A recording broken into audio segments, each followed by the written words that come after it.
May I invite you to take your seats as we move into the next session.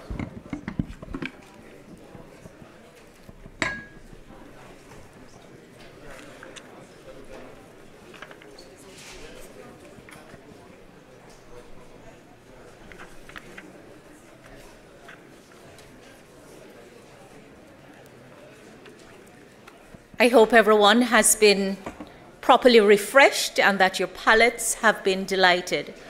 My name is Marlene Malahoo Fort. I'm a Member of Parliament from Jamaica, and I currently serve as Vice President for Latin America and the Caribbean on our Parliamentary Network. It gives me great pleasure to serve as this session's chair. We're looking at opportunities and challenges on the road to a greener recovery.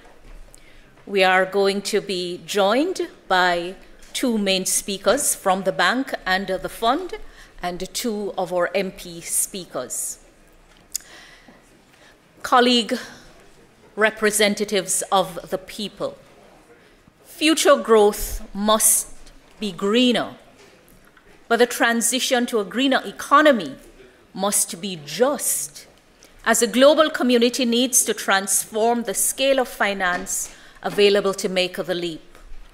Shareholders, clients, and partners want multilateral financial institutions to do more for global public goods, notable climate change, which is one of the defining challenges of our time. Roughly US $2.5 trillion of additional financing is needed every year until 2030 to both reach the Paris climate goals and achieve the SDGs. Both the World Bank and the IMF has responded. Last year saw the World Bank Group surge a record $31.7 billion in financing to help countries address climate change, and it is currently in a consultative process to an evolutionary roadmap to better address the scale of development challenges, including climate change. While the IMF signed its first country deals with a new resilience and sustainability trust. Now, as we look ahead to COP28, a critical milestone for mobilizing new green finance, what do we know about the opportunities and challenges on the route to net zero? And what, ladies and gentlemen, are the options for reform? Reform not just locally and regionally, but also globally. Also, how does nature play a role in the climate agenda? Many of us are experiencing droughts in our countries, unpredictable rainfalls and floods and hurricanes and typhoons. The seasons come and they go. So how does nature play a role in the climate agenda? How is a bank supporting green and blue inventions, and what tangible results have they had so far? To help us interrogate these issues, we have Gergen Fogelé, who is Vice President for Sustainable Development at the bank. Dr. Gergen assumed the position of Vice President for Sustainable Development at the bank on April 1, 2020, in the heart of the COVID pandemic. In this role, he oversees the work of global practices and thematic groups that bring together the best expertise from across the World Bank Group and from partners to help countries tackle their most complex challenges in the area of sustainable development.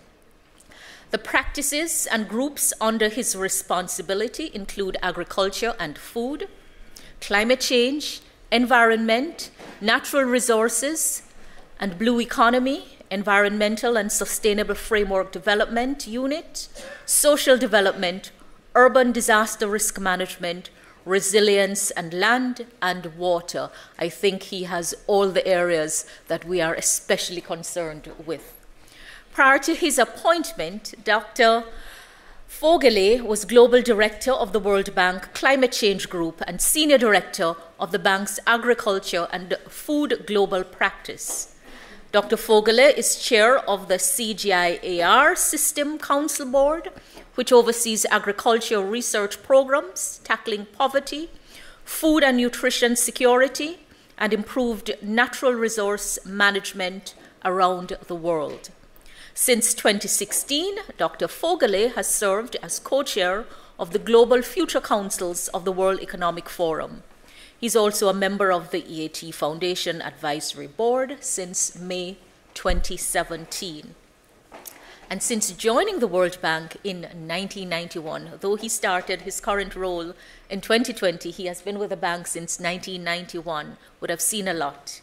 He has held several assignments, chairing the Agriculture and Rural Development Sector Board, as well as the Environment Sector Board, leading the Agriculture Unit in China, the Agriculture and Rural Development Unit of the Europe and Central Asia region, and the Agriculture and Rural Development Department of the bank, latest recast of the Agriculture and Environmental Services Department. His career highlights include his leadership of the acclaimed Loess Plateau Watershed Management Project in China, and managing a multi-sectoral team that disbursed more than $1 billion for 70 projects in response to the global avian influenza crisis. No small feat. Those latter efforts were replicated during the 2008 global food crisis. Dr. Vogele holds a PhD in agricultural economics and a master's in agricultural engineering from the University of Hohenheim in Germany. Please help me welcome him as he helps us to think through first. Wow, Marlene, you really remind me how long I've been in these institutions. Let me warmly welcome you again. I know you had a session this morning to the World Bank Group on this beautiful spring afternoon. It's a real pleasure to interact with the Parliamentarian Group again. When I was Director for Environment, actually 10 years ago, we had quite a few interactions at that time around the issue of valuing ecosystem services by really putting a value on going GDP plus, going beyond GDP. That is also getting traction. And I think that is also at the heart of what we need to discuss when we talk about green transition. But let me start by saying we live in a very difficult environment today. It's a very challenging time for all of us, for all of you as parliamentarians. You get to hear, we were just in the small room discussing, you all get to hear how unhappy people are, whether it's the farmers or the workers or whoever is out there, that they're constantly hit by the next crisis. We have multiple crises, and that is just the new norm. And climate change, ladies and gentlemen, we are running out of time on climate. We really, really, in the next few years, need to do something that we have collectively as mankind not been able to do. That is to really act to scale on reducing our emissions. Because I follow the emissions profiles very closely, and we've promised, and we are now at COP20, heading towards the 28th year of conversations around what to do about climate. It's still only going in one direction, and that is up. It's shocking, it's scary to a lot of people, and it will be extremely costly going forward if we don't invest the billions and the trillions now. For many countries, it will become an absolute nightmare. We have, you mentioned it, we have rains, we have floods, we have droughts, we have storms, we have heat waves, sometimes all in the same country, all within a few weeks. There's always been bad weather. I get that. But what you see today and what you will see going forward in the next few years will be unprecedented, hugely damaging, and unfortunately, the poorest countries will suffer the most. We do this analysis. We already see more than 200 million people at the moment on the run, basically within its own country borders. This is not even international migration. This is moving from an area that is getting drier and drier and more frequently flooded to a different place in the same country. And this will only increase, and it will only get worse. And of course, everybody, and you sit in Parliament, everything we do is important. We have the same issue in the World Bank. We are involved in every sector in every country. You cannot argue that education or health or that infrastructure is not important. We should only do climate. Everything is important. But some things are more urgent than others. Some things can still be done in 5 or 7 years from now. Climate change, not really. We really have to prioritize that issue in the next few years. And I'll be very clear with you. The ones who have to prioritize it are the rich countries when it comes to mitigation. rich countries need to prioritize mitigation at an accelerated pace. We need to reduce emissions over the next few years measurably and significantly. That means a systematic energy transition away from fossil fuel, particularly coal. And that also, but not only the rich countries, it also the lower and middle income countries need to have mitigation as part of their conversation. They didn't contribute much, as we all know. Africa only contributed 4% to global emissions, so this is not the issue. But you also don't want to lock in any country in a path that eventually makes you end up with emissions that you basically can't reverse. So the action is absolutely essential. The damage will be felt by the poorest countries the most. And when we talk about transition, and this is particularly also true for the middle income countries, it's got to be done in a fair and just way. And for that, you need to unbundle this. You cannot just point to the public sector. The private sector has a role to play, but you can also not just point to the private sector and say the private sector will fix it. We'll just move to renewable energy. The private sector can invest and that'll solve the problem. That doesn't solve a just transition. The private sector will not pay for taking down an existing old coal-fired plant or compensating the 10,000 or 20,000 people that are dependent on this environment right now. So there has to be a partnership between everyone who is involved. The public, the private, the philanthropies need to support systematically where exactly the shoe pinches, where the delta is the greatest, where the leverage can be done in the best possible way. So now maybe a couple of words on the World Bank Group. We have over the last, you mentioned the number, $31 billion were provided to our client countries, both low-income and middle-income countries, which is an absolute record. It's 4 times what we did just 5 or 6 years ago, so it's really stepped up. We do 50% for mitigation and 50% for adaptation because our real focus is on the poorer countries and the poor population, and they need to adapt now, so they need the investments now. And some of this, what's happening, is already irreversible. So we need to increase investments in adaptation as well.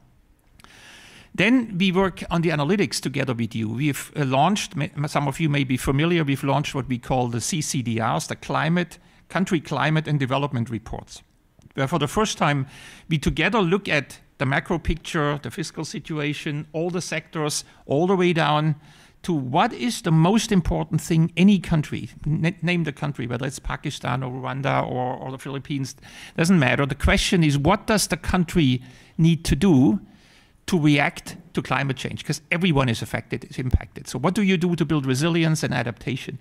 And what can you do to reduce emissions? And of course, energy is important, but as we see country by country, it's not equally important in all countries. In some countries, actually, the land use system is more important than the energy transition. Latin America, more than half of the emissions come out of the way the land is managed or mismanaged in many cases. And that is something that has high priority and needs to be addressed first. So that diagnostic we've now done in 25 countries. We'll do another 25 in the next few months. So very soon, all of you hopefully will have an opportunity to be a part of this conversation. And this is not just another report run by a consultant or a company. We had 2,500 people in this institution working on this over the last 9 months, because it requires macro knowledge, fiscal knowledge, taxation, modeling, macro modeling, every sectoral issue. You need energy, transport, agriculture specialists, everything that is relevant in climate for the economy. We needed to analyze and get through. And now with partners together, we hope to help every country to actually make these things priority investments. We now see this translated into our investment portfolio. So it's not just a paper. It actually now shows up in all the conversations we have about what is the next 3-year program. You briefly, and I know I'm running out of time, but just briefly, you mentioned the roadmap. So right now, there's a lot of push and a lot of pressure on us as an institution. Same with the IMF, I guess, and you will speak to that as well. And let me tell you very honestly, I welcome this. I do think the World Bank Group needs to continue to evolve. We need to find a way to do more and to have a stronger focus on the global public goods agenda, climate being a very important one, but not the only one. We need to do better in fragility. We need to understand pandemics better, help prevent them from going forward. And we were not actually established to do that. We're doing pretty well, but I think we can do a lot better if we move forward. We've done a lot of analysis in-house.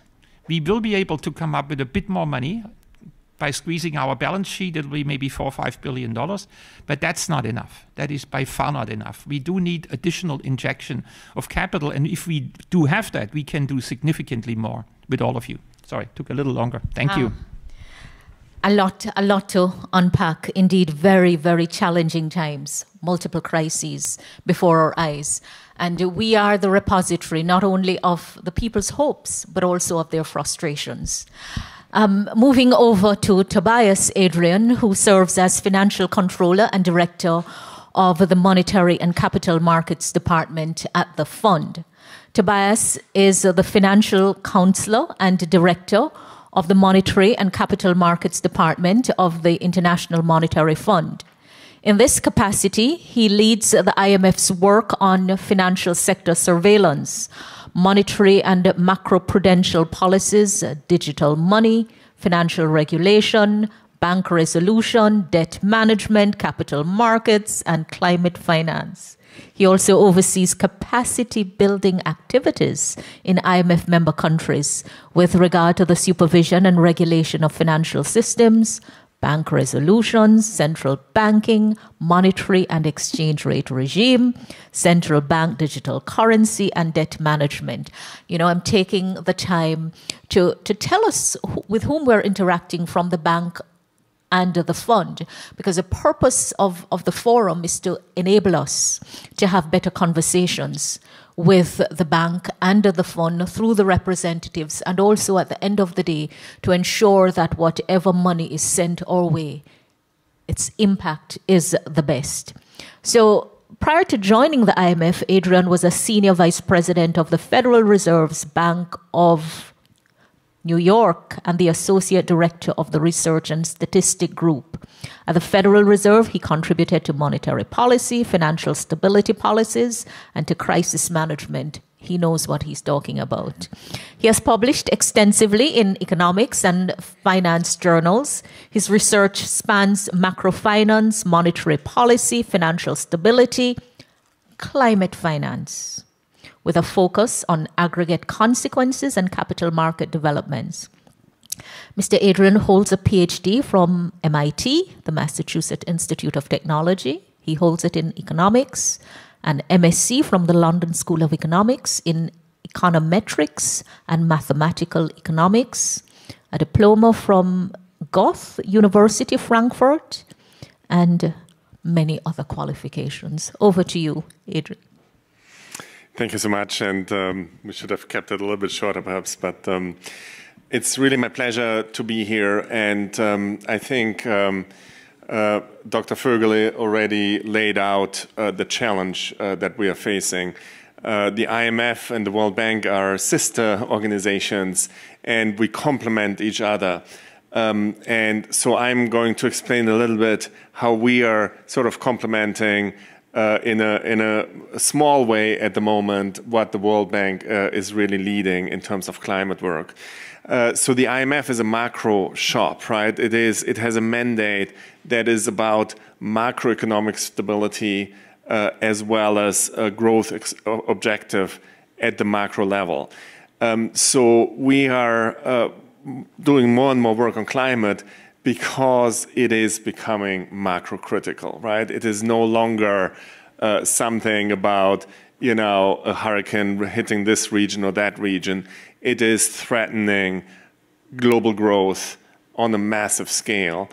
And that is really the reason why the IMF is venturing into climate in a complementary fashion to what is being done at the World Bank.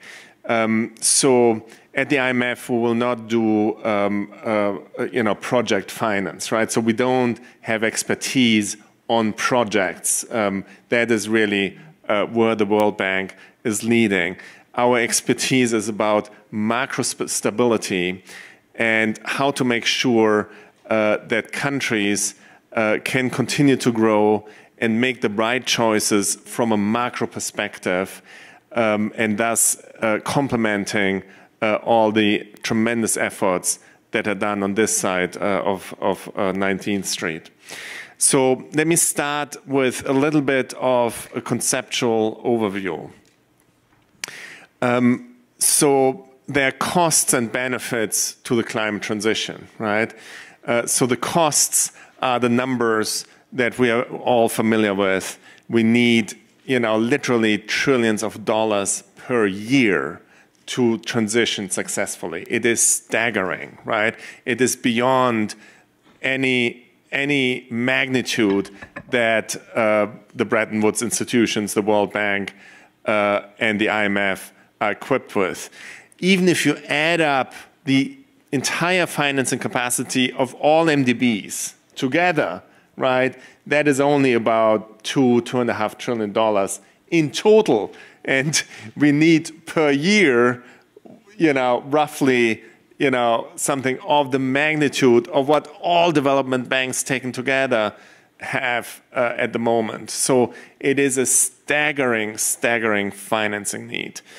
And so the public sector, like the IMF and the World Bank, are going to play an important role, but it can only work if there are public-private partnerships.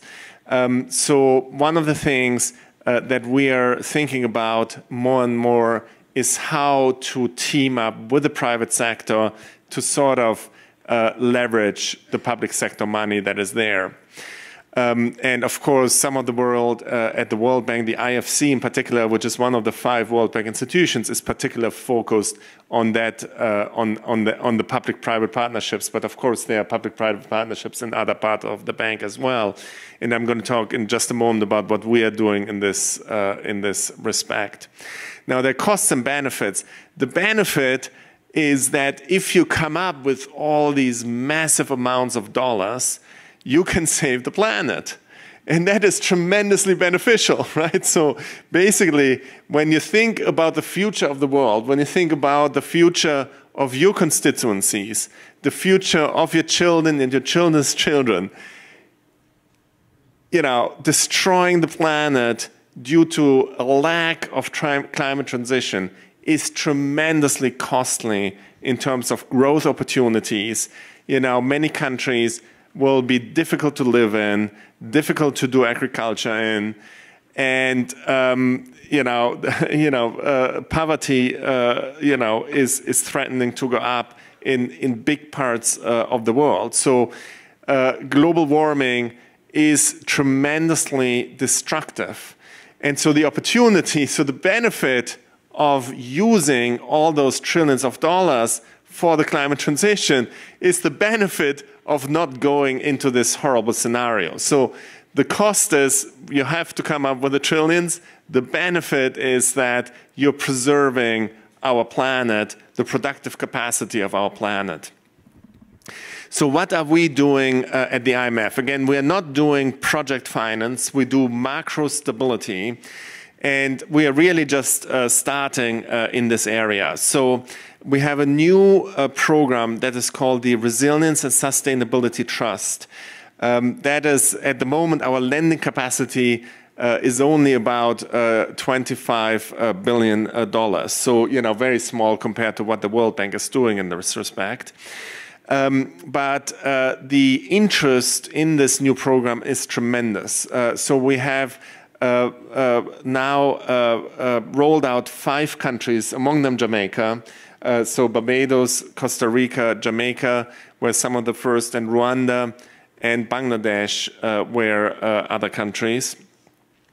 And we have about 40 countries that have expressed interest in participating in this program. So tremendous interest. It's the first time that the IMF is lending in the medium term. So it has a much longer maturity than normal programs at the IMF. And it has this notion of building resilience, both adaptation and mitigation. Of course, a little bit more of the focus is on adaptation. So this is really targeting islands and lower income countries. And just to finish up here, so what we're trying to do is we're using our convening power to get the governments that are borrowing together with MDBs and the private sector around the table to consider using, say, 20 or 30% of the funds in these programs to build climate funds to get to these public-private partnerships. So this is really very new. It is exploratory, but the interest is enormous. And what is remarkable here is that the interest of the borrowing governments, so those that are in the RST, the private sector, and the MDBs that are also there, the interests are aligned. And somehow there's a fairly good reception of having the IMF there from a macro perspective as well. So, you know, say the World Bank or the European Investment Bank or the African Development Bank will sit together with the IMF and the private sector at the table to try to figure out how to lever those funds to get private capital in and scale up what we can do in order to get to an orderly transition. Let me stop here. Thank you, Tobias. I think what both yourself and Dr. Fogarty have done is to demonstrate the kind of partnership that is taking place between the bank and the fund, dealing with the macro stability and project financing. And our concern is ensuring that the impact on the people is positive. You mentioned the fact that some countries will be difficult to live in and to do agriculture in and to do business in. But in this room, we represent the people who live in those countries. And many of them have nowhere else to go because we know the refugee crisis, we know the movement crisis. And you know, our work is even more crucial, and the engagement that is taking place here is even more critical for us to have a better understanding and to be able to communicate with our people. And that is why we also have our MP speakers who will help to interrogate the issues a little deeper. To start us off from our MP cohort is Senator Rosa Galvez. She serves as president of the Energy, Environment and Natural Resources Committee from Canada. Senator Rosa, originally from Peru, she's one of Canada's leading experts in the pollution control and its effect on human health. She was appointed to the Senate on December 6, 2016, representing Quebec, I think Bedford. And throughout her career, she has been requested by private, governmental, and community organizations to offer expert advice. She has also advised on a number of international organizations, including Canada, US, and Quebec, Vermont agreements regarding protection of the Great Lake and the St. Lawrence River. And I think she is a proud, pardon my French, but no, you're from the order of... Quebec. Help me welcome our colleague MP, Senator Rosa from Canada. Thank you so much. Dear colleagues, we know humanity is at an inflection point. We just heard it and we know it. Science is clear about the causes.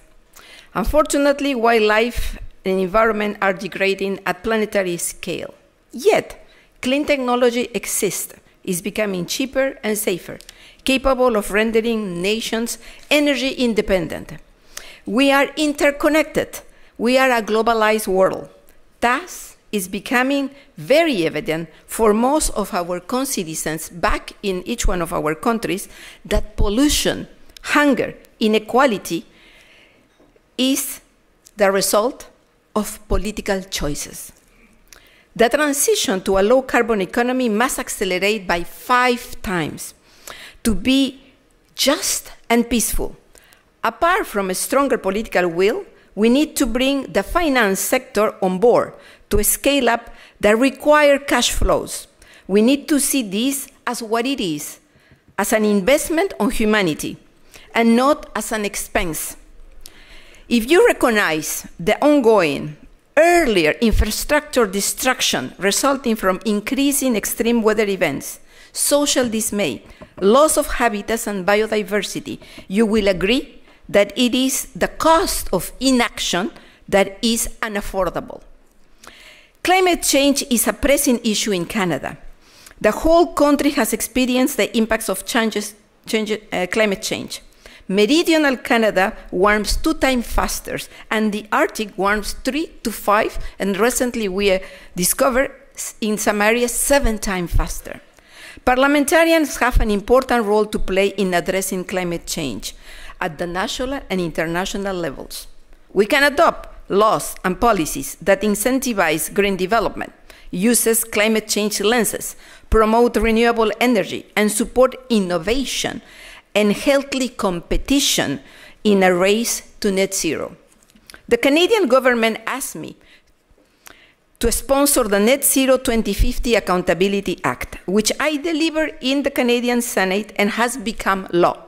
But today, we have the responsibility to hold the government accountable for meeting this goal by monitoring the progress towards emission reductions.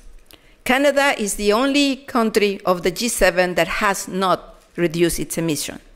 Pushing for stronger climate policies, funding and advocating for a just transition to a greener economy. As a developed country, Canada has the responsibility to support developing countries in their efforts to address climate change.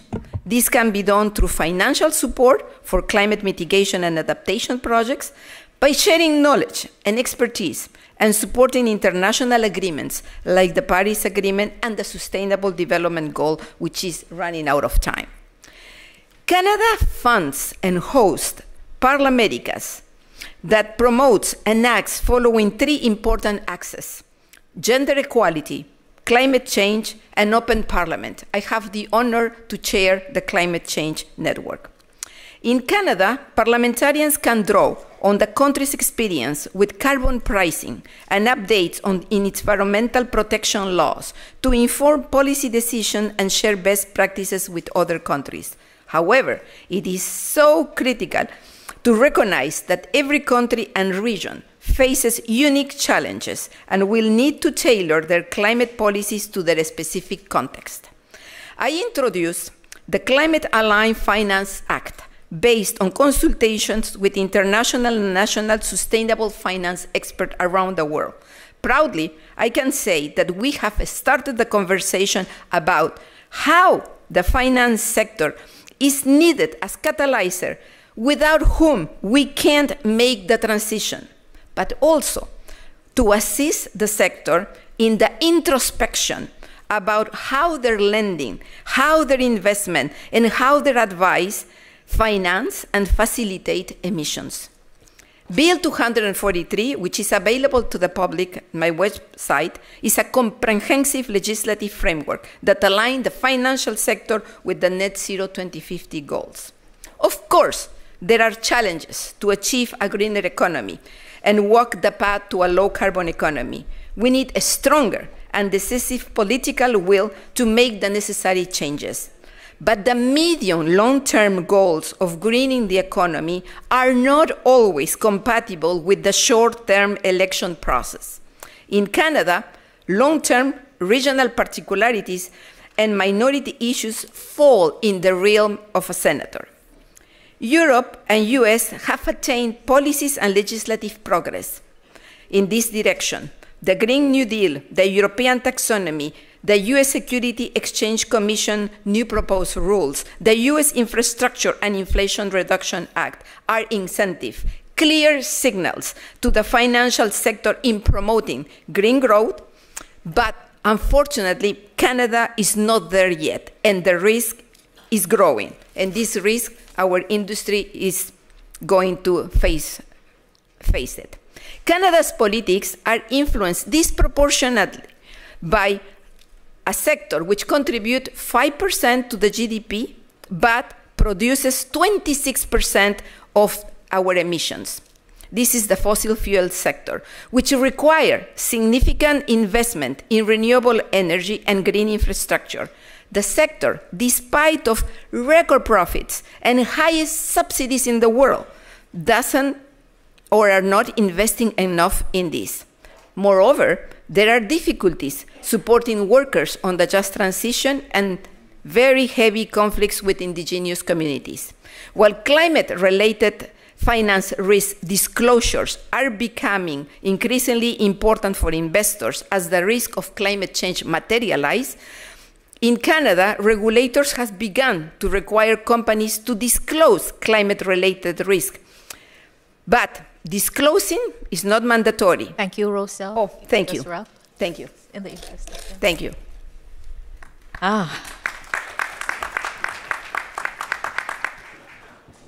Stronger political will is needed and holding governments to account. What say we, the parliamentarians? How do we think about political will when our party forms government? And how do we think about it when we are in opposition? When we speak of holding government to account as parliamentarian, which part of government are we speaking about, and what is our role? You know, as I hear about cost of inaction being unaffordable, we really have to think about what is our role and what it is that we're going to report back. Turning over to our next MP speaker, Julio Cestemero, our Italian MP. Julio is trained professionally in tax mergers and acquisition, and at the same time consolidated his political experience in the European Parliament together with Matteo Salvini. Now, Giulio is a member of the Chamber of Deputies at this, is it the Sixth Finance Committee, and coordinator of the Financial Markets Unit of the Economic Department of Lega, and treasurer of his party since 2014. He is a member of the Italian delegation to the Parliamentary Assembly of the Mediterranean. Chartered accountant and statutory auditor with a degree in economics and commerce from the University of Bergamo, and an executive master in public administration management from SDC. And you have to forgive my Italian, which is non-existent. My Jamaican is even worse. So. But Giulio has published interviews and articles in general and financial sector magazines and channels. His greatest interest lies in fintech and alternative capital markets. Help me welcome our colleague MP speaker, Giulio. Thank you, thank you. Thank you, Ms. Forte. And I would like to thank a lot also Liam Byrne for his effort that dedicates to this network, and is doing great things, in my opinion. So, Excellencies and their colleagues, still in the words of Nassim Taleb, I would say that the black swan of the pandemic unleashed a number of unprecedented crises. Plus, the Russian invasion of Ukraine has shattered the world order, threatened the global economic prosperity, and jeopardized the progress made thus far towards a green transition. Against this backdrop, it is imperative to foster alternative ways to promote long-term growth and a greener recovery, where, and I agree with my colleague Rosa Galvez, finance has a key role to play. We need to unlock the current global capital potential. To this end, in a world in which communities are becoming the backbone of our society, we need to increase the involvement of the private sector and foster the synergies with multilateral financial institutions. For this reason, last December, PAM, and I'm hereby to represent the Parliamentary Assembly of the Mediterranean, I'm currently Vice President and Chairman of the Economic Committee, PAM organized, with the crucial contribution of the World Bank and the IMF, the first Euro-Mediterranean and Gulf Economic Forum. At the forum, business representatives from the region and beyond had the opportunity to interact with decision makers, international organizations, and the academia, and discuss effective legislation solutions for a green economic recovery of the region. On that occasion, it clearly emerged the absolute need to increase economic, financial, and commercial integration as a tool to foster access to finance, support regional SMEs, and the green transition, especially as the regionalization and reshoring processes have regained momentum after COVID and the global value chain disruptions. For this extent, we count on the support of the World Bank and the IMF to all those countries, such as Tunisia, facing political and economic turmoils. We really need to help them stabilize, also in order to control illegal migratory flows to Europe, which often turn into human trafficking and modern slavery. Scaling up climate efforts, however, would require additional resources. Innovative financial tools, such as blockchain, can represent a viable and sustainable tool, as they often build on crowdsourcing approach. PAM is deeply invested in this sector and created the Startup Market Project for the Mediterranean, which aims at facilitating access to alternative capital markets for startups and SMEs, also through fintech and AI tools. Furthermore, the green recovery would also require rapid energy transition.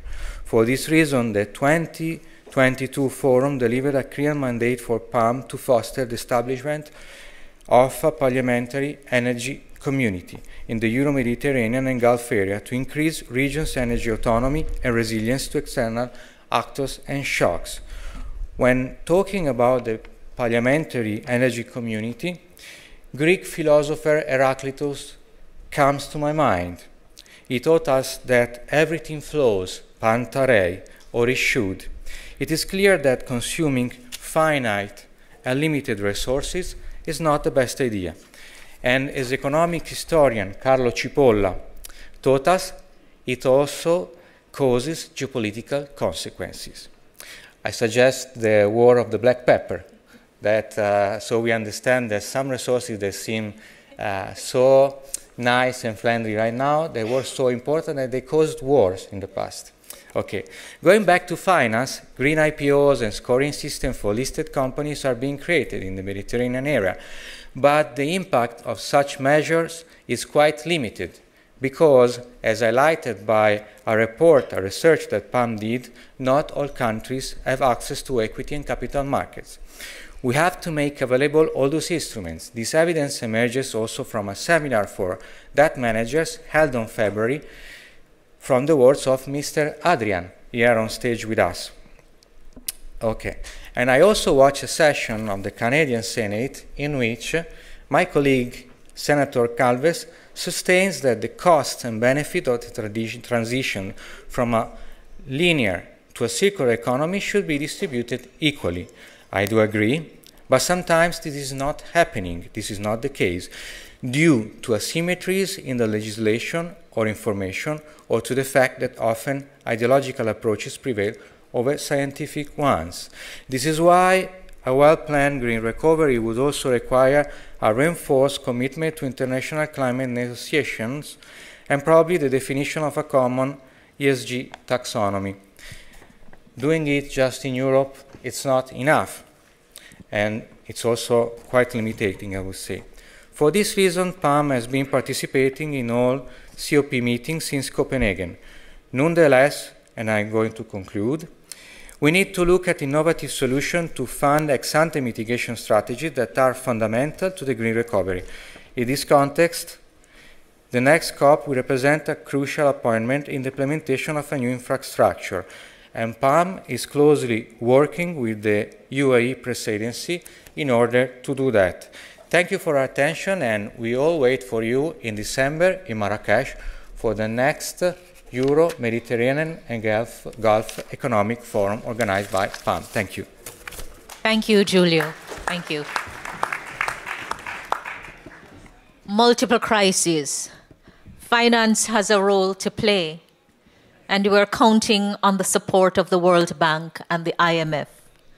Our countries, our governments are counting on your support, and our peoples are counting on us to represent them well. Perhaps I'd like to start off the Q&A with two questions to you, Gurgen and Tobias.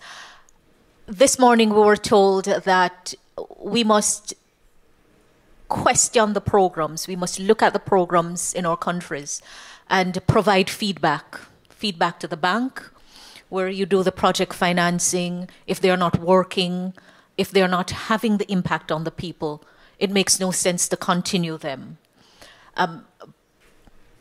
The bank, and we hear from you, Tobias, that the fund is involved and concerned with macro criticality. And for many of the people we represent, they're saying, what does that mean? How do we break that down for our constituents? What does it mean when you say that your focus is on macro criticality and the climate change is in threatening global growth on the massive scale that it is threatening it? Your role is about the macro criticality. How do we break that down to our constituents? And then I will come to you. I'll just give you the question to think about. How do the parliamentarians go back to their parliaments and ask the right question when the fund and the bank engages primarily with the ministers of finance and the governors of the central bank? And if you're not in the front bench, you really don't get the information. And when you are in the back bench and your party's in power, you really don't ask questions that seem to be opposing your party. How do we get to the bottom of it in the interest of our people? I'm glad I got the first question.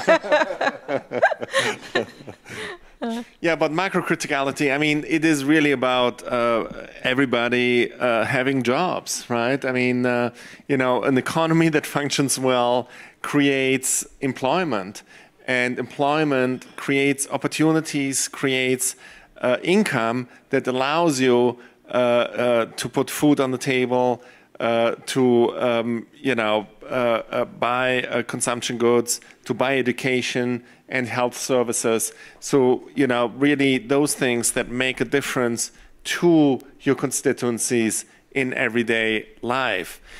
There are too many countries around the world that are in crisis, and in those countries, employment drops, poverty rises rapidly, suffering, human suffering is increasing, and what we are getting at from the macro point of view is to help the governments, the finance ministers, the central bank governors to stabilize the economy, to get back to a path of growth, of employment and prosperity, and as a result also a decline in poverty. We are different from the World Bank in that we do this only from the macro perspective, while the World Bank goes directly into countries at the project level, you know, building a school, building a hospital, or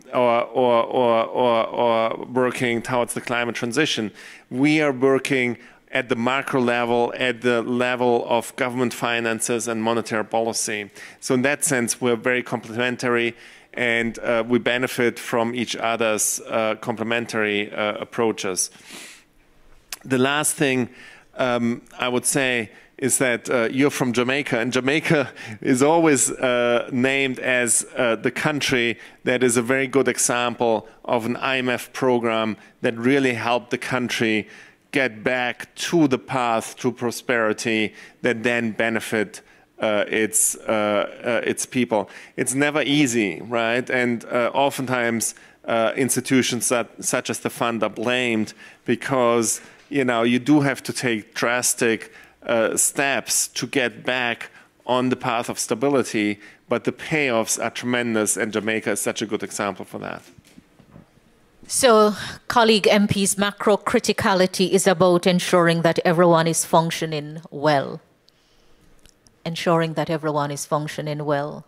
Jamaica has had a painful story, but we're grateful for the help of both the fund and the bank. Over to you, Dr. Fogarty. Allow me one addition to what Tobias was laying out. The world has seen incredible progress over the last few decades. Growth has gone up, poverty has gone down, education has gone up, health has gone up across the board in almost all countries of the world. If you, and I mean all of you, want to maintain that growth, it's got to be done differently. There is no path forward that we see today where we can repeat what we've done the last 50 years and have the same outcomes. Our modeling, and I'm sure the fund's modeling, indicates that we will have a reduction in GDP growth, a very significant one across the board if we don't tackle climate change. That's macro criticality. And for the poorest, this can be up to 10% in the next 15, 20 years. That is macro criticality. That is devastating. And it's the cost, like Tobias was saying earlier. If we don't act, it will be so big and so impossible to deal with that there is just no option, in my view and in our view. So we need to do everything we can. And that brings me then to the question, how do you know as a parliamentarian? Let me tell you one thing. Everything we do in this institution is publicly available. You don't need to be in the front bench to know what the World Bank is doing. Every single operation we do, every single loan we make, every single policy paper and advice we have is publicly available. If you don't have the website, send me an email. I'll make sure all of you have access to this. Our climate and development reports are available. Our evaluations of what works, what doesn't, is all publicly available. This is no longer what happened 30 years ago when this was some kind of dark room, black box where nobody knows what's going on. We can account for every dollar that we provide going forward. I also want to add, which I didn't say in the introduction, climate is not just one of many things we do. We have gone through a fundamental change in the institution over the last 2 years. This is now in the DNA of this institution. It's not just like another sector like agriculture, education, or health. Everything we do come July, in 2 months from now, will be fully Paris-aligned. We will not finance a project that does not, get to the level of where reasonable people can say this is Paris-aligned. But we will also not do development simply because it creates some emissions. You have to find the balance. Countries need to develop. Roads will have to continue to be built, but they need to be done in a way that have the lowest footprint, the best resilience available, and everything there is to it. So I just wanted to put that out as well. And going forward, you as a parliamentarian, it is in your hands to have that debate in your parliaments and to point out what the people need going forward. And the people need investment in climate. Because if they don't get it, they suffer. They already suffer dramatically. You heard earlier, I was the director of agriculture for 12 years in this institution. I've been through several food crises. It is devastating, and we haven't seen it so bad for a very, very, very long time. And it's not that there is not enough food actually today on the planet, but the cost of producing the food today has become so enormous and so damaging that if we don't change the food system, we will have a situation that is irreversible. We will have a massive drop-off in production, and we will have basically a cost that all of you are paying. All your taxpayers are paying for this. We did a study that the total value of the food system globally right now is around $10 trillion per year. That's all the food that's produced, consumed, traded, etc. The cost of producing that, guess what that is? It's about $12 trillion. Okay? So the whole food system today on the planet is a net losing proposition. And that is simply when we add the climate implications of it, it's 30% of all greenhouse gas emissions come out of the food system. That's big. And now 3 out of the 5 premature causes for premature death are food related. That has changed too. If we don't change the food system, we cannot change many other things. Either we certainly cannot do climate change. So this is one other thing that we will take to COP28 yet again after many, many years and push hard to actually make that investment. Because all these things are interrelated, and I haven't even started talking about water. Because the water situation in so many countries around the world is deteriorating so rapidly that if we don't see all these things connected, we're gonna have a very challenging time. Indeed, the climate crisis is real for all of us. The food we eat, the air we breathe, the water we drink. And what sometimes is seen in the media, on the screen, we live it because we walk among our people. We see how they become dislocated and are affected. We see the starvation up close. I'm going to open the floor for question. I'm going to ask that you keep it as succinct as possible. And just perhaps, since the focus is on the challenges and opportunities for reform, options for reform, as we go forward. A former Prime Minister of Jamaica once said it takes cash to care. and both the bank and the fund are in the business of caring for us by making funds and cash available, and how we account for it and how we spend it are the real challenges. As you ask your question, a big criticism that has been raised is that a lot of funds have been committed for climate change work, the mitigation and adaptation, but they have not reached the people as quickly as needed and is required, and what needs to be done differently. Is it Latvia with your hand? Please state. Great. Thank you. Richard Skols, the Chair of Foreign Affairs, Parliament of Latvia. A quick question. I think in all this debate, nobody denies the climate change and the need for urgent action taken. And Latvia is one of the front runners in different ratios and showing. And people are actually asking, why the hell we have to limit ourselves to certain things when we are on a global scale front runners, on different levels. But nevertheless, politicians are doing their job. We're convinced, and we are committed to to all the targets to be reached. But this said, one thing that I think access to the finance is crucial, absolutely. But most important right now, we see in the developed countries right now, massive investment is in a lifelong learning. That is to understand that the world won't be the same as it was with one education or professional skills won't be enough for you to be competitive in the market. With this, I wanted to ask how we can foster the transfer of technology, because this is something where developed countries are always saying we're always in favor for that, but in practice we see there is always a limited way when it comes to transfer of technology. We rather give financing than the technology. And that's an issue, I think. Excellent question. Before we take the answer, I see Macedonia, and then could you just raise your tent? Macedonia, Canada, Kenya, Luxembourg. Bear in mind that we want to accommodate as many questions as possible. We have 15 minutes for close-off session, including closing remarks. Please be as brief and succinct as possible. I see Uganda and Cameroon. Those who go before you will depend on whether we get to you in time. Yes. Macedonia? No? New Caledonia. I'm sorry, it was half hidden. Please, take the floor. Yes.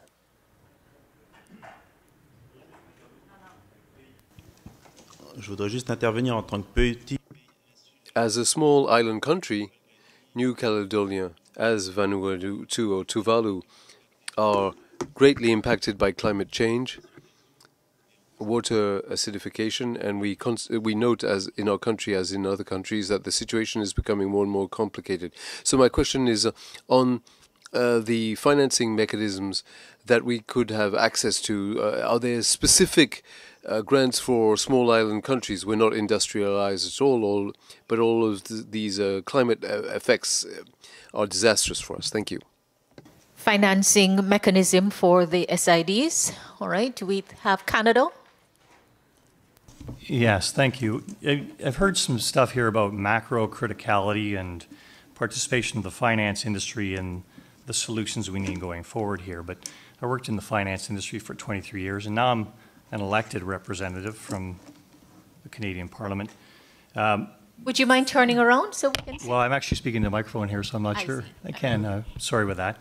You talk about an increase in green and sustainable finance, which really means, for everything I've seen so far, a de-risking, as I've heard before, which means that the taxpayer, the public's going to have to pay more for these solutions, and that will lead to greater taxation and or greater deficits at the same time, and higher government debt, which of course leads to inflation, which of course leads to higher debt interest payments for developing countries that pay their debt often in US dollar debt. So you've got lower growth in developing countries as a result, particularly. The only real solution we've seen in the past when we've run into similar type of situations is lower energy costs, and yet every solution we have on the table here represents higher energy costs. So I'm looking at the consistent spiral we're talking about here, and I'm not seeing the way through this, because you're talking about more and more trillions more what looks like public sector financing, for a public that is already massively in debt in every developing country around the world, and our industries are being offshored to non-compliant countries around the world. So I'm not seeing the full solution that's being presented here today from the finance industry's perspective. All right, we'll just pause for some answers before we take the others. Yeah, absolutely. So let me start with New Caledonia. So, you know, there are many countries, many island countries in particular, but some countries that are not island, but that are on the coast, that are already threatened in terms of their existence. And so there the focus is really on adaptation. So we have seen some debt for climate swaps. You know, sometimes that can work and that can address some of the debt issues in particular. So in Belize, in particular, there was a deal that was fairly large to protect the reef and came with a reduction in debt. In general, you know, there is funding for adaptation purposes. Also, you know, not necessarily tied to debt reduction. But of course, in the private sector, there are deals, but they're less developed than the mitigation deals. So it is a challenge, but I do think there is something that is emerging. On the question from Canada, of course, you know, I would say two things. So one is, of course, the costs for alternative energy are coming down dramatically, right? And so over time, you know, that is going to help in terms of carrying the costs. I think, you know, you can argue about the science of that, but there has been a very, very dramatic decline, and that is expected to continue. Secondly, yes, in terms of costs, absolutely. From an economics point of view, taxation of polluting energies are the first best solution, and that does create distortions in terms of affordability.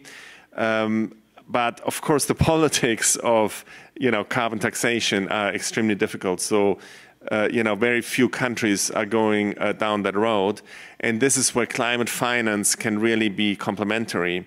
And it's one of your fellow countrymen from Canada that really has one of the leading private sector initiatives around that. You know, with GFANZ, the Glasgow Alliance towards net zero. Let me ask. Thank you, Jürgen. Dr. Fogelé, more options, higher cost. Yeah, just a couple of comments. First on Latvia, you're right. Without technology, we can't operate, and we do everything we can in our institution to promote technologies. We were very heavily involved, and we are financing renewable energy technology, and across the board, a range of things. It's a really interesting space because sometimes it's just a not very expensive missing middle to promote technology going forward.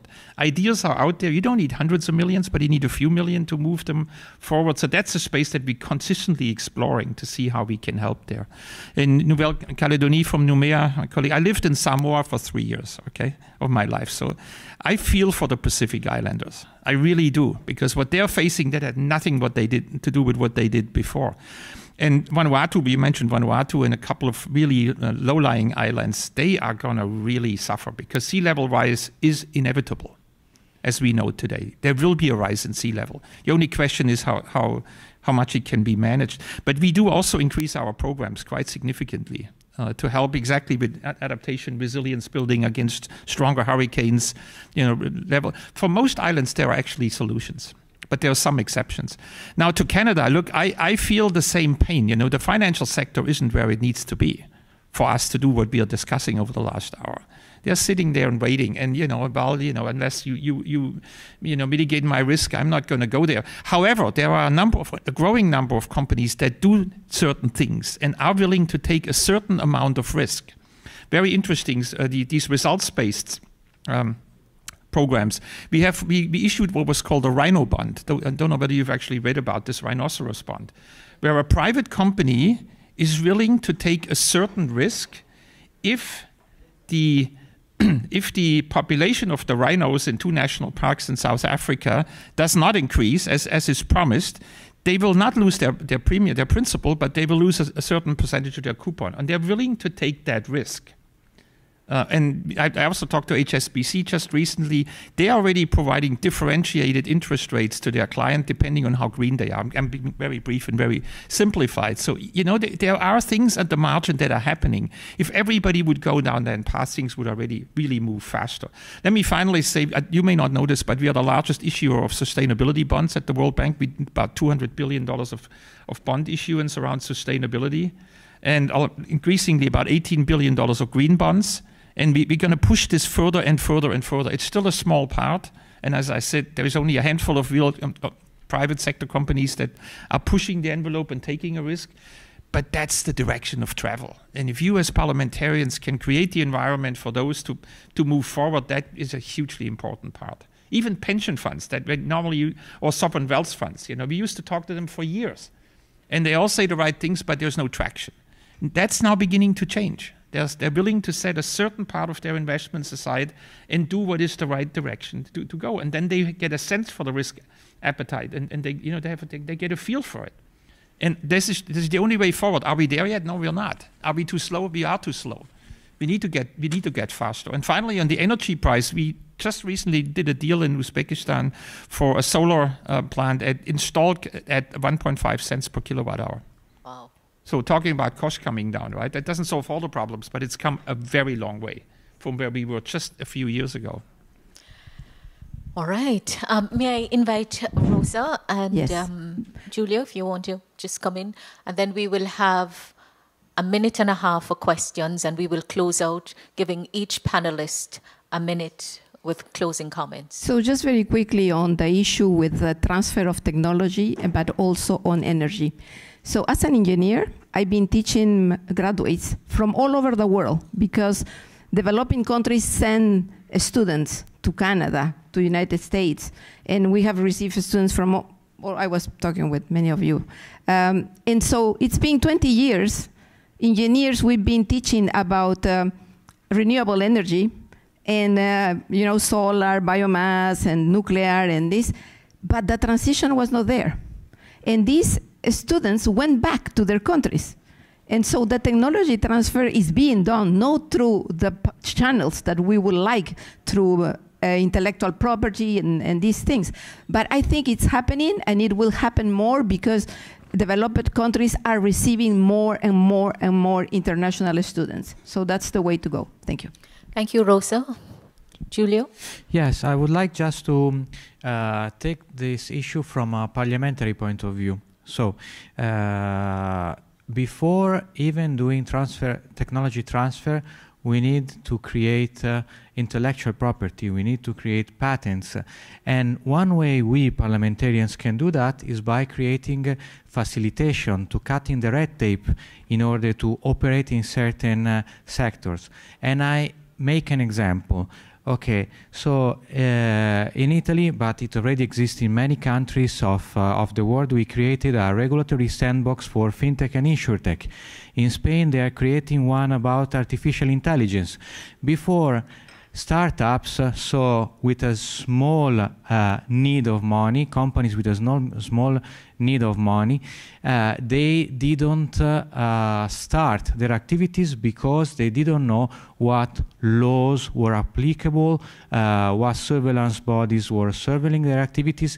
Now, in the geographies that have sandboxes, this is possible because it's an experimental regulatory environment where no regulation is required. So they will operate, and from the reality of the facts that are happening in the sandboxes, then the lawmakers will do accurate laws. So you create IP through this, and then how to exchange it. First of all, domestically, to putting in touch the offices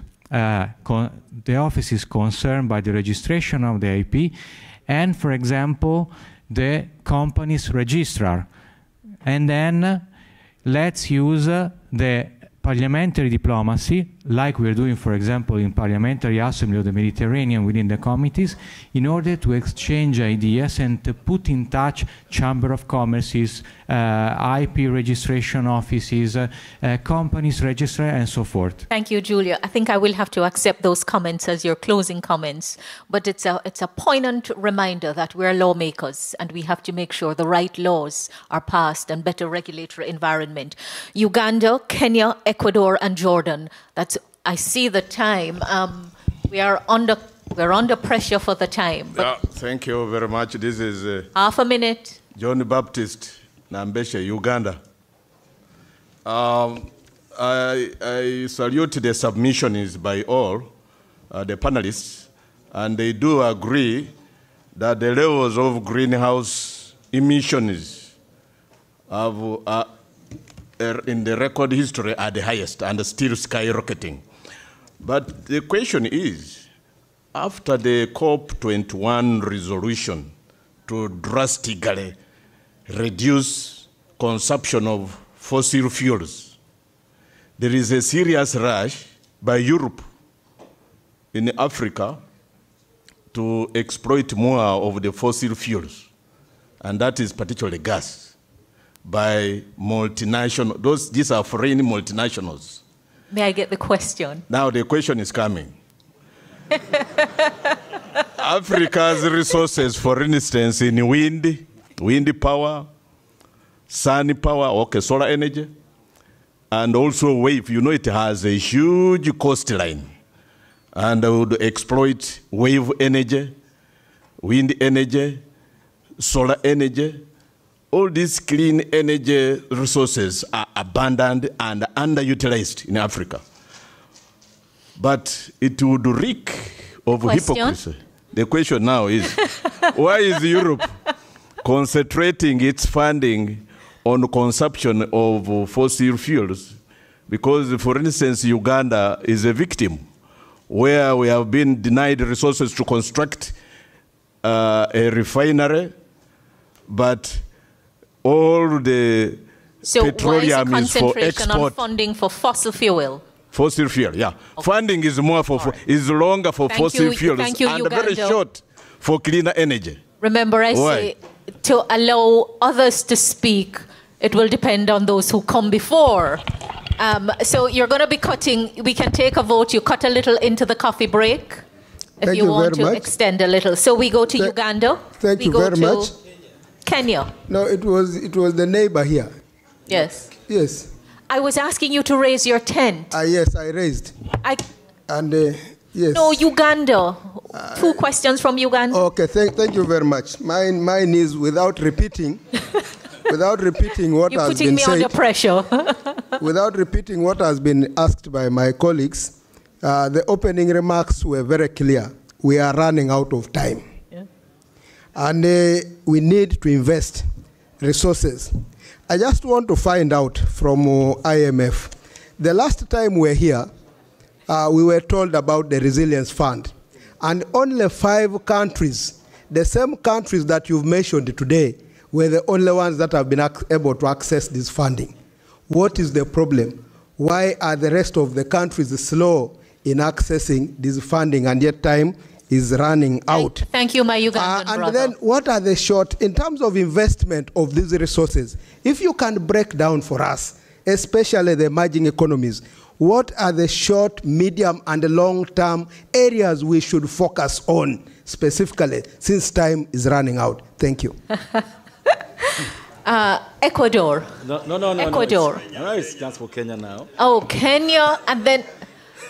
Colleagues, I know the interaction here is usually quite beneficial, but do remember that we have time constraint, and I'm asking, be very short, otherwise you will force me to cut you. Thank you so much. I just wanted to know 2 things. One of them was asked by Uganda, but the issue is with the World Bank, especially for East Africa and Kenya specifically, in the last 5-10 years, the engagements are more with the executive.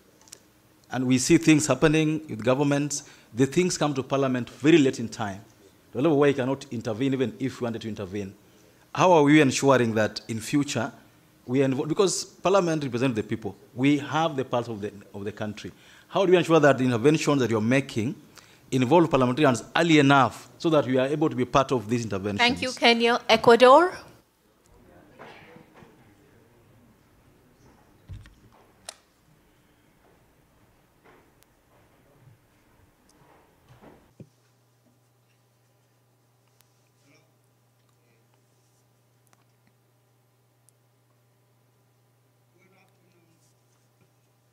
My friends, my name is Celestino Chumpi.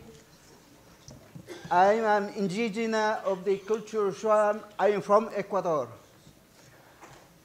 I like to speak only English, but my English is very limited. So now I speak Spanish in this moment.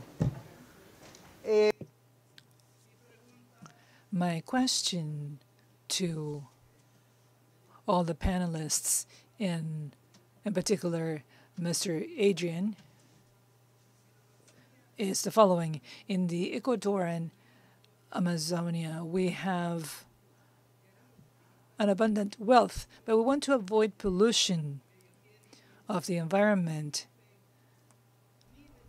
There are thousands of mining concessions in the Ecuadorian Amazonia, and there's a project with indigenous peoples to avoid the destruction and pollution caused by the Amazonic biocarbon project. So my question is, how can the World Bank or the IMF help us so that we can keep nature intact? Because the Amazon, as in many other countries, is the lungs of the peoples and the world. That's my question. Thank you. I regret that I will not be able to take any more questions in the interest of time. I do regret, Jordan. I'm throwing over now to Gergen and Tobias for closing thoughts, bear in mind the questions posed. Yeah, so let me just address two questions. The questions about the Amazon from Ecuador and the second question from Uganda about the RST. So, you know, that is absolutely, you know, the concern that we share. There is a tremendous value for all of us to preserve the Amazon.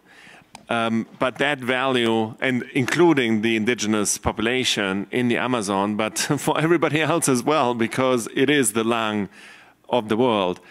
And so you know, it is very difficult. Somebody once said, you know, it's easy to find out the value of Amazon, the company. We have no idea what the value is of Amazon, the forest. And that is so true, right? It has a tremendous value to human mankind.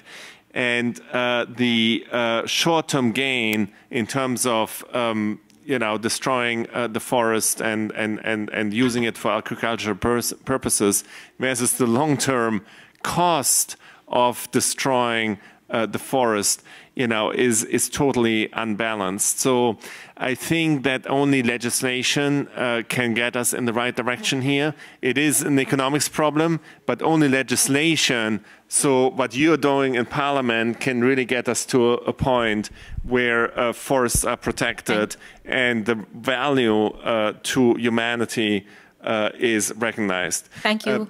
On the RST, so we're working as quickly as we can to roll out the RST across the countries. As I said, 40 countries have indicated interest, and we do as quickly as we can. We have the 5 that are done. We're working you know, on another 15, and we will roll them out as quickly as possible. Thank you so much. Dr. Fogele? Yeah, on the first Uganda question, from the World Bank side, we finance renewable energy. We don't finance fossil fuel anymore. I mean, there is very few exceptions in certain circumstances as a transition fuel, but most of the money goes straight there.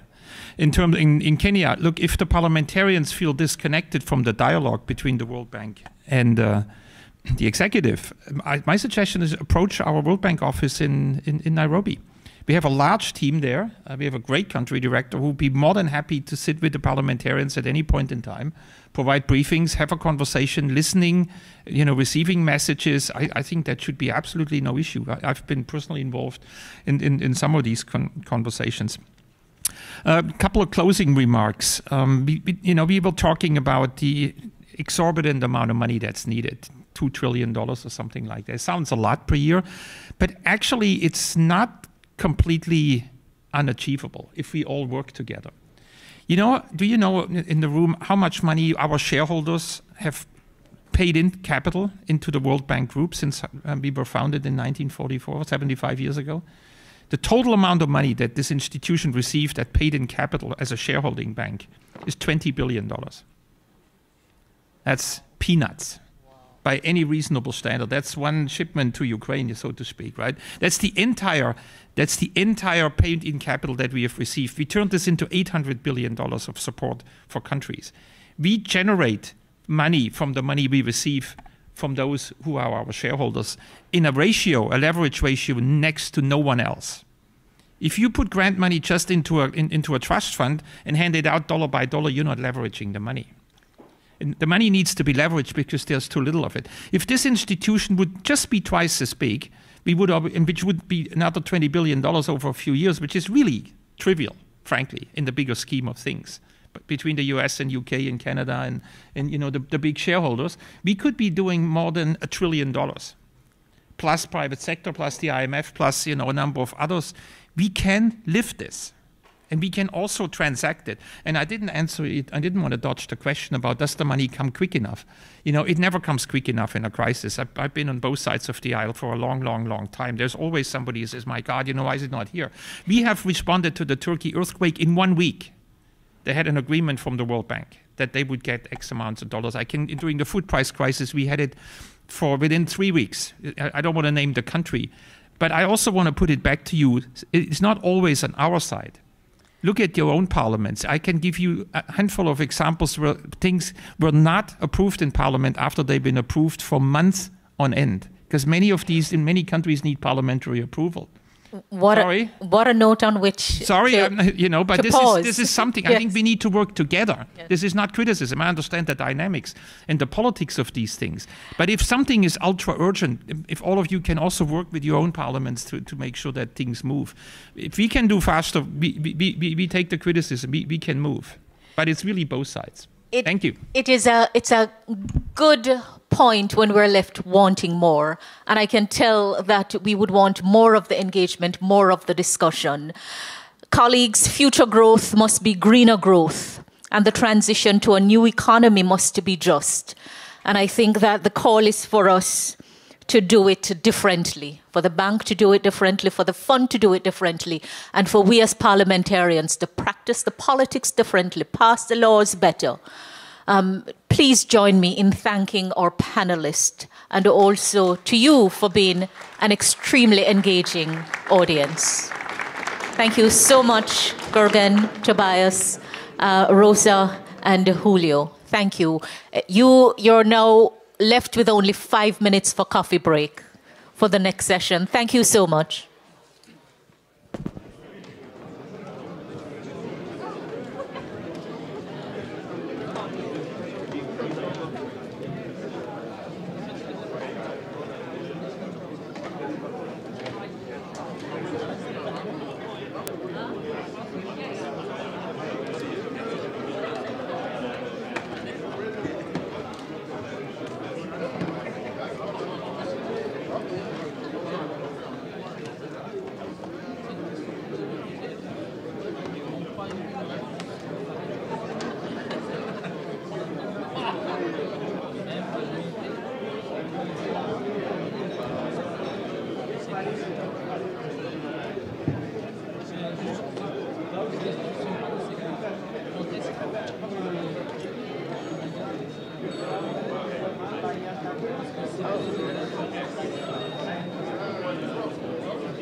little.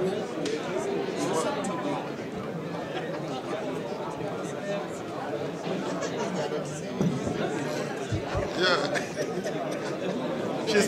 She's my doctor.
Hi everyone, we are going to start our next session shortly. If you can take your seat. Thank you very much.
Two more sessions, folks, before our reception at 5 o'clock. So let me just encourage you to now take your seats.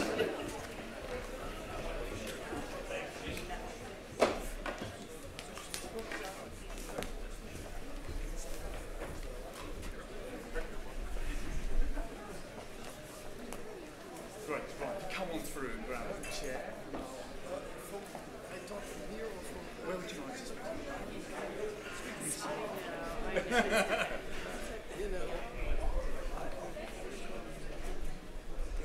That's fantastic.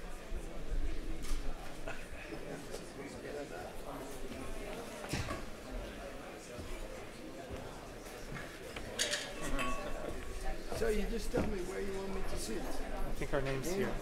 Oh, here. I see it. Great.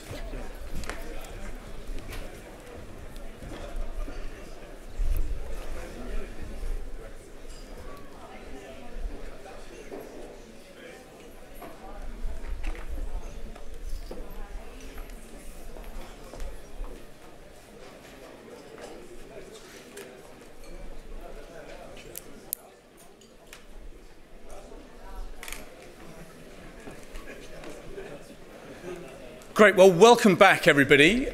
We've now got two sessions on two of the key topics that parliamentarians told us they really wanted to understand a little bit more about, and indeed how they can work together on both of these topics, together with the fund and the bank. So the first session that we've got now is on how we finance preparedness for global crises.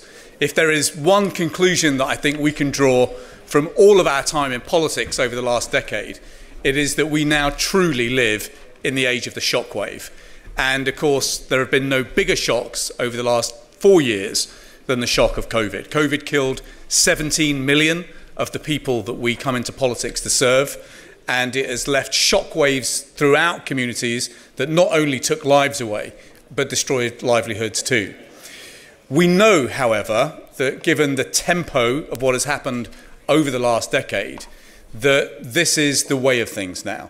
This is not some kind of one-off. These sort of shockwaves are bound to keep hitting our shores wherever we are at increasing speed and potentially increasing force over the next decade. And so that's why I'm absolutely delighted that we've got this panel that has come together to talk about that basic challenge of how do we finance readiness? How do we build resilience? How can we make sure that the communities that we protect are as strong as possible? And crucially, how do we pay for it given everything else that we have on our agenda? So the panel that we've got today, we're going to just do this in two halves. First, we're going to hear from Axel van Trotsenberg, who's the Senior Managing Director of Development Policy and Partnerships here at the World Bank Group. Axel can't stay with us for the whole session, but he's going to hand the baton seamlessly over to Juan Pablo Uribe, who's the Global Director for Health, Nutrition, Population and the Global Financing Facility at the World Bank.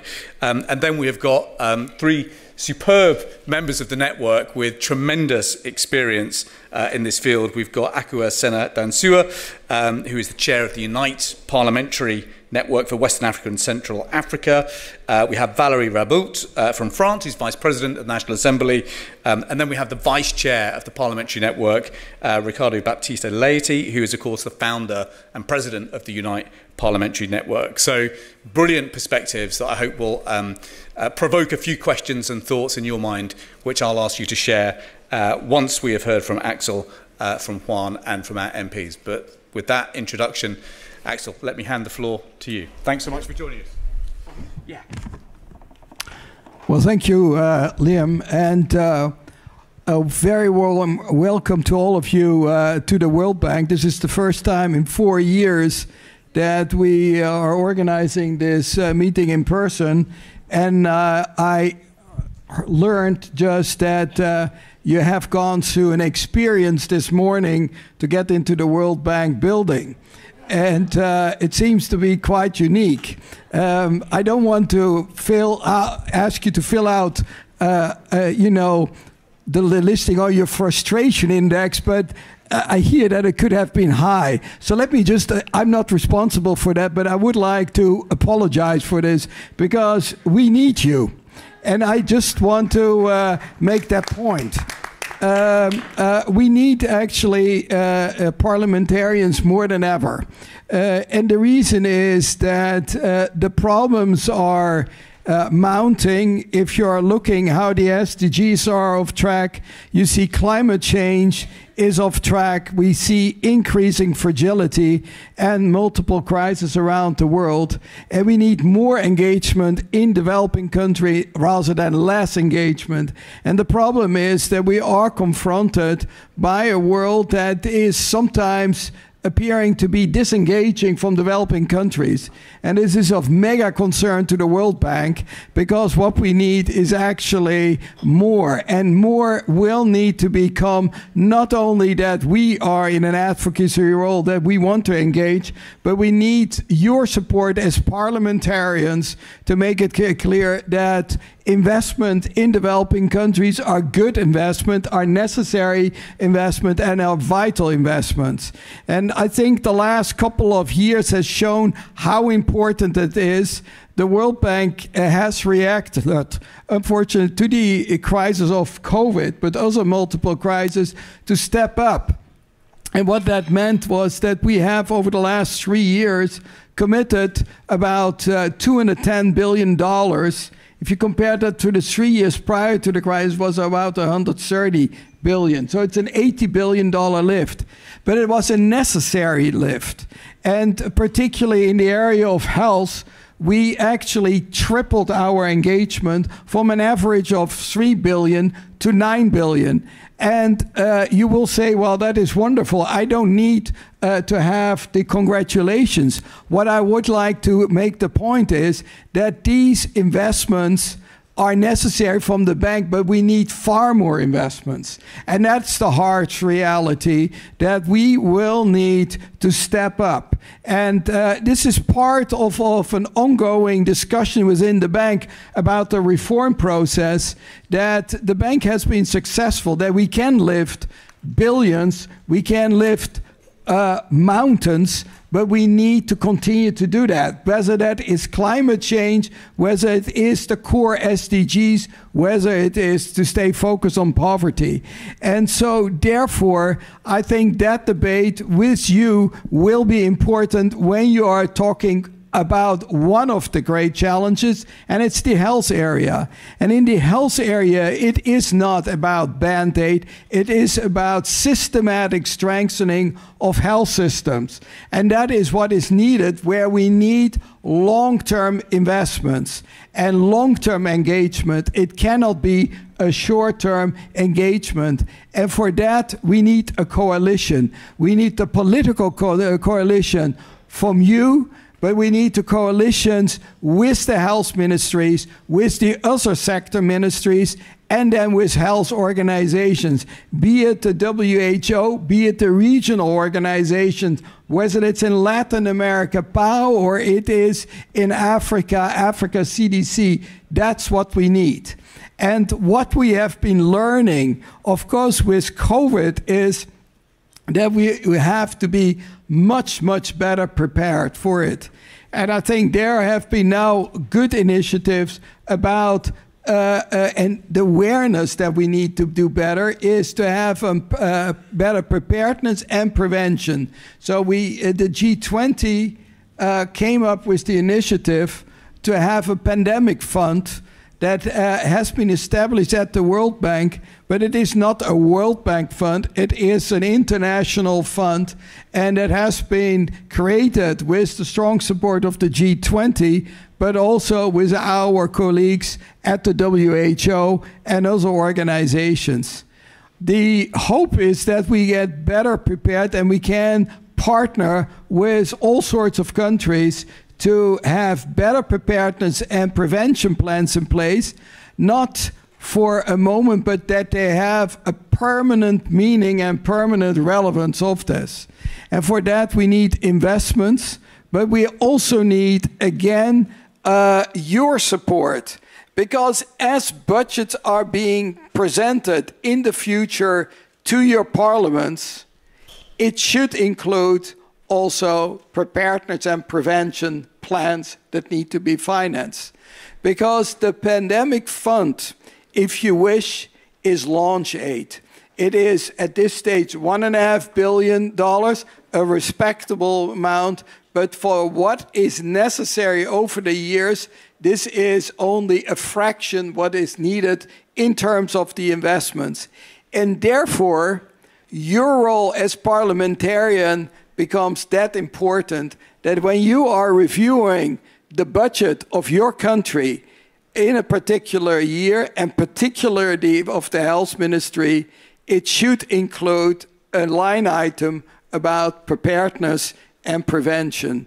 And that is actually where we want to work on this. We need collective consciousness, we need collective political will that this is a long-term investment, long-term commitment, and that it needs to be linked to healthcare, health system strengthening. So I think this is, this COVID has been a brutal wake-up call to the world, how ill we were prepared collectively, and I think we have suffered accordingly. But now I think we should learn from that and move on this to make things better. In general, I think, and I will finish here on this, it is precisely the need for better coalitions, and therefore I think the Parliamentarian Forum has this importance that what we are seeing, whatever we do, we need to have more dialogue on this, also at the political level. We need better understanding from each other, and then ultimately we need more solidarity. And that solidarity has to be expressed not only in words, but also ultimately by financing for developing countries. And that's certainly our concern here, that particularly for the poorest countries, will need a lot more in order to help them get back on track with the SDGs. And the picture is serious. So therefore, I think here we hope that also in these discussions today, but also in your activities at home, we hope that you can give this a decisive push. What you can count on is the bank's commitment, resolve, and capacity to deliver. We want to have this. We need, therefore, these longer-term coalitions. And I hope that certainly this gathering will be also more motivating, but also energizing the debate that we desperately need, but also the action that needs to follow. So thanks for inviting me, and looking forward to your discussion. Thanks so much. Very much indeed. So Axel, thank you so much for that. I think if there's one lesson that the world learned during COVID, it's that pandemics don't stop at passport control. And it is then highly likely that a pandemic of disease can then trigger a pandemic of poverty. We saw terrible knock-on consequences. I suppose the two questions that strike me are, do you think the leaders that you talk to have absorbed that lesson and therefore recognize that preemptive investment is wise? It's always cheaper to build a fence at the top of the cliff than put an ambulance at the bottom, but sometimes people forget lessons quite quickly. And then I suppose the second question is, we're conscious that the bank is in the middle of a debate about evolving its mission, moving beyond twin goals to potentially adding objectives around climate change as well. Many people are quite naturally worried that that will squeeze what the bank can do in areas like resilience and preparedness. So give us a couple of perspectives on either or both of those issues. I think regarding your first question is, I think that where when you're working at the World Bank, you shall never forget that there are 100 million people more extreme poor as a result of COVID. And that should be the brutal reminder that this is maybe far away from industrialized countries, but it is very close to home in many of the poorer countries.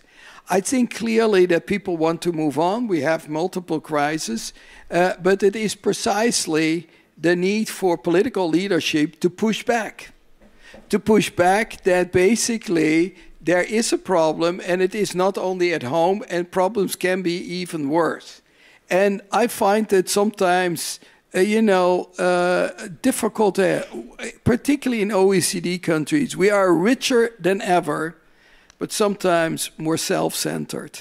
I think that you even saw that in difficult times, you see countries sometimes that are poor, more generous. And we should basically appeal to basic generosity, but it is not generous, it is also the solidarity.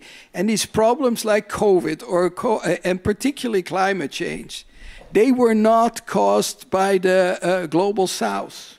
Let's be clear on this. And that Africa is paying a disproportionate price for climate change that is caused by others. And so one of the things is the least we can do is stand by these countries and provide the necessary support. So I think that is what is absolutely needed. I also think it is needed that we need to direct always the attention. We cannot only think of the short term, we need to keep the long-term character. The World Bank is about long-term development. And I think that it is that we have to push back. If we don't push back, who else will push back? We're a development organization, and we should be loud and clear that we are representing the needs and interests for developing countries because they need our support. And I think from your side you could be very, very instrumental in building the coalitions to work together. And I think if we do that, I've been 25 years ago, I was involved in the debt relief campaign on HIPC. I was on the HIPC side of the bank. You can see what civil society and parliaments can do. You can move massive initiatives. Great, thank you. I know your time is limited, but thank you so much indeed for joining us today. That's been hugely appreciated, and thanks for that insight. And indeed, thanks for the leadership over the last few years. Thanks so much. Right, we're going to pass the baton seamlessly now to Juan Pablo Uribe, who's Global Director for Health, Nutrition and Population, and the Global Financing Facility here at the World Bank. The floor is yours. Thanks so much. Sure. Yeah.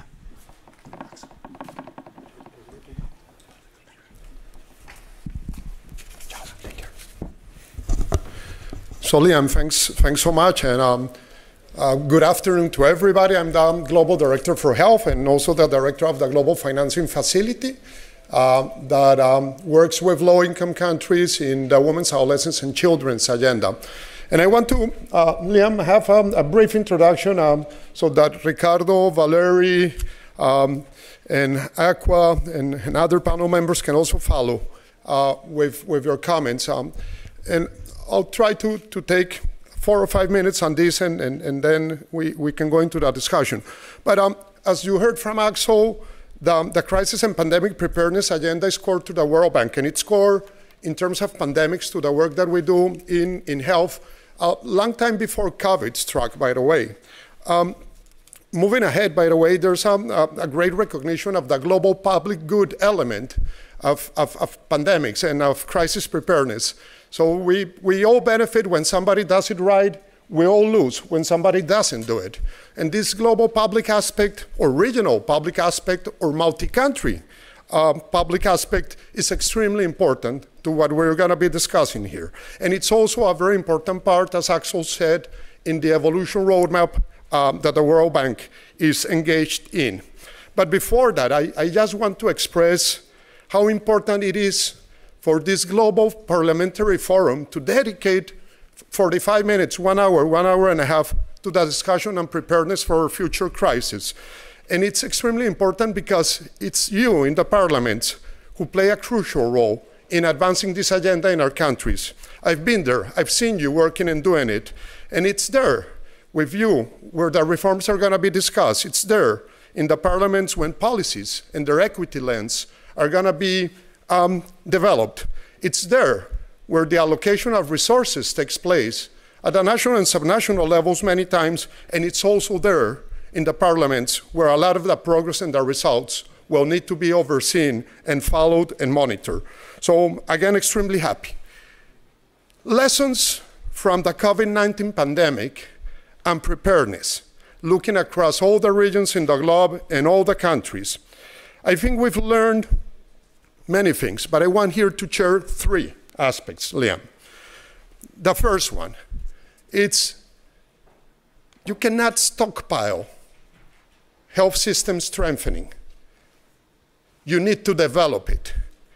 And to develop health systems means that you need to invest in a sustained way in building those systems and its capacities with governance and with leadership. There are three elements within health system strengthening that I want to emphasize here. And we've seen them in practice in our countries. They're extremely important. And they're the baseline for future crisis preparedness. The first one is primary health care.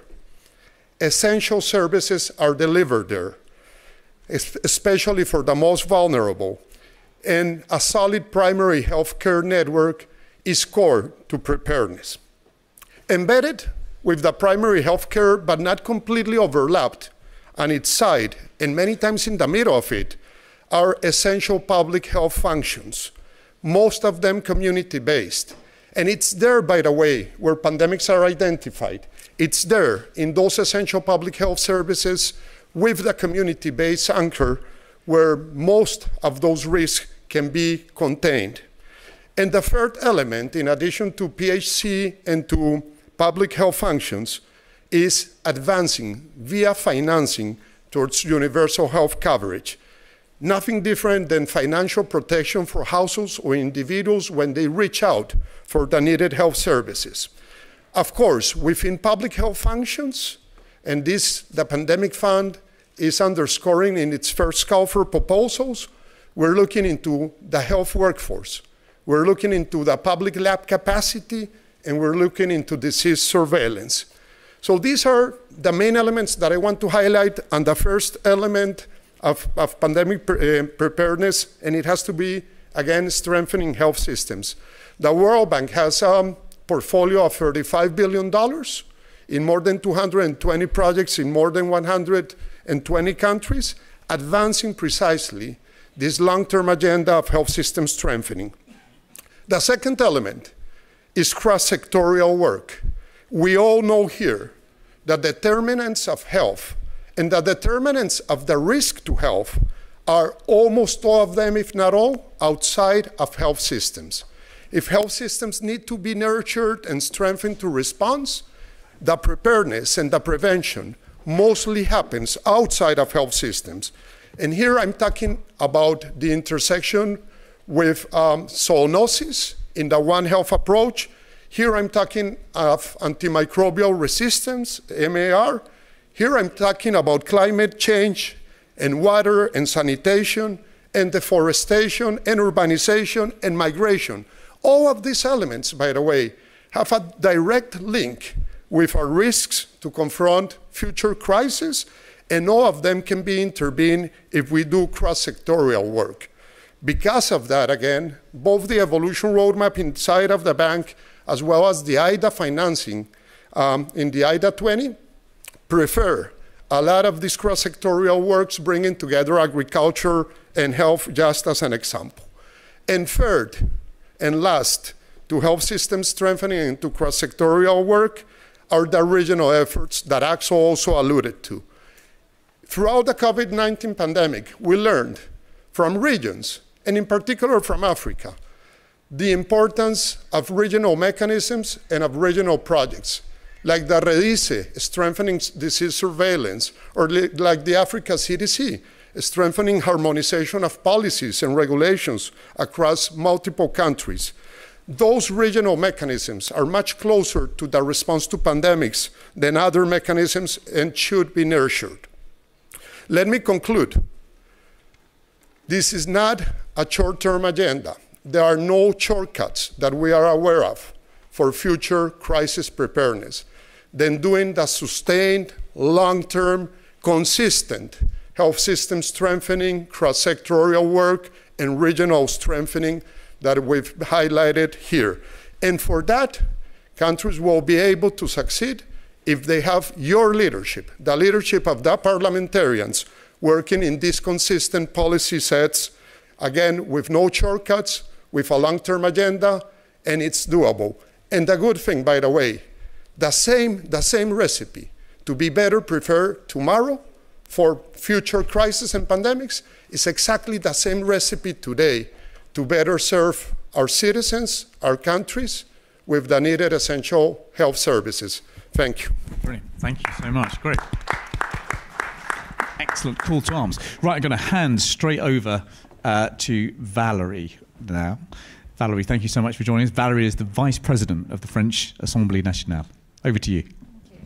Thank you. Thank you so much for the invitation.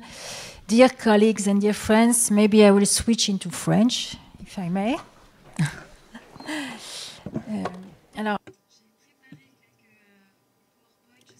I have prepared a few PowerPoint presentation. I don't know if it's available. I hope it is.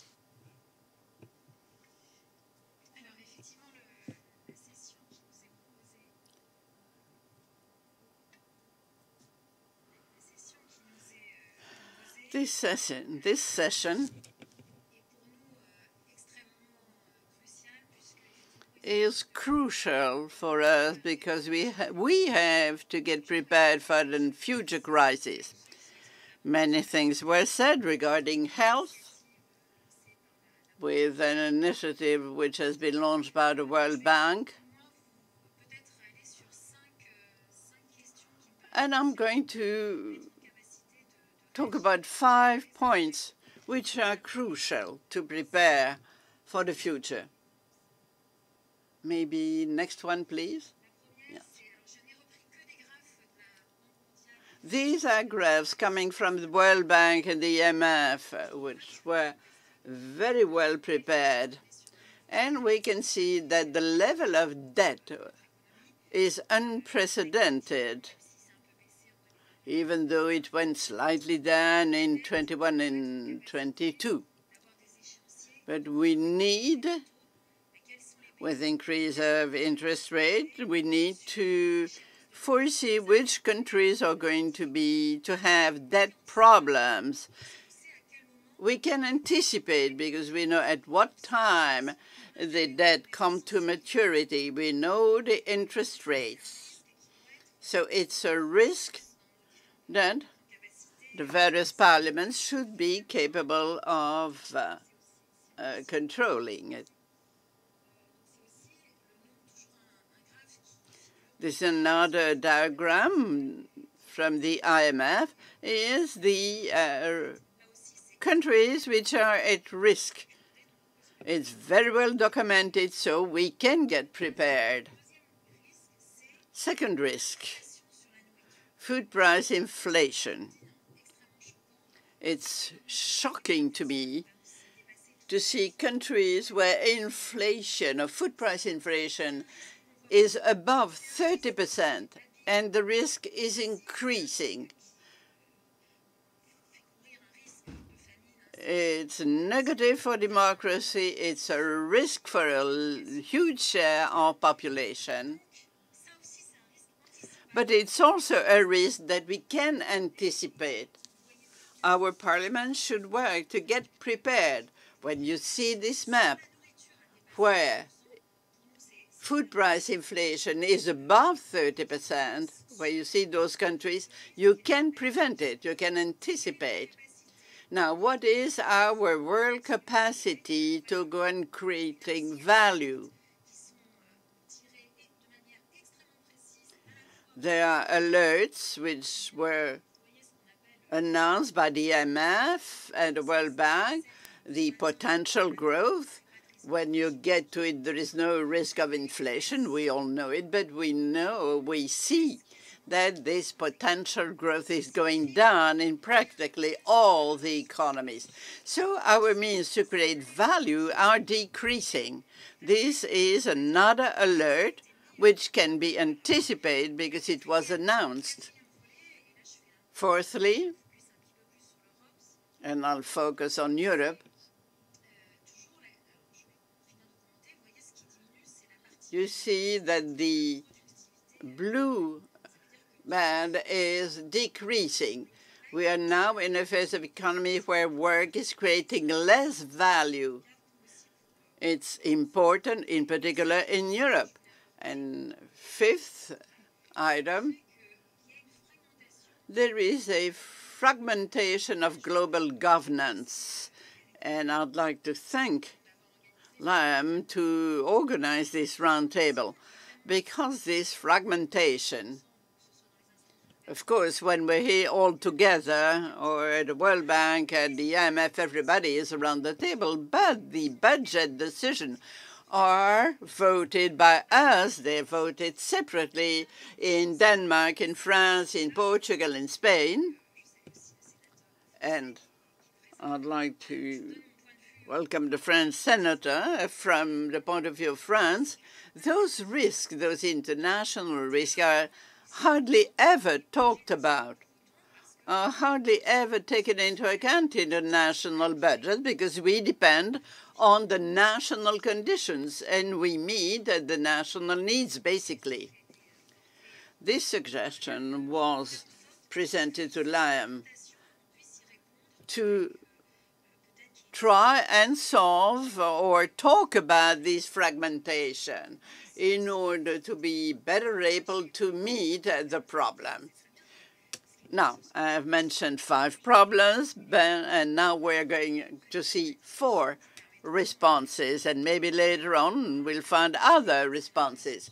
To me, priority is food prices, inflation. It was said previously by Jürgen Vögele, who said, if we do not change the food system, we are going to disaster. And he's completely right. We cannot go on having a system with 10 billion in food, but 12 billion in expenditure. So we have to contain the increase. We have to imagine a new system. We cannot have an increase of inflation, food price inflation of that kind. It is unacceptable. It's inhuman, and we have to solve it. There has to be a focus, a goal, well defined in order to contain the inflation on food prices. Second, the debt. There is a global monitoring, and we need anticipation in order to avoid dramatic situations. Third item, investment. Here also the IMF and the World Bank said it very clearly. You see this graph, this diagram, which is eloquent. We see that we have invested less during the last decade, much less than in the previous decade. How are we going to pay for the future? Of course, in parliaments, we talk a lot of daily budgets. But here we clearly see that there was a decrease of investment. And in recent years, 22, 21, the trend is clear. So we have to take that into account. We have to change. We talked a lot about it related to climate. If we invest in climate, it will enable local production. It will enable us to add value while preserving the planet. We have to do it. And doing it means to have a global financing plan. attributed to each country, but we need a concrete solution, concrete action. We need to have a concrete investment plan. Fourth item, we need a cooperation among the national parliaments. We either have to decide to have a session or to talk about what's at stake at the level of the planet. If we cannot find a solution, everybody is going to lose. The value is going to go down, and the other economies are going to be impacted by every risk, food, climate, and debt. So we need to make a common effort in order for not everybody to lose. But I still have hope, because I feel we have the capacity to decide we're going to offer X million or billion dollars for the next 2 or 3 years. We have to do it, but we need cooperation. Thank you very much. Right, let me hand straight over now to Dansa Karumi, who is the Speaker of the Parliament in Guinea. Thank you so much indeed for joining us, Speaker.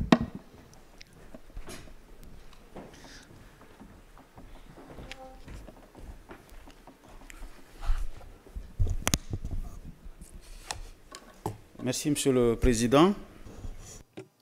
Thank you, Mr. Chairman. I'm going to be brief, because the previous speaker presented the situation very clearly.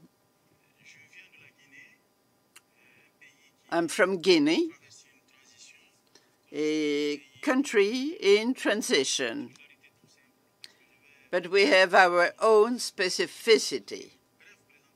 I'm going to present very briefly the situation of my country. I'm going to talk about the role of Parliament in order to meet the crisis threatening mankind. And third, I'll present a few recommendations, taking into account, of course, the situation in my country, Guinea, and in Africa. My country is in transition. Population requested the army to correct the situation because the president had modified the constitution in order to benefit from a third term as president, while limiting the public liberties. The population, which demonstrated for over a year, could not stop that process, and in the end the army intervened in order to interrupt the non-constitutional term of the president. The regime was a civilian regime, and the government, the president's cabinet, 32 ministers, 2 of them being military men. I am the Speaker of the Transitory Parliament. I was leading civil society before, and we are reconstructing the democratic values. That is our transition.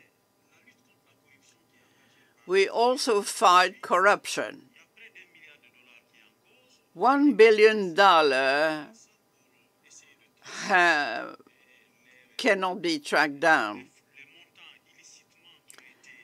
Huge amounts were illicitly taken by the previous leaders, and we wish to find that money and reinvest it in health, education, and infrastructure. And third element, which is important to remind, is that we need to rebuild the basis of democracy. The legal system was accomplice with the previous government. We are rebuilding democracy led by young elite. No act of transition is going to be a candidate to the next election, either government, institution, or parliament. We are going to organize an inclusive process to give back the power to a civilian regime. We'll have elections, but on a robust legal foundation, in order to not admit any more violation of the Constitution. At the same time, we're facing huge challenges, for instance, terrorism in the Sahel, and we see it in Mali, Burkina Faso, Niger, and Chad, where countries like Togo is also under threat. And we are in a very risky situation. We have risk due to insecurity. We are victim also of the food shock, and I'd like to thank the IMF and the World Bank, which has supported our country. While the Constitution was being violated in 2020, the country was not sanctioned. But when the army came to correct that unconstitutional situation, we were punished. So I'd like to thank the World Bank for helping us. I know we have to be vigilant. We talk about climate crisis, food crisis, but insecurity due to terrorism in our country is a situation which multiplies by 100 the risks related to climate change.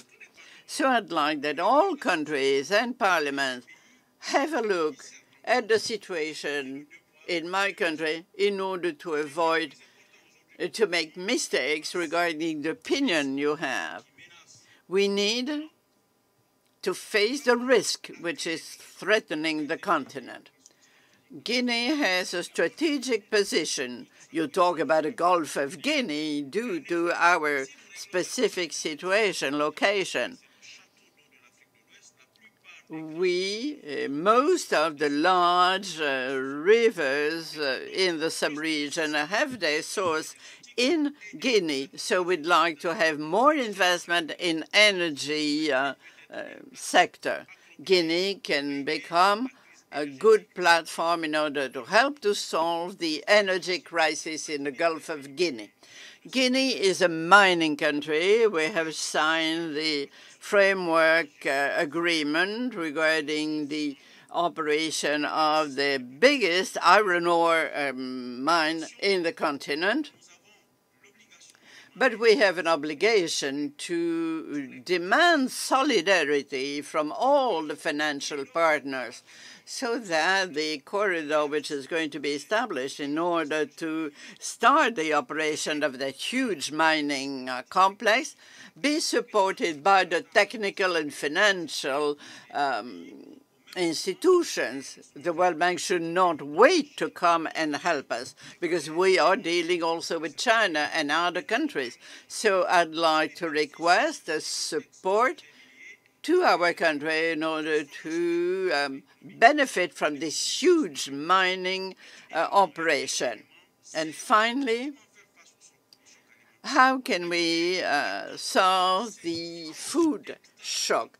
We have 14 billion hectares of land, fertile land. Each person could have at least 1 hectare in Guinea. Very fertile country. Why didn't we invest more in agriculture? While other countries are facing droughts, we'd like my country to receive a help to better restructure its economy. It could help the country. And I'd like to end talking about the role of parliaments. I'll give you an example. To face the COVID crisis, we ratified credit agreements, the second agreement to buy vaccines, and we evaluated the stock of vaccine we had in the country, And in view of the resistance of the whole population to vaccines, we asked the Minister of Health why we couldn't strengthen the health system in the country. The chronic consequences of COVID-19 in my country cannot be supported by the country. We requested the government to change the loan agreement in order to focus the financing on solving the consequences of COVID-19. And I'm finishing, giving a concrete example of what a parliament could do to buy agricultural input. We have established a special parliamentary commission which is going to be in charge to evaluate the implementation of all the agreements which were signed by the government. That commission is working, and we're also thinking about creating a commission to evaluate the agricultural agreements which have been signed. Parliaments have to be accountable and to make sure that financing really meets the true needs of the country. The action of Parliament are closely linked to a good evaluation of the world situation.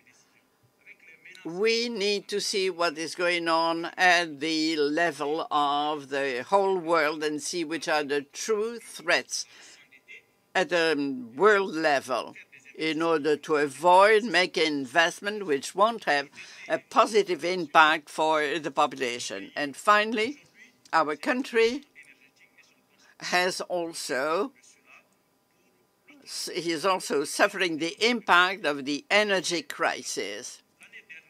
Last year, in 21, we exported 8 million tons of bauxite. 80 million tons of bauxite. And I'll finish with this last example. 80 million tons of bauxite was exported compared to 400,000 tons which were produced in the country. And you see the difference. So we'd like to ask the World Bank and the IMF to support a country in order to create processing bauxite in our country instead of exporting to China or other countries.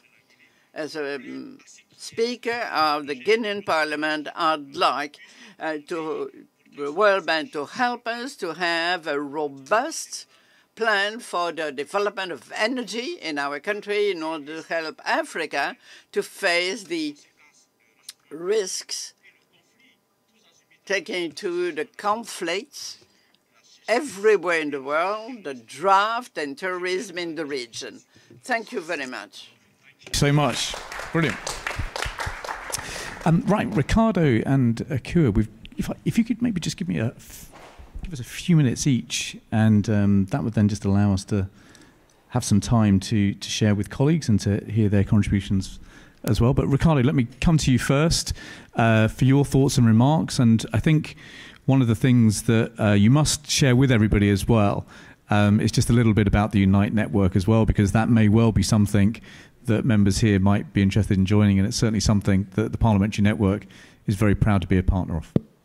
Well, thank you, Liam, and good afternoon to everyone. It's a great pleasure to be here, and I'd like to thank Liam for his amazing leadership, and also our Secretariat for all the work put in over these years, these difficult years, and particularly in preparing the spring meeting encounters that are so important.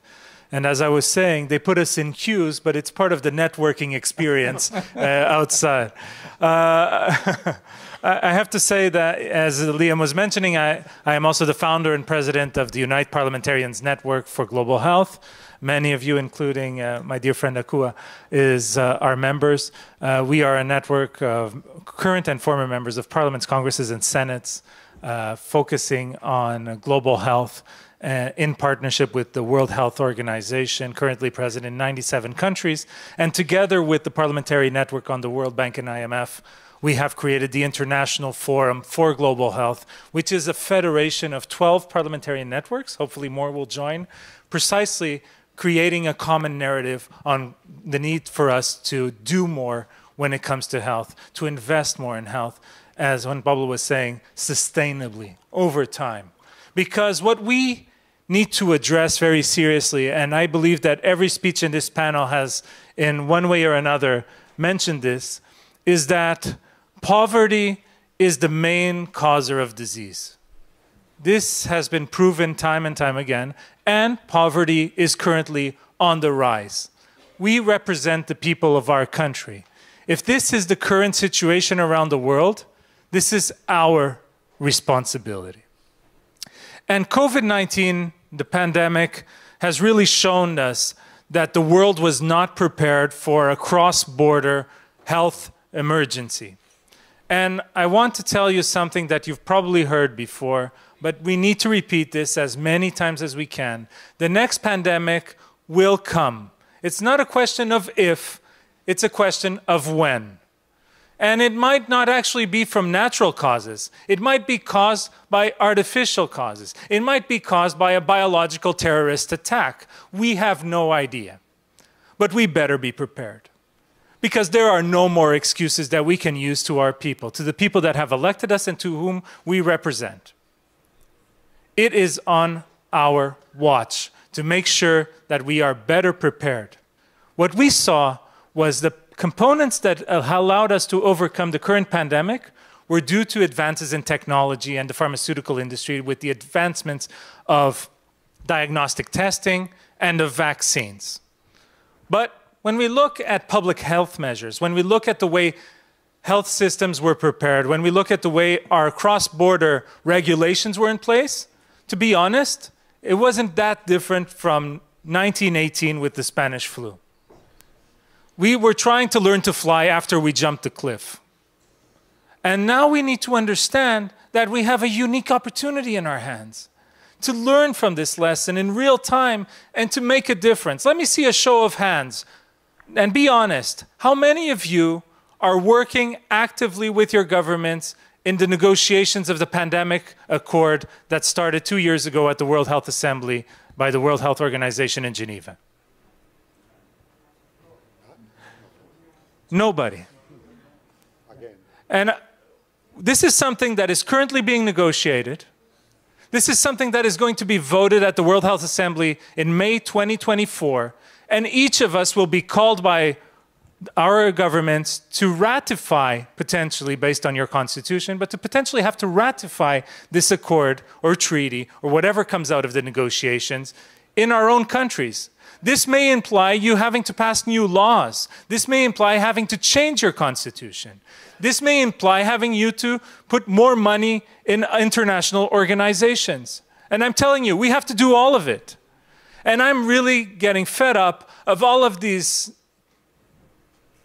people out there that have been denying the realities of science. We are here to protect the people, and the best way to protect the people is to develop our work as policymakers, developing science-based policy making. That is our job. And so by saying this, I do hope that you can reach out to us at the Parliamentary Network, on the World Bank IMF, at Unite, so we can work together on the pandemic accord, of course. We can provide you all of the insights you need so you can keep your government accountable, so you can speak up, so you can raise concerns, so you can speak on behalf of the people in your communities, so you can help them be part of this process. We need this to be a very inclusive process. And we need to make sure that we transform our health systems, as Juan Pablo was saying, sustainably over time. Our health systems, when we talk about universal health coverage, it's not just about making sure that people have access to doctors or nurses. It's making sure that we transform our health system, and we can use the digital revolution to do this, to make sure that we stop having disease systems which simply react when somebody gets sick, to systems that actually focus on the well-being and quality of life of people. If we do not do this, and especially with the rising aging of population in certain parts of the world, our health systems will become unsustainable, and this will lead to ever-growing inequities across the board. And this is something that I think we all need to embrace very seriously, because if we do not change radically the way our health systems are built, no matter how much money you pump into your health systems, they will fail. And the only people that will actually make it with good well-being and quality of life are those that actually are on the richer end of our societies. Those that are poorer or in most vulnerable situations, they normally don't even have a voice. So they'll just get sick or pass away and we won't even notice. But we'll see the impact in our societies in the long run. That being said, I also want to just say that investing in preparedness is also economically sensible. The Lancet published a paper saying that for every dollar we invest, we get $3.7 out of it when it comes to emergency preparedness. This is easy money. It's a no-brainer. And it's something that we need to make sure that international financial institutions like the World Bank, like the IMF, are involved in creating these solutions. And we have to acknowledge that, yes, the richer countries of the world will have to pay a higher price. It is in their own self-interest, as we have seen. If we are able to make the world better prepared, it is better for everyone. And so we need to do this. We need to make sure that we get back on track when it comes to the Sustainable Development Goals. But I'd also like to leave this message to all of you and to me and to all of us that represent the people of our countries. The Sustainable Development Goals were approved in 2015. The 2030 Agenda ends 7 years from now. We're exactly at the half point. And we are failing tremendously. And negotiations for what the SDGs are going to look like after 2030 are already ongoing.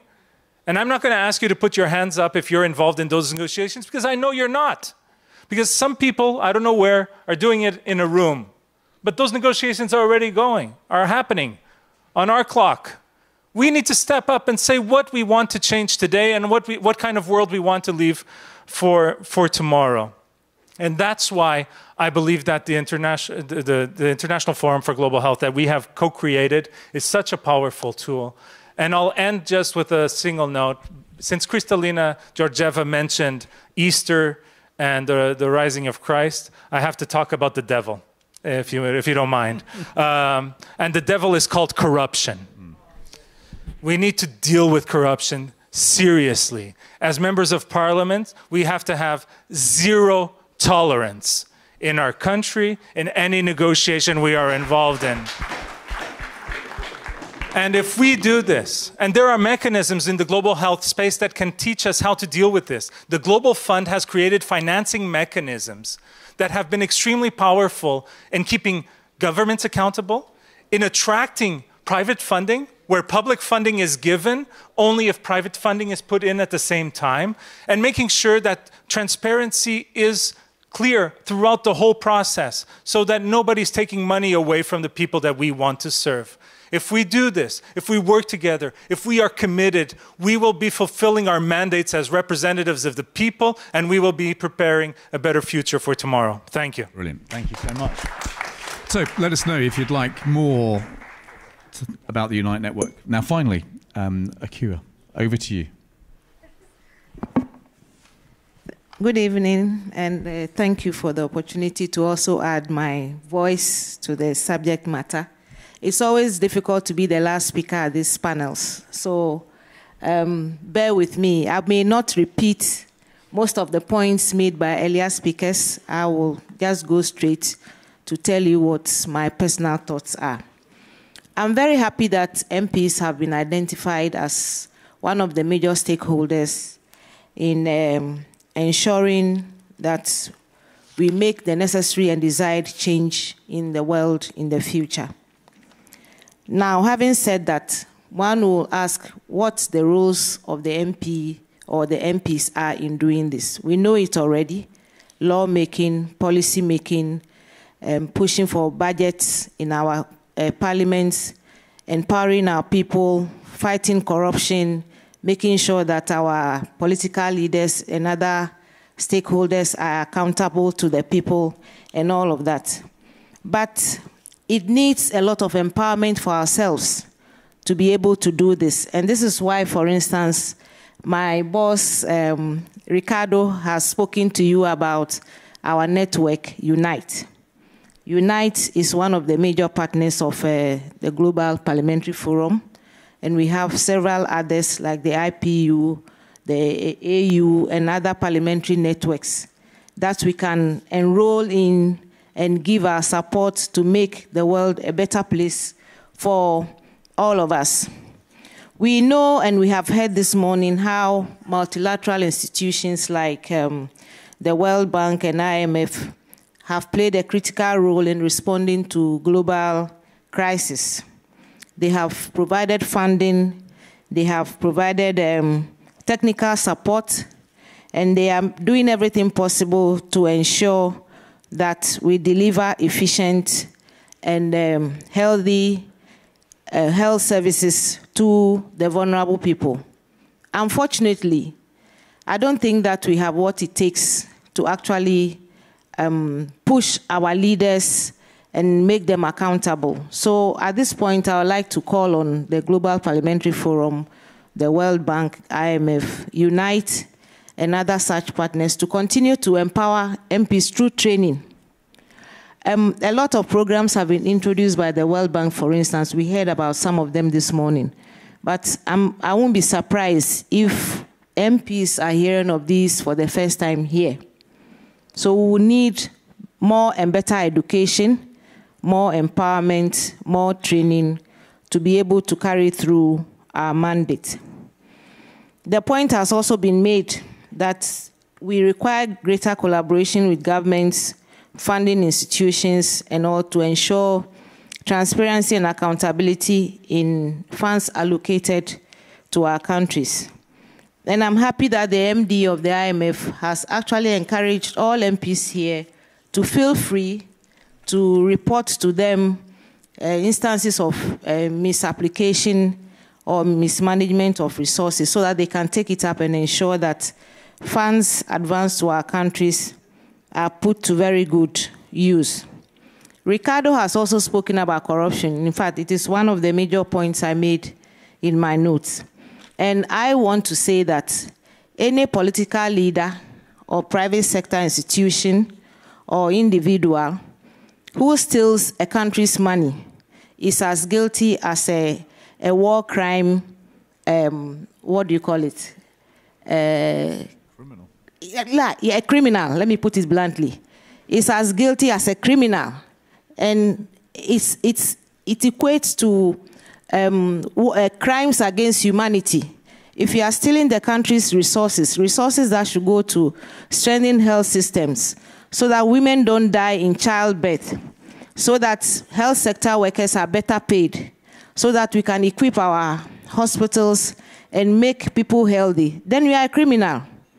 So if it will not be too much, I want to propose that the ICC in New York should review its mandate to prosecute our political leaders who steal our monies and perpetuate these crimes against humanity. That is one of my major points. We are also saying that the developing countries the developed countries are exploiting the developing countries. They come and buy our resources and pay a token for them. If they are able to pay economic monies for these resources or even help us to add value to them, we will earn more, have money, surplus to develop our health systems, and do other major developments in our countries that will reduce our dependence on the global north. So we are encouraging the developed countries to make sure that they pay economic rates or economic prices for the resources that they are plundering in our individual countries, especially in the developing South. We also want to encourage the IMF World Bank, and other funding institutions and charities such as the Bill and Melinda Gates Foundation, the Rockefeller Foundation, USAID, and others to increase their support, especially to the developing nations. We know they are doing a lot already, but we are not there yet, so they will need to do a lot more. We are happy that the World Bank has just set up the Pandemic Fund with an envelope of 300 million for its first round of funding to help developing countries. Even before the applications were reviewed, the portfolio has been oversubscribed. So this means that it is not enough. The funds they have advanced are not enough. So they need to do more. Let's also get our academicians, the media, civil society, and as many institutions that are interested and are important to be part of this global collaboration, because as MPs, we need support from other people, other sectors, other institutions to be able to carry our mandate through. So we need to involve as many of these people as much as possible in our countries. As I said earlier, MPs need to be empowered with more information to deliver on their mandate. And in conclusion, may I humbly suggest to the Global Parliamentary Forum, if you don't have a mechanism for following up, conclusions and decisions made at this fora, then you must develop one to ensure that all the recommendations and points we made, conclusions we make at this fora are implemented so that we don't come and waste our time and energies in discussing issues such as this. So on this note, I thank you very much for your... Great. Thank you so much. Yeah, thank you. Great. Right, so we're almost out of time, but let me just open it up to the floor. Any quick fire points that people want to make? Please do that now. Yeah, let me go straight to the back. Can I can't see at the very far back of the room. Me? Yes, hi. I'm Kathleen Chair from the European Parliament. Thank you very much for your presentations. If we talk about future pandemic preparedness, I think what we should never forget is the extreme inequity that we witnessed in the first years of the pandemic. All those technologies that you very rightly mentioned were only available for a very small part of the global population. It was absolutely heartbreaking as a European to see all the greed, the vaccine nationalism, the hoarding that happened. Meanwhile, a great part of the world was really, really in need of these resources. And in order to address that, it's not enough to invest money. We need a complete overhaul of the international property framework to be able to provide help for the diverse population when in need. So I would like to ask you to elaborate a little bit of the process that is happening in that regard, because it is absolutely necessary and we have to do that. Thank you. 100%. I'm surprised that's not come up already, actually. Right, okay, Spain.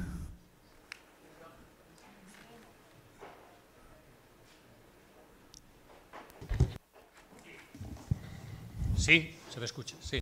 Can you hear me? Good afternoon.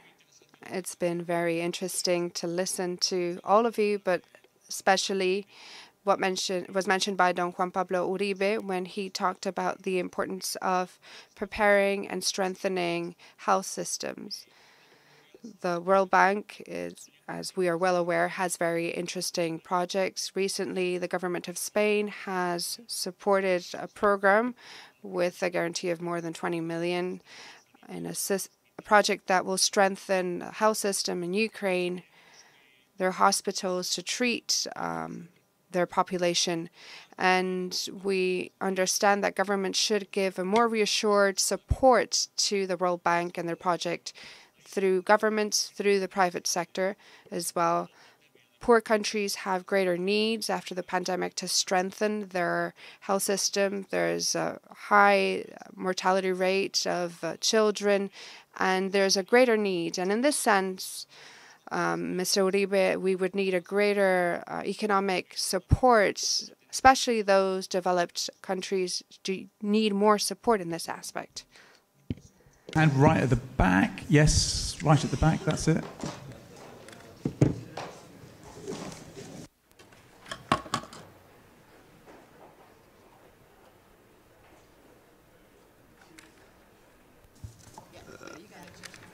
Yeah, thank you very much, Chairperson, for giving me the word. My question goes straight to Mr. Ricardo Batista Leite.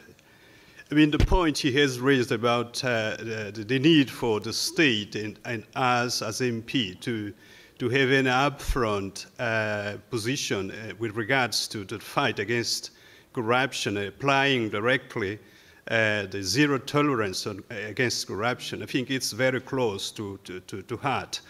But my question is very practical one. How can you as an MP assist the successive Portuguese government policies on helping former Portuguese colonies dealing with zero tolerance corruptions, as the fact coming from a corruption perception index pits all the former Portuguese colonies countries or Lusophone Africans in very low in terms of being corrupt. And persistently, what we're able to see is that successive Portuguese government are playing the game with also some political incumbent regimes across the Lusophone Africans. So then how you as an MP then assess the behavior of a successive Portuguese government in terms of dealing upfront with some corrupt regime in Lusophone African? Thank you very much. Okay, thank you very much. Saw one there. Yeah. Thank you. I'm going to ask you in Spanish because my English is not so good. Faced with the need to improve the access to finance for more vulnerable countries to guarantee their needs for development in the long term and debt sustainability, as we mentioned today, and to obtain finance support to face future global crisis that requires greater investment in education and health. What do you believe would be the need when it comes to tackle the framework, considering that there are developing countries that have very reduced fiscal margin and face the many challenges we've talked about today? Senegal. Merci beaucoup. Thank you very much. A small comment on as to what Ms. Rabo has said. What in terms of the effort on the debt, our countries had considerable growth rates before COVID, but when COVID occurred, we all found ourselves in crisis. We tried to negotiate a debt moratorium, but we were imposed to not do more borrowing. However, countries such as yours or countries such as France could go beyond the convergence criteria. You went to more than 100% of your GDP for most countries. Today, for countries such as ours that have many issues, most of the financing that we receive from the bank and the IMF are catch-up financing. And today we have a demographic shock. So we need to finance education, health, and also to better develop our potential. You heard Mr. Koluma talk about his potential, and other countries have discovered gas, for example. But are these criteria on debt sustainable, or should they not be reviewed now? And Denmark. Oh, you can't do this.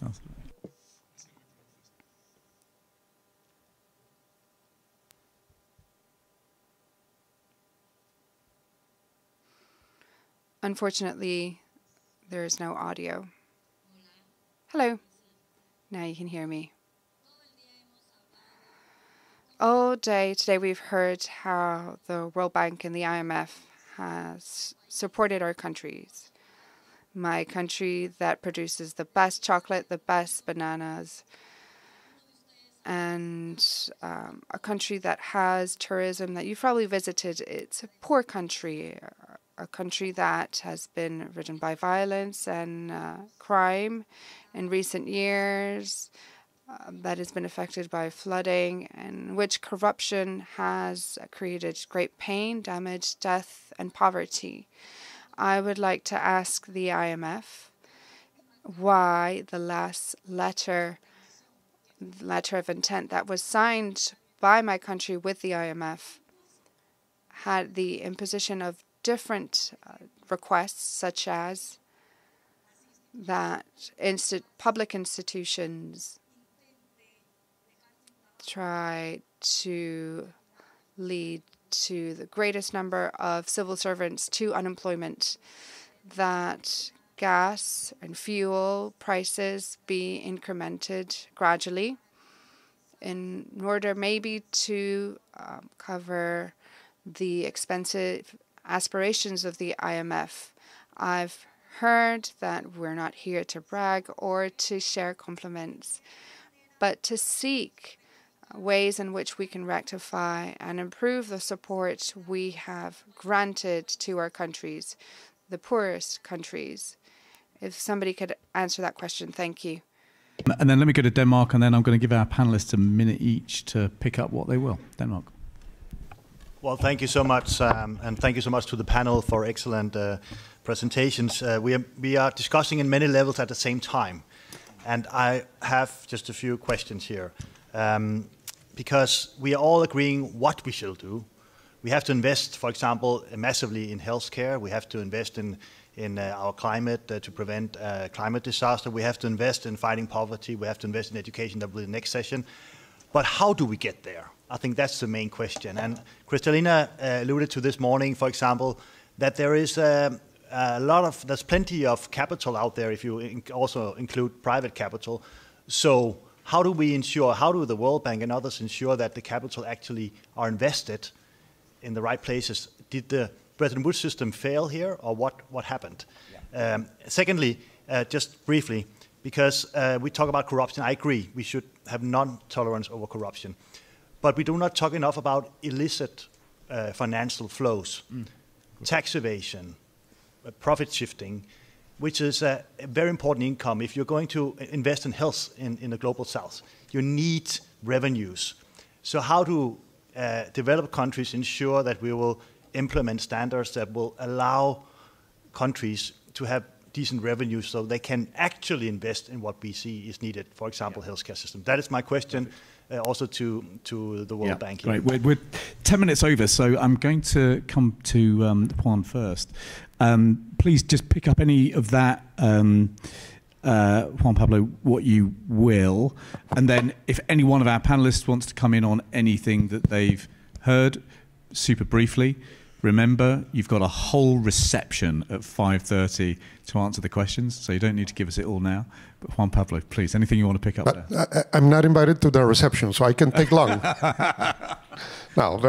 Look, thanks so much for all the very good comments, and also to the panelists for great presentations. I want to address from the World Bank part, not the IMF, from the World Bank part, the question on resources and the sufficiency of resources that came from Denmark, from Spain, from others. And I do believe that resources are not enough. We need to be realistic. There's a lot of domestic resource mobilization that can be increased and should be increased, and it's a difficult, by the way, it's a difficult political agenda in our countries, very difficult, especially as Valerie showed up with inflation, food crisis, etc. It's extremely difficult, but it will need to be done country by country, leadership by leadership.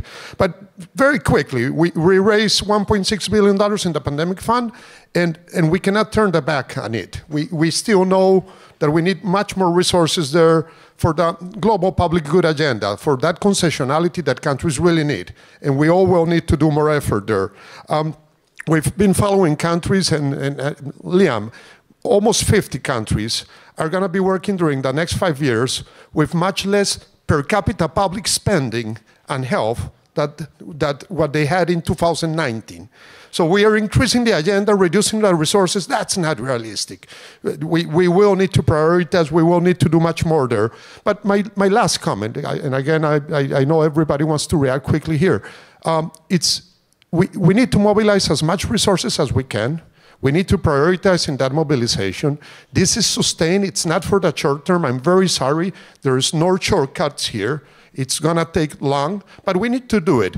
And the non-financing resources that some of you also pointed out in the interventions are fundamental. And I'm talking here about solidarity.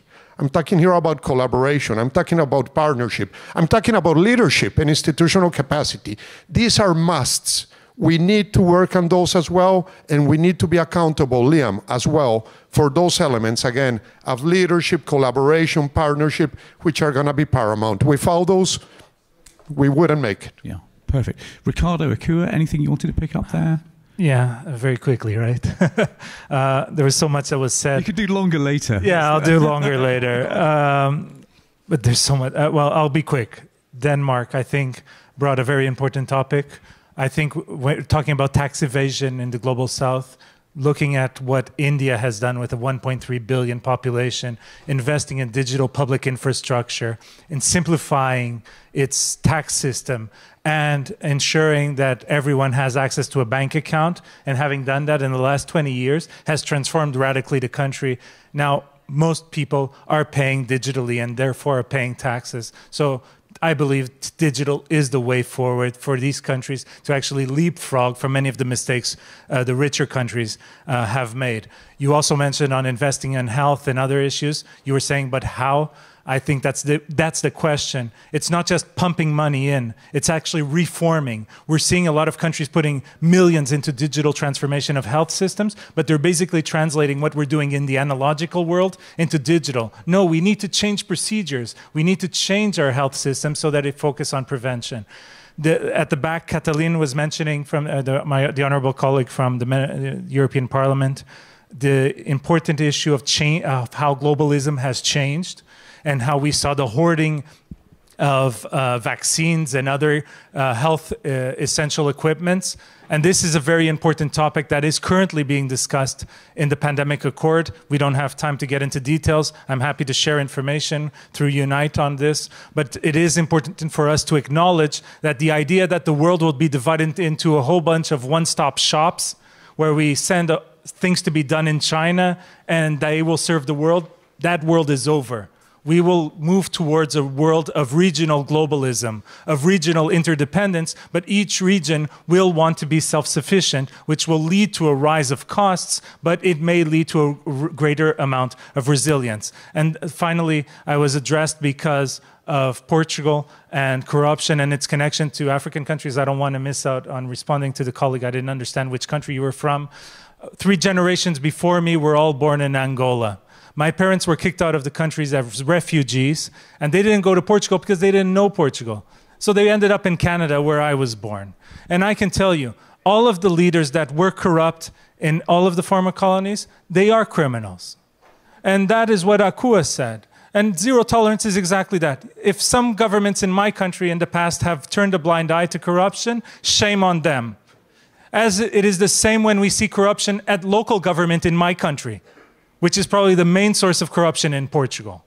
Shame on them if they turn a blind eye. That's why as parliamentarians we must demand strong justice systems. We must demand strong justice international systems. We must demand that countries that are not part of those international systems become part of it. So we work together for the greater good. I do believe it is possible, and I do not mix a few rotten apples in different countries around the world with the majority of generous people that I find in all of the countries, including the Portuguese-speaking countries of Africa, including of my home country of Portugal. Thank you. Thank you. Akira. Yes, I think MPs should be bold and criticize their leaders who refuse to prioritize their development concerns. I'm saying this because when leaders must use resources to build hospitals, schools, markets for women, and invest in healthcare, some are busy using the monies to build palaces, others are building I don't want to go into details. And of course, we should remember that any leader who doesn't think well about the development and growth and well-being of their people is not worth being a leader. And we should take every step to kick them out of office. Thank you. Yeah, super. Valerie, Oui, and then we'll come je voulais to répondre à... I just wanted to answer the question of this gentleman here. I think that the questions that we heard this afternoon show that there is financing as an issue, because the question was asked to our colleague from Denmark, did say so, where will we find the money? So the question is a real one we have to ask, and also the allocations, what are the criteria?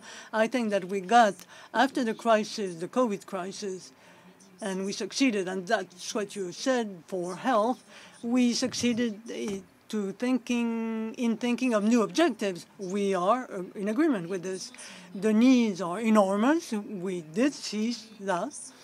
But they are enormous on both sides, because in the economies that are more developed, we see that there are aging population and the creation of value will be an issue. And in others, where you have a lot of youth, the creation of value is possible, provided that there is an investment in to start with. So everybody has the same interest. And I think then we have to agree on that. That's the challenge. Dancer, any final comments to round out the session? I will be very brief to tell you simply that we should rethink about global solidarity, especially in access to financing. It's not that some countries might have the possibility of being indebted and others be limited by their GDP.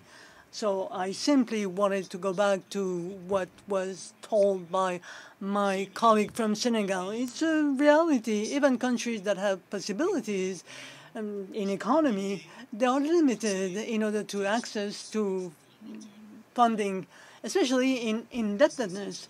But the essential is today the wealth that we have today. We cannot give a valor if we do not have access to capital, if we do not have conditionality that would be more with more solidarity.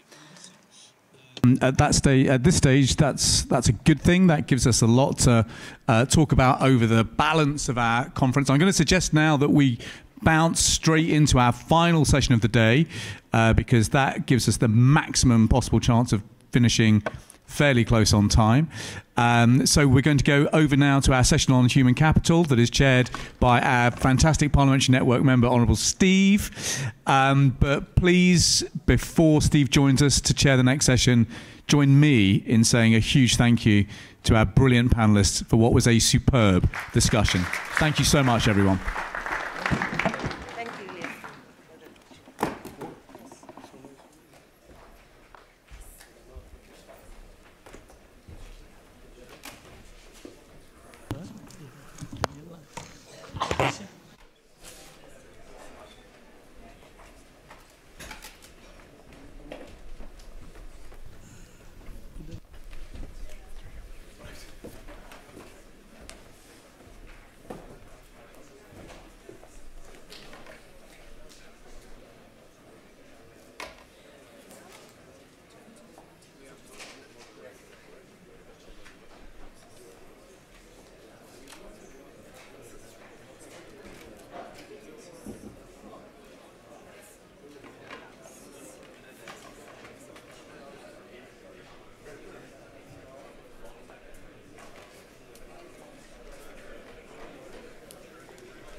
I like this.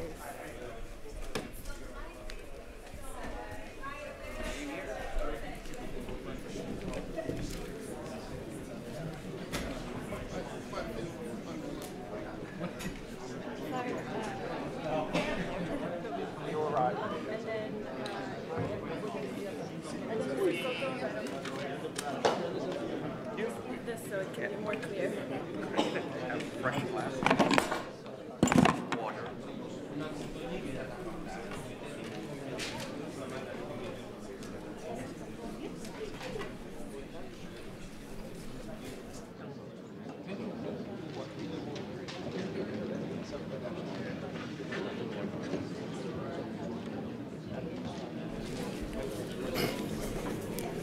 Good evening, members of Parliament around the world, invited guests, distinguished ladies and gentlemen.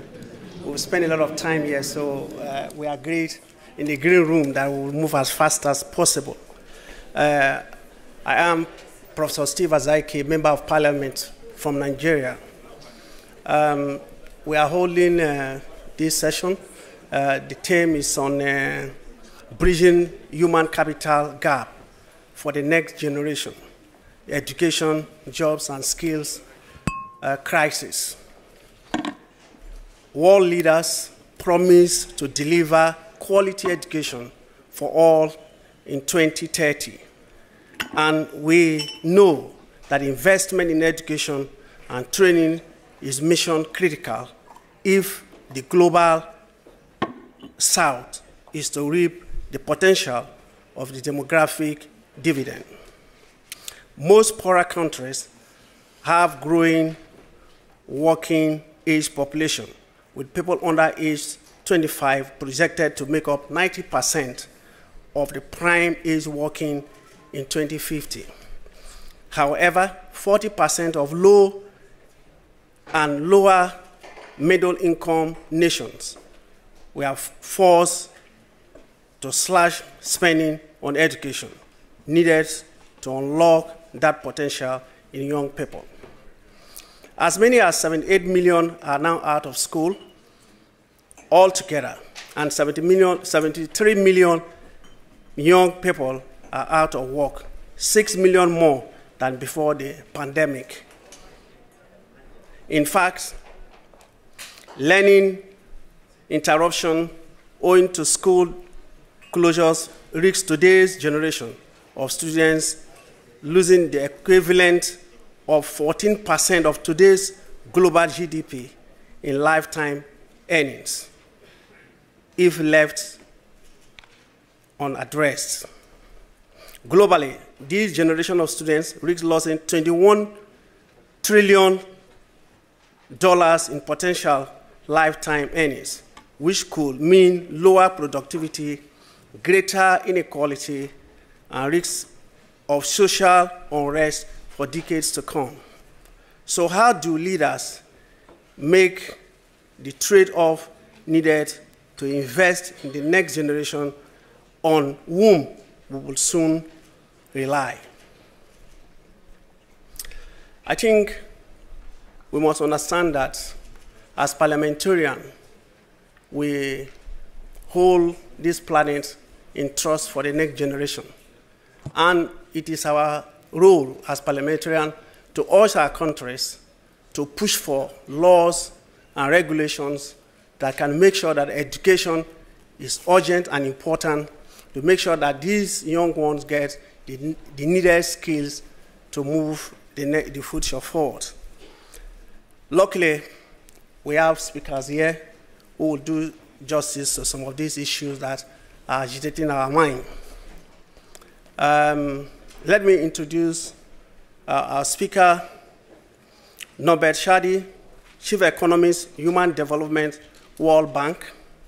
Previously, he was Principal Economic Advisor, Social Sector at the Inter-American Bank, Senior Economist to the Development Research Group. He has also been in the academia. He has taught in Georgetown University and Princeton University. He's bringing his wealth of experience from the academia and on-the-job experience to bear with us this evening. So may I introduce our speaker, Norbert Shadi, please. May want to take the floor. Thank you.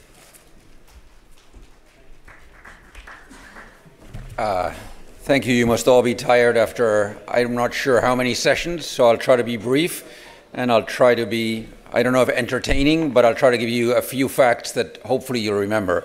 So I'm going to be talking largely about what the pandemic did to human capital. And we just produced here at the bank our flagship report on human development in the last year, and it was precisely on this. The costs of the pandemic, it's called Collapse and Recovery, how the COVID-19 pandemic eroded human capital and what to do about it. So let me just start by saying the most important fact here, which is the pandemic destroyed human capital in many contexts, and that unless we can figure out how to reverse some of these losses, it's going to be with us for a long, long time. Many of us know, obviously, that the pandemic killed millions of people. We know it led to a global economic contraction. We know it increased the number of people who live in poverty. And what has received much less attention is the fact that, as I said before, human capital was really destroyed during the pandemic, and that the long-term consequences of this are likely to be even larger than the short-term consequences of the pandemic on living standards. So I guess one question that people often ask, okay, you're talking about human capital. What do you mean by human capital? And human capital really isn't anything so mysterious. It really is the skills that make people able to earn a decent living, earn higher wages, and be more productive in society. We know human capital is one of the main, if not the main, determinant of long-term growth.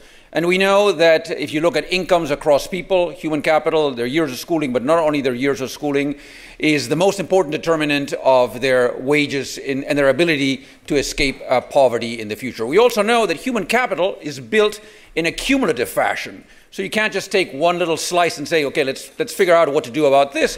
Human capital starts in the womb, but certainly gets underway once kids are born, and every stage in the cycle whereby human capital is built builds on the previous one, and in turn affects everything that happens thereafter. And human capital is also multidimensional. It's not just schooling, though a lot of it is schooling, but it also is health and skills that are built in various ways. And finally, we know that human capital is built particularly rapidly in the first 2 decades or so of a person's life. And then after that, it's really more of a period, once people enter the labor market, it's a period where the human capital is utilized by those who have it in order to earn higher wages and be more productive. And let me say finally that for poor people, human capital, for many poor people, human capital is the only capital they have. They have no other capital. So when we're talking about erosion of human capital for poor people, we're talking of depleting them of the only asset, the only productive asset that they have. So let's talk a little bit about what actually happened during the pandemic. So during the pandemic, in the report, and there should be copies of the report, I can facilitate them to people afterwards, we look at human capital over the life cycle, and what we find is first, looking at very young children, and we collected original data on this, and as well as data sets that were available, we find that very young children, those who are of an age before they go to school, suffered massive losses in various services that are critical for their development. So in many regions of the world, big drops in vaccination coverage, drops that in most regions have not yet been recovered, and big drops as well in preschool coverage in those areas where preschool is somewhat widespread.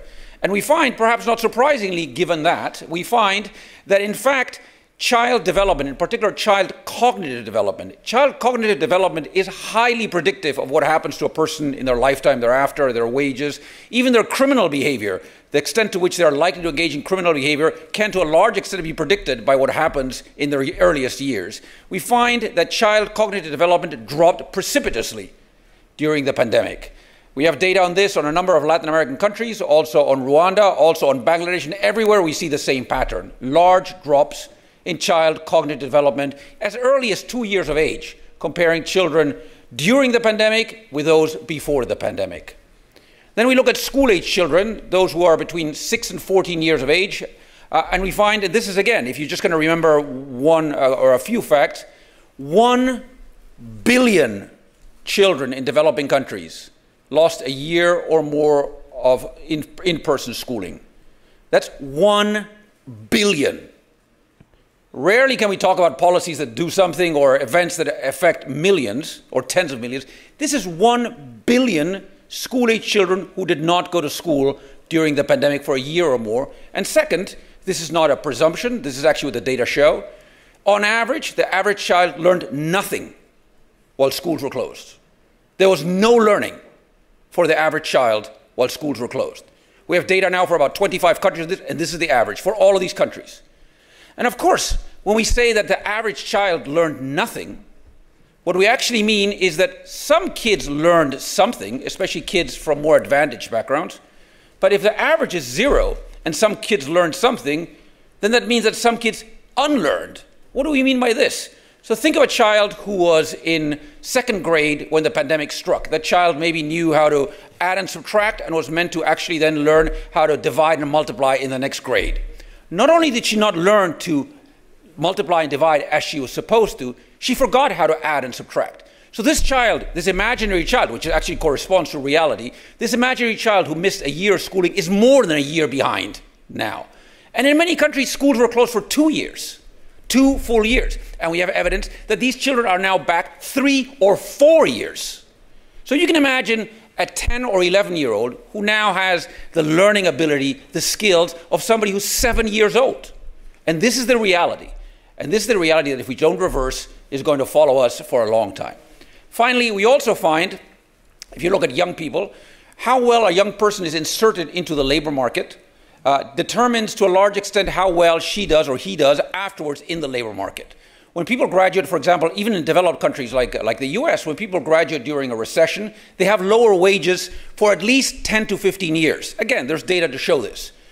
So what we know is that many young people, especially young people, found it very hard to insert themselves into the labor market during the pandemic for rather obvious reasons, and that in many countries there's been no recovery, at least until the end of 2022, which is when we have data, no recovery in the labor market for young people at all.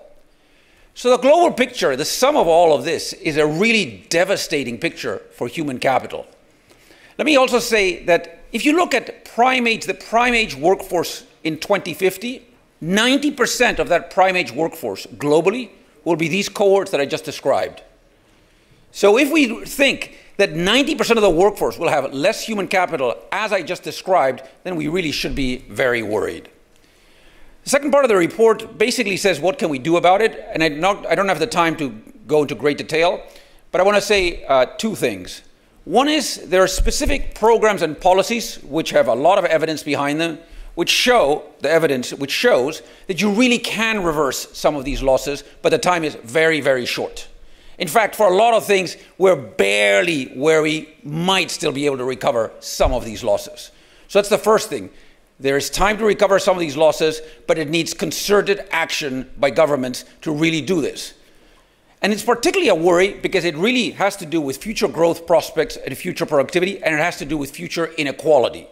Because, as I said before, these losses were largest for children from poorest households. So in some sense, we've condemned the children from the poorest households, if we don't reverse this, to be even poorer than they would have been in the absence of the pandemic.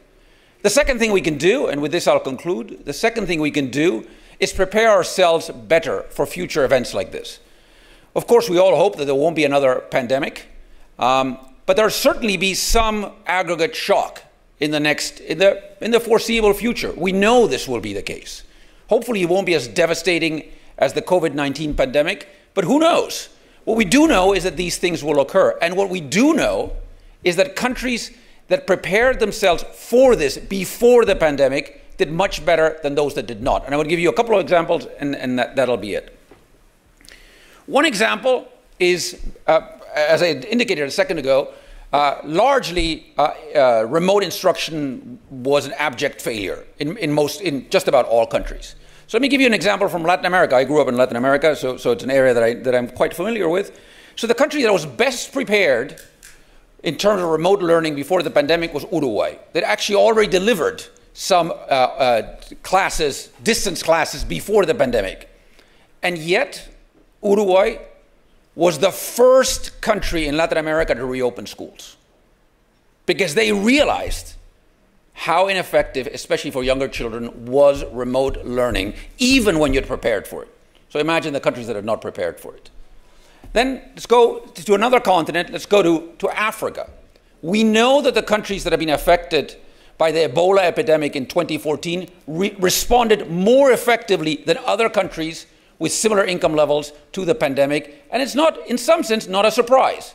They learned. They learned about how to make data more integrated. They learned for early, on early detection systems.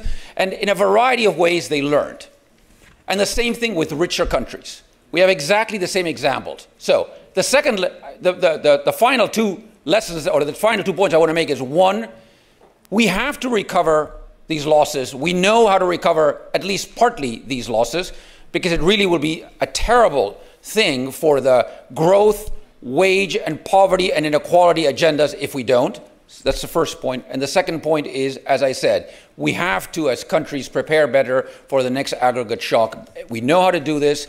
There are things we can do now. It's really hard to invent things as you go along. Once a disaster is struck, it's very hard to invent things. It's much better to do it early on. So thank you very much. Thank you.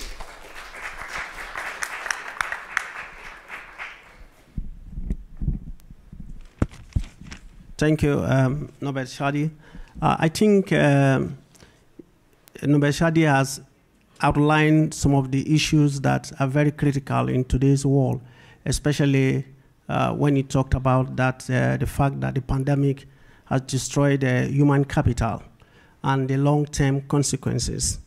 Also, I'm very touched when he also said for poor people, human capital is the only capital they have, and I think that is very true. And if that is destroyed, it means they have nothing. And also emphasizing why and how we should get ourselves prepared for the next pandemic, even though we are not sure it will happen, but we just have to be prepared. Nobody knows.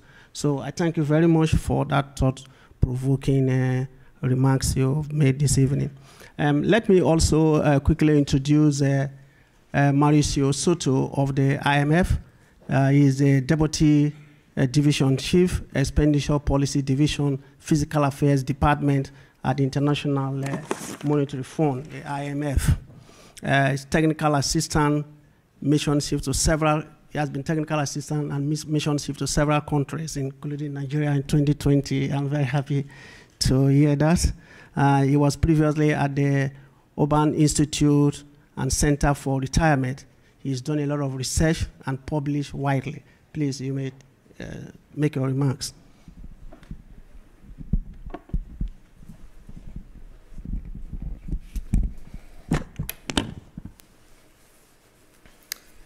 Thank you very much. It's a pleasure to be here. This is a very important topic for all of us, including the IMF. And maybe a point to start is to go back to what our management director from the IMF said last week. When we were, when you think about the IMF, it's an institution that is here to help countries fight shocks. And today, you can think of the shocks to inflation and the importance of dealing with this. You also can think of the shocks of many vulnerable and low-income countries that have high debt, very limited fiscal space. But across those messages that are really short-term and are really present in many of your countries, a third message that the IMF Managing Director emphasized last week was medium-term growth. So tomorrow morning, the World Economic Outlook projections are going to be released. But something that we know is that the medium-term projections, so for the next 5 years, our staff at the IMF is projecting that growth, real growth, will be about 3% per year on average. And this is extremely slow compared to historical norms. Just not going too far, but the 20 years before COVID, the average growth was close to 4%. This difference will make it extremely challenging for all countries to fight poverty and to address some of the weaknesses that Norbert has very clearly emphasized. If you can move to the next slide, please. So what are we doing from the IMF? And one part to emphasize is that at the IMF, as you know, we focus on the macroeconomic. So we do not have the expertise that Norbert and many of our colleagues at the banks have in sectoral issues such as education, healthcare, and human capital. But we still play a role because we look at this from the macro financial side. What are governments doing? So think of the education. Countries today spend between 4 and 5% of GDP on education from the government. This is a very large part of government budgets. And whatever governments do going forward are going to either win or break some of the challenges that Norbert has underlined. So this is where the IMF comes in. We look at this from the social spending umbrella. And under that umbrella, we have a strategy that came out in 2019, where we include issues such as pensions, social safety nets, social insurance. But importantly, we try to put under the umbrella also health and education because of the importance of these two sectors for development. Basically, what the strategy that we have is our staff engages on these issues across 3 dimensions: adequacy, sustainability, usually that's what you will recognize the IMF to do, but also efficiency. And I want to stress that this strategy was supported and we received tremendous input from many in civil society as well as experts in this field. Next slide, please. So the last thing I will say about the strategy is you can see some of these documents what we are actually publishing. So we have 2 documents that are public already, one on social safety nets, one on pensions. Those are the first 2 on your left. But there are also some forthcoming that really explain how the IMF looks at these issues from the macro-fiscal lens. There are 2 forthcoming for this year, one on health that will be coming soon, and one from education that will be coming later this year. Next slide, please. Now, one important part from our perspective is that in these areas of social spendings, the trade-offs are extremely salient, especially for low-income countries. So this is an exercise that we have done for the adequacy part, which means our countries are spending enough to achieve their own goals in terms of education, healthcare. So we think about 2 dimensions, human capital and physical capital. In physical capital here is only electricity, water and sanitation, and roads. But you can get the picture. If you look at the highest bar, this is the additional annual spending that low-income countries should be making if they want to make substantial progress along the sustainable development goals in these areas. And these numbers are extremely large. Total close to 17% of GDP, of which education is probably 1/4. And this is even before thinking about how to address the COVID shock. So the main message of this picture is countries have very large needs, but not only on education and not only in human capital. And low-income countries are extremely constrained and they need to work along all of these goals. We heard in the previous session the challenges surrounding healthcare, and in this session we're hearing a lot about the challenges surrounding education. All of these countries need to do more, and you might not hear this often from the IMF, but we recognize countries do need to spend more on these areas. Next slide, please. Now, what is the main challenge that we see when we think about these countries? As I said, they will need an additional 17% of GDP to make substantial progress along these goals, including for education. But if you look at these charts are showing you how much money in taxes. So what is the government revenue for low-income countries, for many of your countries? Big picture here is most low-income countries raise only 15% of GDP today. So if we really wanted to be countries to be serious about development and about the sustainable development goals, including on education, they will need to more than double their revenue. And this is not a surprise, it's an immense challenge. Next slide, please. Now, how do we engage in these countries? And maybe this is where I can tell you a little bit of what we do from the IMF side. We do 3 key activities. Surveillance. We meet with many of you, having a policy dialogue. And here's an example for an advanced economy. We do this for all countries, all of our members, where we actually have a dialogue with the authorities of France and thinking about, part of it is the COVID shock, but is the spending in France, our staff documents that is relatively high compared to the outcomes. So there is some scope for efficiency, and I welcome you to look at this report in France. Next slide, please. But we also do this in something that maybe you know us better, which is lending. These are the typical IMF programs.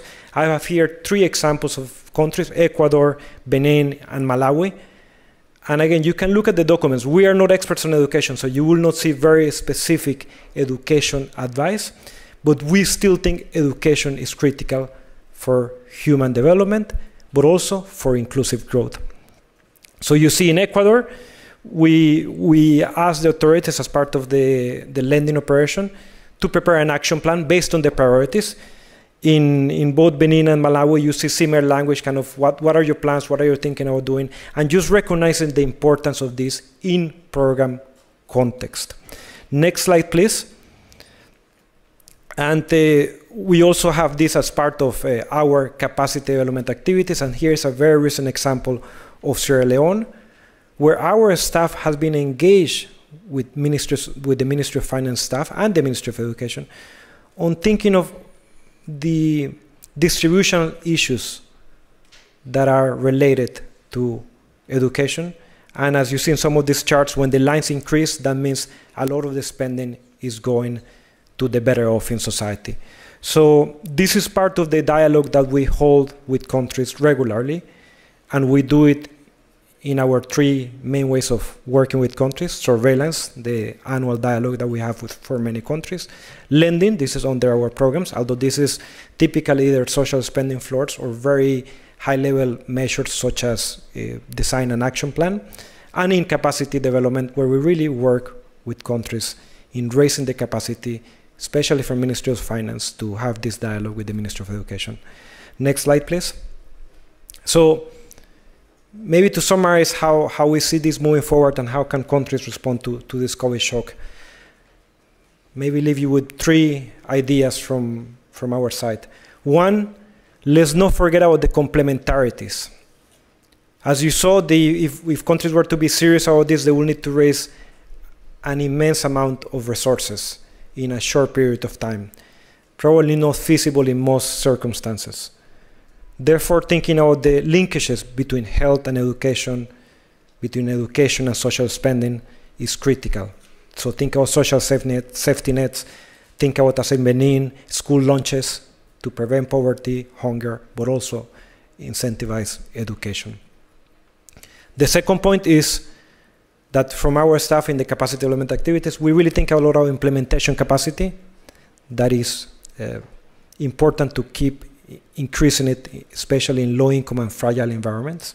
So think about public financial management measures to increase the monitor of spending, the monitor of outcomes, and to be more transparent in how these resources are being utilized, just to ensure the efficiency of spending.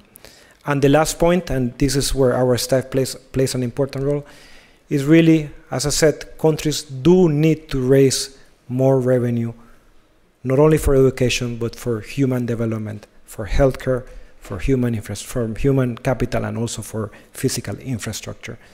And we hope that our staff, working with many of the countries represented here, can help countries move in that direction. We think that it's feasible to raise more revenue than most low-income countries are raising today. It will be very challenging to address the shock of COVID and the baseline before COVID on education without countries raising more revenue gradually over time. Let me stop here, and I welcome all of your reactions later on.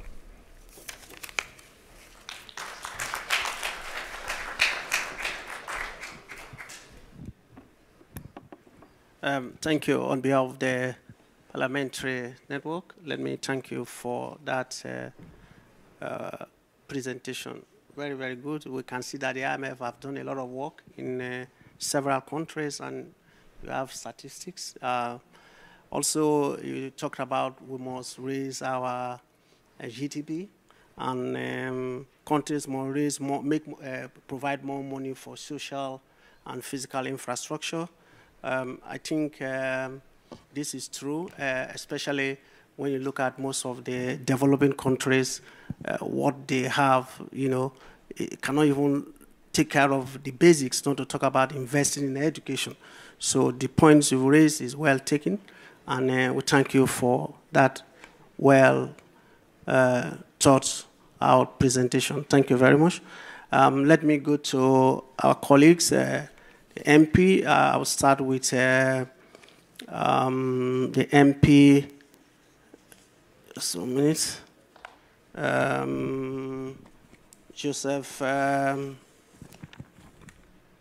Joseph Nan O'Reilly, the co-founder of the co-founder and executive director, International Parliamentary Network for Education.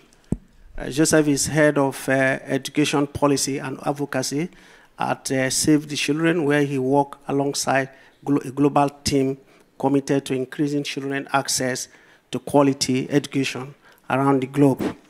He also served a 7th term on the board of Global Partnership for Education. Joseph was on the technical reference group, which oversaw the design of education in emergency. He is currently the chair of the Global Book Alliance, a multi-stakeholder initiative working to transform book development, procurement, and distribution to ensure that no child is without books. Thank you very much. Please, you may. Great. Thank you very much. You reminded me some things that I'd forgotten. So, colleagues, it's great to be here. And I want to congratulate you all for still being in the room and being attentive. It's been a very long day. And I hope that we can give you an opportunity to engage. You've been incredibly attentive and been asking great questions. So I'm most looking forward to that. In the previous session, Ricardo and colleagues talked about the Global Health Parliamentary Network, Unite, a great partner of ours. I'm the founder and director of something called IPNED, the International Parliamentary Network for, you guessed it, education. So we have one on health, one on education. We work together, and of course we work with the Parliamentary Network of the World Bank. So in the event that you're interested in education and want to do more on this issue, join us. There's a yellow sheet on your table which has more information. I want to start, I've got 3 things to say. I'm going to talk about financing quickly, learning, and well-being, and their importance for education. But I want to start by acknowledging and really asserting the importance of parliaments. We should never take parliaments for granted, but I sometimes think we do. But now more than ever, they are just absolutely vital to democracy and to development. You know, there's a massive growing influence and power of technology, artificial intelligence, misinformation, and the rise in populism. And the best bulwark for that is you and parliaments. And you absolutely, we absolutely have to renew the importance of parliaments and parliamentary democracy in addressing all of the challenges which we've heard about today. And so I think, just to say, your work is more important possibly than it's ever been. One thing I wanted to acknowledge was the excellent paper that Liam shared via the Parliamentary Network this morning on the Bridgetown proposals, which you may have seen in your emails. One of the interesting things that it observed in a survey that was conducted by the Parliamentary Network was that the overwhelming majority of parliamentarians rated education as the most important priority in their contexts. That was a global survey of parliamentarians conducted by the network. And that was obviously very heartening to me, but it doesn't really relate to reality. Because for the most part, education is in fact the poor cousin of other underfunded public services. It fares actually quite poorly in terms of the attention that it receives, certainly the financing that it receives, and the focus that we all need to have on it. And that, in a sense, is what we have to reverse. So let me quickly talk about 3 things which I think are critical to this. The first of which is financing, and my colleagues have already set that out very compellingly.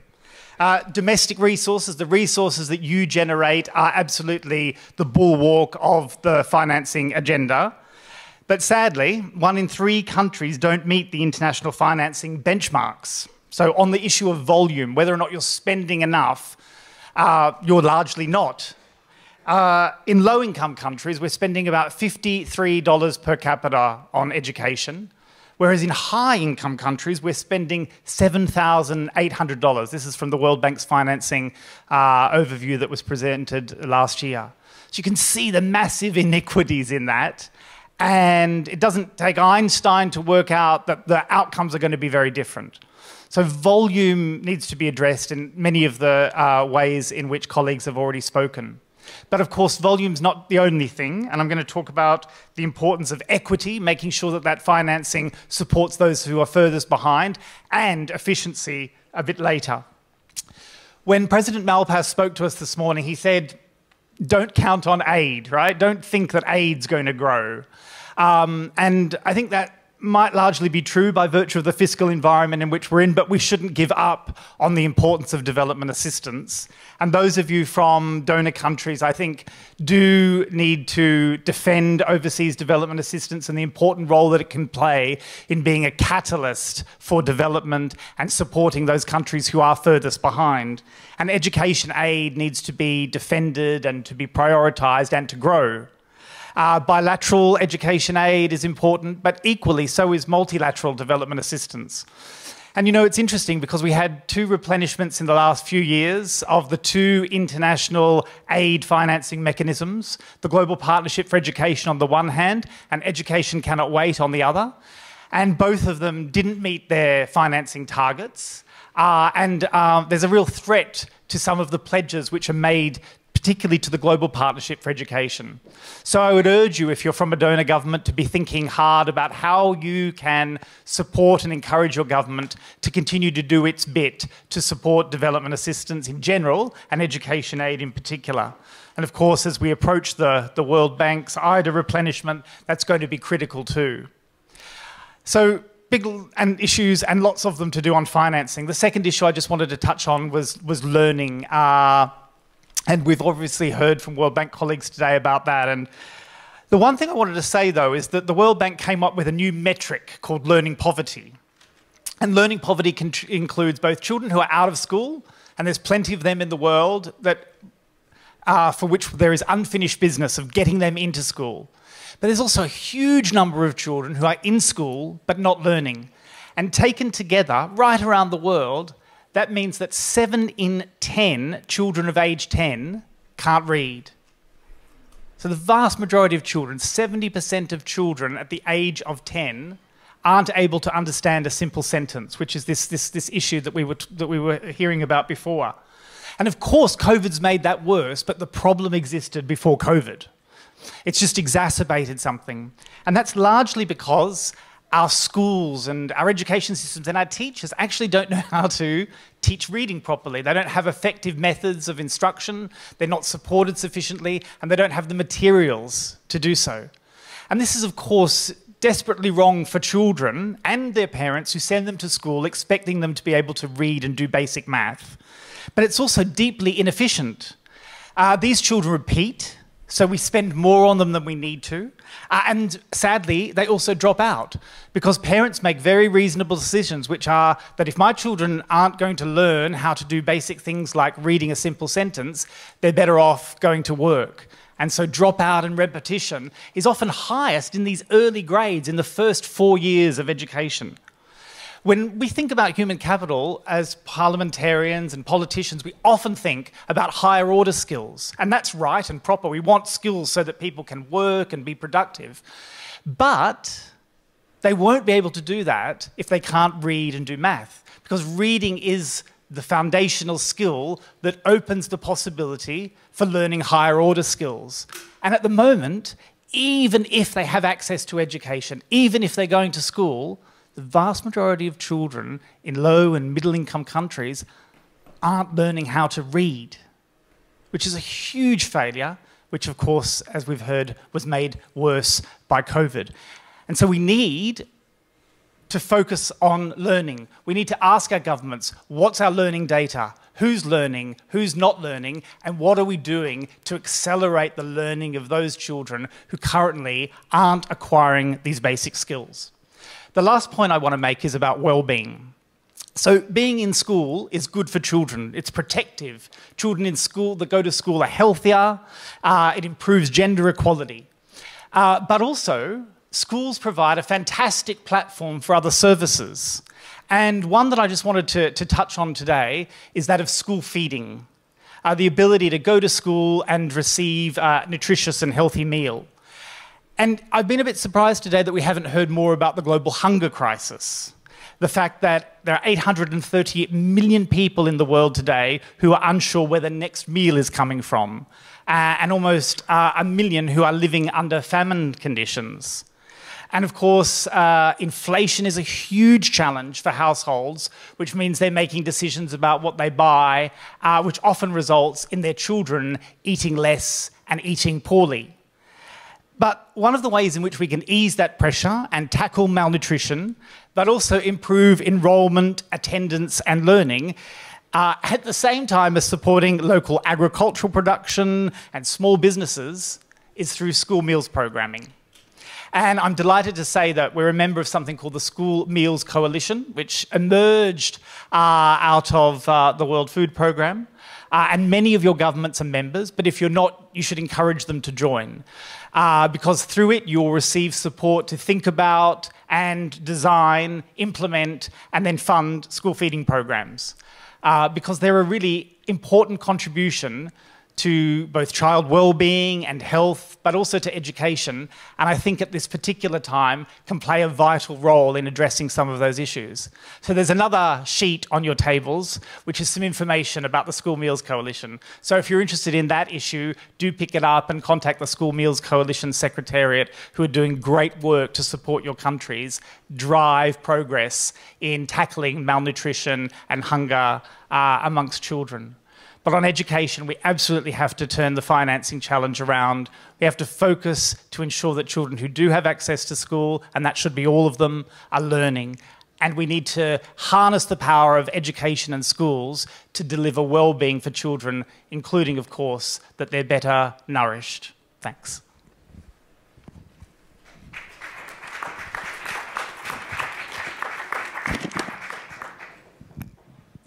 Thank you very much. Joseph, I think there's not much to say. We all know the problem of school children, especially in developing countries. The problem is huge, it's very difficult, there's no phone.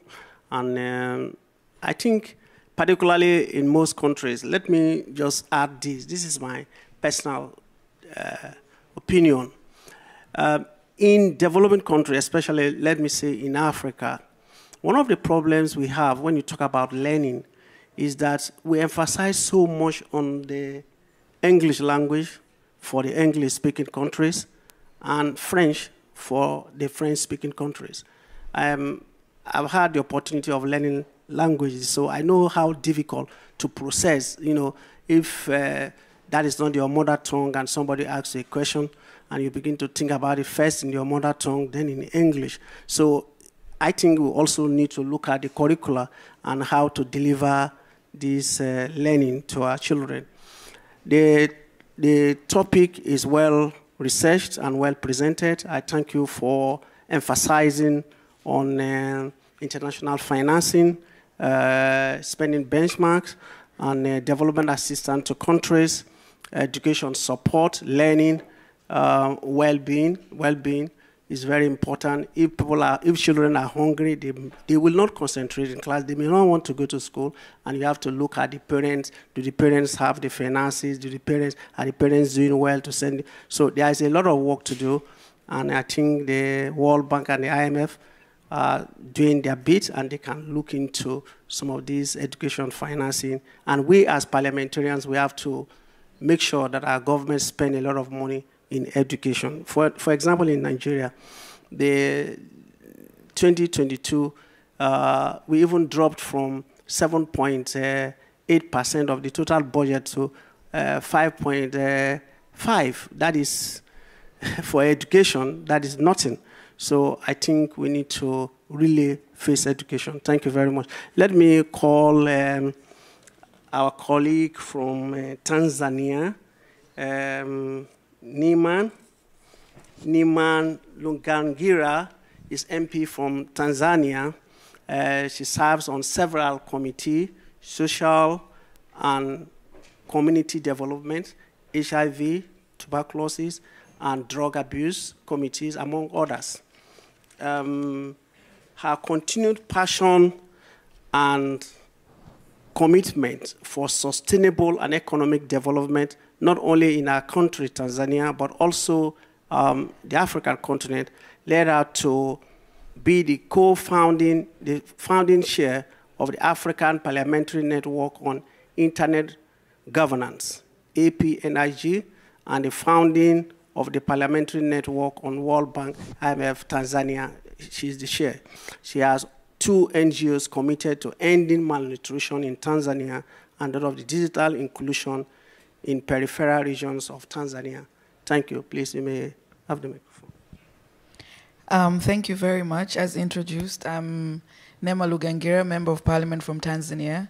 But there's since been an update in terms of the committee that I serve in. In Tanzania, every 2.5 years, the Right Honorable Speaker kind of reshuffles the committee memberships. So right now, I currently serve in the Foreign Affairs, Defense and Security Committee. Having said that, I'm very pleased to be here in my capacity as a Member of Parliament in Tanzania, but also as a chair of the Tanzania chapter for the Parliamentary Network, on the World Bank and IMF.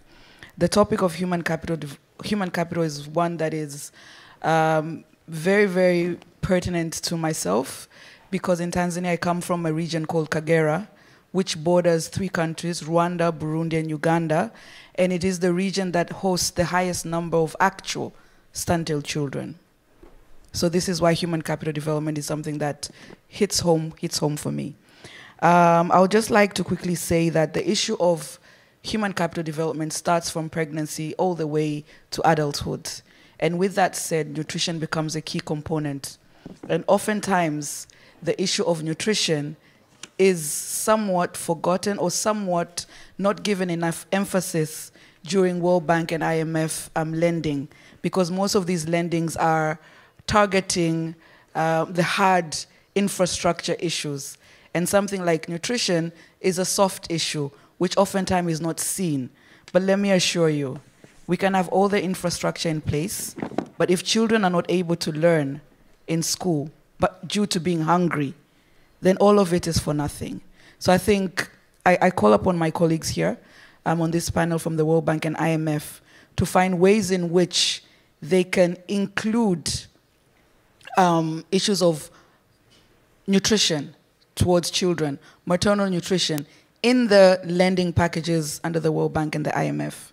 The other issue that's quickly very important to note is during COVID-19. For example, in Tanzania, we did not have a lockdown, but schools closed. And when schools closed, literally, children in public schools did not get any learning. But children in private schools or from the developed countries were able to learn. Why? Because their schools are connected, because they have internet connectivity. They were able to use different gadgets to continue learning. Now, this is a huge gap in most African countries. One, there isn't connectivity everywhere, but our schools are not connected. So how can the World Bank and the IMF support developing countries, the global south countries, to strengthen the school connectivity? Because if we're talking about human capital development, we must also recognize the existing digital gaps. We must recognize the importance of school connectivity. We're talking about being prepared for the next pandemic. How are we going to be prepared for the next pandemic if our schools remain to be unconnected, if our schools remain to be not having access to internet? So I think this is another angle for the World Bank and the IMF to consider. If we are talking about human capital development, how is the funding structure to support countries to ensure that the schools are connected? The other issue, very quickly, is the issue of functional literacy and numeracy. And it's very unfortunate that in Africa, There was a study done in 2021 that about 67.4 people aged 15 plus were not able to read and fully understand a simple sentence. And in sub-Saharan Africa, where I'm from, this is about 80%. So you can see the magnitude of the gap. Yet, we want to develop economically. How can we develop economically? Africa is a youthful continent. Yet, we are faced with a huge unemployment challenge. To me, I see it as an opportunity because we can export our labor to the developed countries where they don't have a youth population, they have an elderly population. But how can we do that? We can only do that if we capacitate and invest in our human capital. So again, to the World Bank and the IMF, how can you support countries, developing countries from the global south to truly and sustainably develop their human capital? To conclude, I would like to share a few examples from Tanzania. Her Excellency President Dr. Samia Suluhu Hassan, when she came into power, she's now been our president for about 2 years. And as soon as she became president, she made sure she increased the minimum level of education to grade 12, something similar to grade 12. Why? One, to make sure that as the government, it invests in the human capital, in understanding that primary school level education is not enough, secondary school education is not enough, at least it should go to higher secondary education. But at the same time, that also creates an opportunity of keeping girls in schools. But oftentimes, when there is funding structures for the World Bank and IMF, these social soft issues are not accommodated. Why am I putting this forward? A lot of rural girls are not able to attend fully schools because of just a simple and small thing like access to sanitary pads. They're not able to afford sanitary pads. And therefore, they miss 4 to 6 days every month, which impacts their level of education. But how can this funding structure for things of nutrition, things of sanitary pads, things of wash be included in IMF and World Bank lending? This is something that I throw on to my colleagues here in the panel. But now it comes to us as parliamentarians. What can we do in our respective countries? There is so much that we can do if we decide to use our platforms, if we decide to use our voice to speak for the voiceless. I'll just quickly share 3 examples of things that I have been able to do. So in the 2.5 years that I've been in Parliament, I've been able to advocate and ensure that Tanzania joins the School Meals Coalition. Why? Because school meals is important. But now the next issue comes. Okay, we've joined. Now what? They need funding to provide those school meals. This again goes back, even if a country wants to get into some lending, is there a structure for it? So these are things that I think we need to consider. Second is the issue of school connectivity. I've been able to get in touch with the UNICEF program of Giga Project to try and get them to come to Tanzania. And they're currently in discussions with the government through the Ministry of ICT on how to do a school mapping to look at the entire country and see how many schools are connected, how many schools are not connected. But even after having that mapping, there'll be an investment needed for the infrastructure. Where's the funding going to come from if such things are not accommodated and embedded in World Bank and IMF funding? Lastly, the issue of health. If we're talking about human capital development, and if we're talking about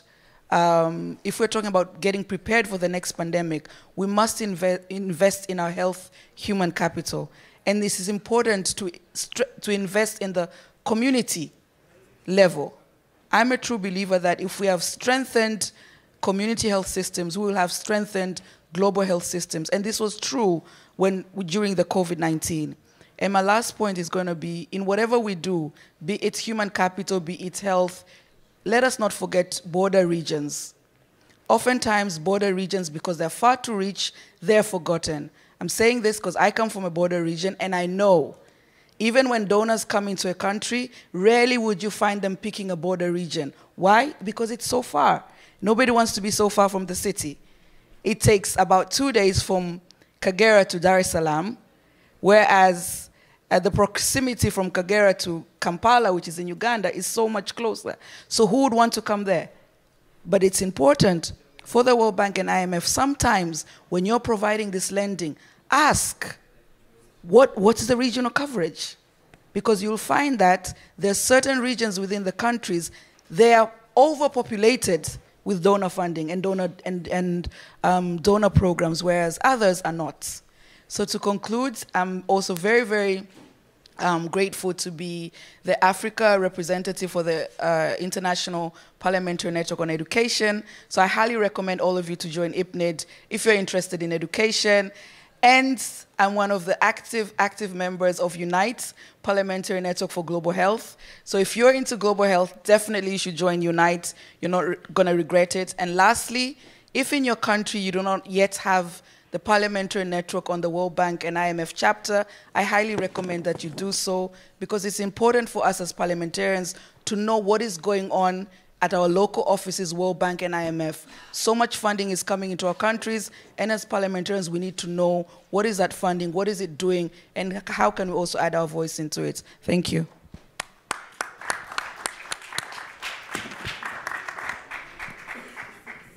Thank you very much, Nima. The issues you raised are very topical. You talked about investing in health, community, nutrition, hunger, poverty, investing in human capital. And there are two things you mentioned that I and my colleagues from Nigeria will also discussed it. That is area of coverage when IMF and World Bank are giving assistance to countries. In most countries, I know in Africa, you can see that most of the World Bank projects are domiciled in a particular region. That is, it is because the other time, last time, we asked those questions, and the answer was that because we deal with governments and heads of government, and heads of government point out the areas that these projects should be domiciled, cited. But we as parliamentarians, we have a duty to direct the government properly and also to inform the donor agencies of the need to diversify or to spread their assistance. Then you also talked about connectivity. True, a country like Nigeria of about 200 million people, most of the villages still are battling. They've not even seen energy light. So how do you teach children through the internet, online classes? That is not possible. So the COVID has created an inequality in terms of now some children are repeating classes, some have lost classes 2 years, and while some are still going on because they had the opportunity of learning online. So you've raised a lot of issues, and I'm sure the IMF and the World Bank have taken note of that. And because of time, I will throw it open to my colleagues. And oh, sorry. Our speaker, the MP, sorry, because we are running out of time, so we have to. We have Honorable Armen Gevorgyan, MP from the Republic of Armenia. I've been to your country twice. He's the head committee on European integration. He has served on several capacities in his country: Secretary of the National Security, Chief of Staff of the President of the Republic of Armenia, Minister of Territorial Administration of the Republic, Deputy Prime Minister of the Republic of Armenia. Distinguished colleagues, ladies and gentlemen, let me allow our colleague from Armenia to make his remark. Please, you have the floor. Thank you. Thank you. Good evening, dear colleagues. I will follow my text to be maximum short. Let me start by underlining the crucial importance of the topic we have in our agenda. We are witnessing three acute challenges which will have a profound impact on our future. In particular are being the following: worsening environmental situation, change of global security architecture, decline in the quality of the human capital in general.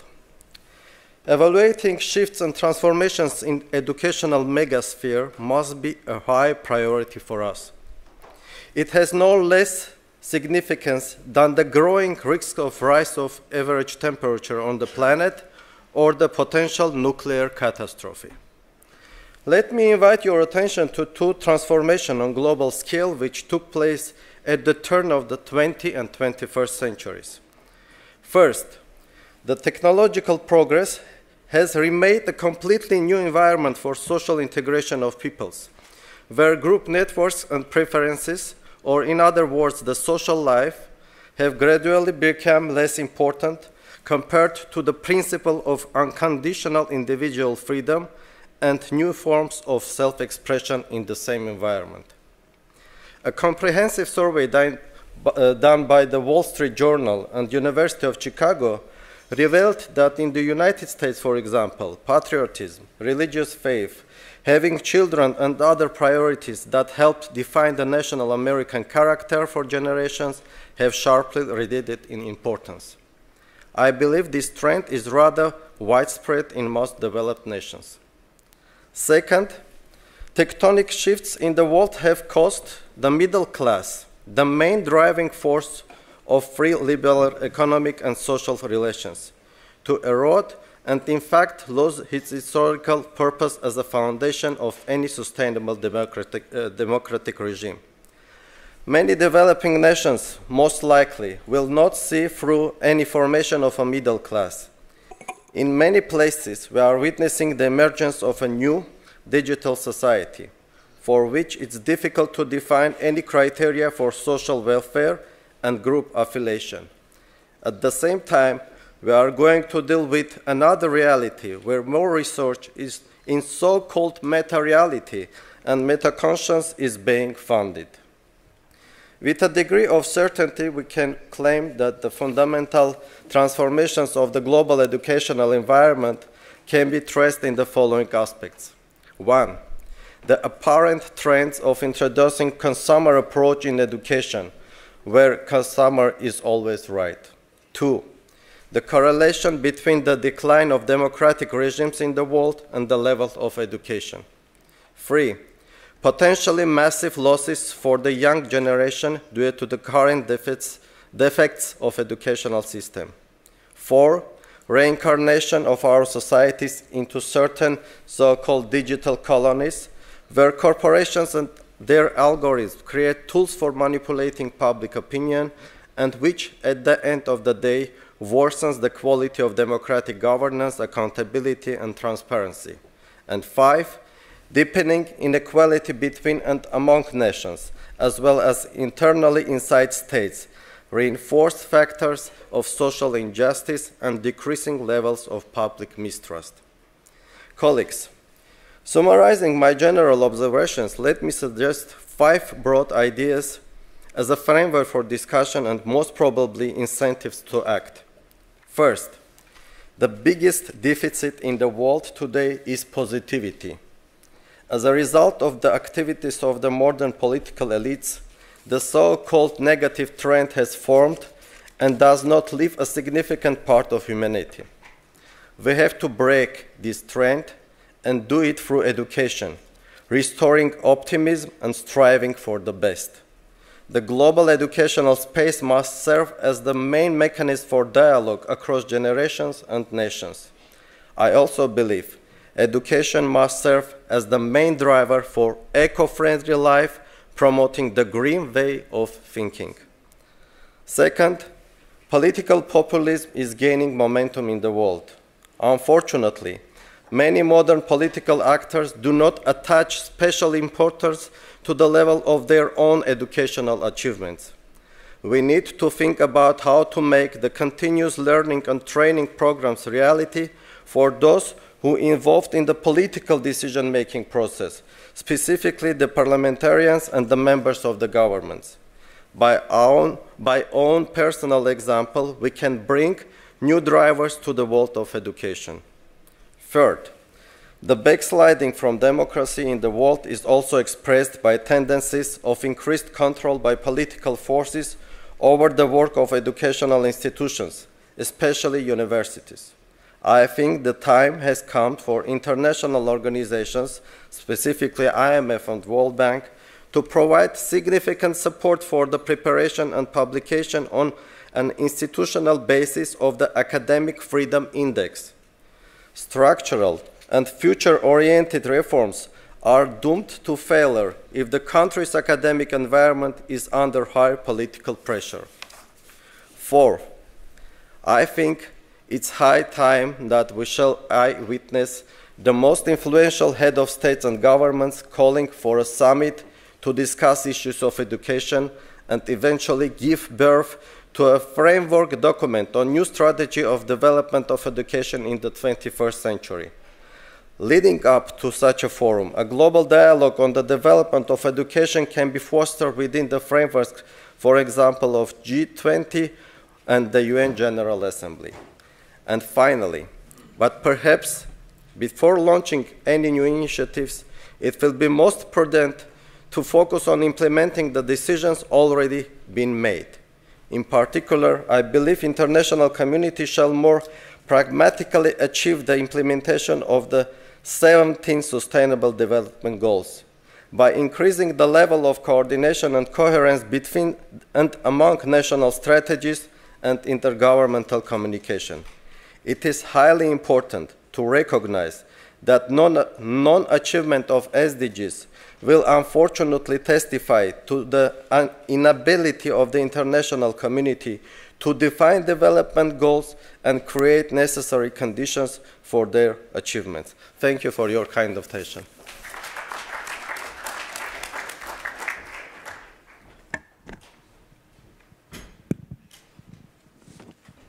Thank you very much, Honorable Armen Jevoyan, the MP from Armenia, Republic of Armenia. He was a former Deputy Prime Minister and he has served his country in several positions. He brought that experience of security and education to this talk today. I am very happy when you highlighted the general educational importance in every country. You talked about the global architecture, the change in global architecture of education, the unconditional human expression. Human must be given opportunity to express themselves, democratic regime and potential of education, democratic governance, social injustice. Education must serve as a drive for thinking, training, learning for those involved in political leadership. Education will fail if it's under political pressure. True. So you've given us food for thought, and we thank you for this great contribution. Because of time, our colleagues would like to interact with you. So colleagues, you may want to raise some issues, and let us be brief because we all have stayed here for too long. Thank you. Let me start with Kenya.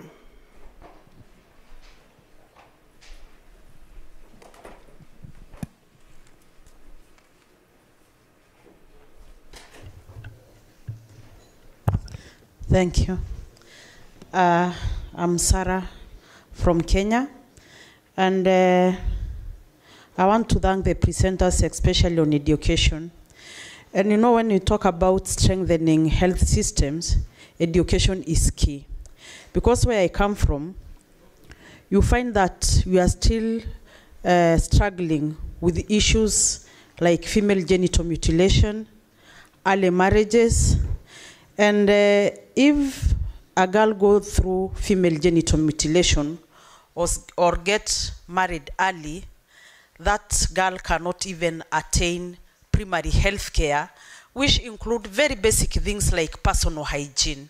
So I think, and my humble appeal is, when IMF and World Bank are funding some of these, our countries, we should take into serious consideration the issues of education, and especially among marginalized communities that are still grappling with outdated practices that are very detrimental to the health of young girls, of young mothers, and also let us consider formal and informal education.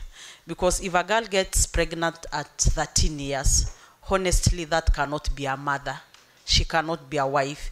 This is a person that needs a second chance in life.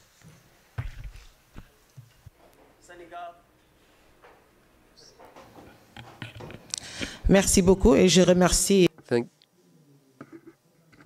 Thank you. I thank the presenters. Just a few comments, because the human capital that we're discussing today is the basis of our public policy. So we need to ensure that these public policies are better adapted. So if we're talking about demographic dividends, and it's been said, we know that this will be a reference for Africa today. We see that we have a lot of youth that could ensure our future, our development. But if we see the lack of transfer of skills, of learning, often there are not a lot of programs to support them. If we take, for example, the issue of health, it's been said in our countries in Africa to have at least 15% of GDP to finance health. It's very difficult. And we see other issues in terms of health, in including reproductive health of young women. So we need to take into account all of these aspects to support this. There's another aspect, which are educational programs. We know that there is education, there is learning, there is information, but we need to review the curricula that are not adapted to our realities, which holds us back. So this is something that should be taken into account. We discuss pandemics. We have COVID, of course, but there are other pandemics, be it TB, be it malaria, be it HIV/AIDS, which are devastating. And maybe we should not forget those pandemics that affects our countries and that raise issues. And human capital for adaptation programs, well, we need to have answers in terms of, based on our resources. You have said we need resources, but we need to find these resources today. And I agree that we need cooperation amongst countries so that we have policies that are adapted and give common solutions. The other aspect pertains to child marriages, teenage girls, teenage pregnancy. We need to harmonize our policies to support this. The other thing is on subsidies, on electricity.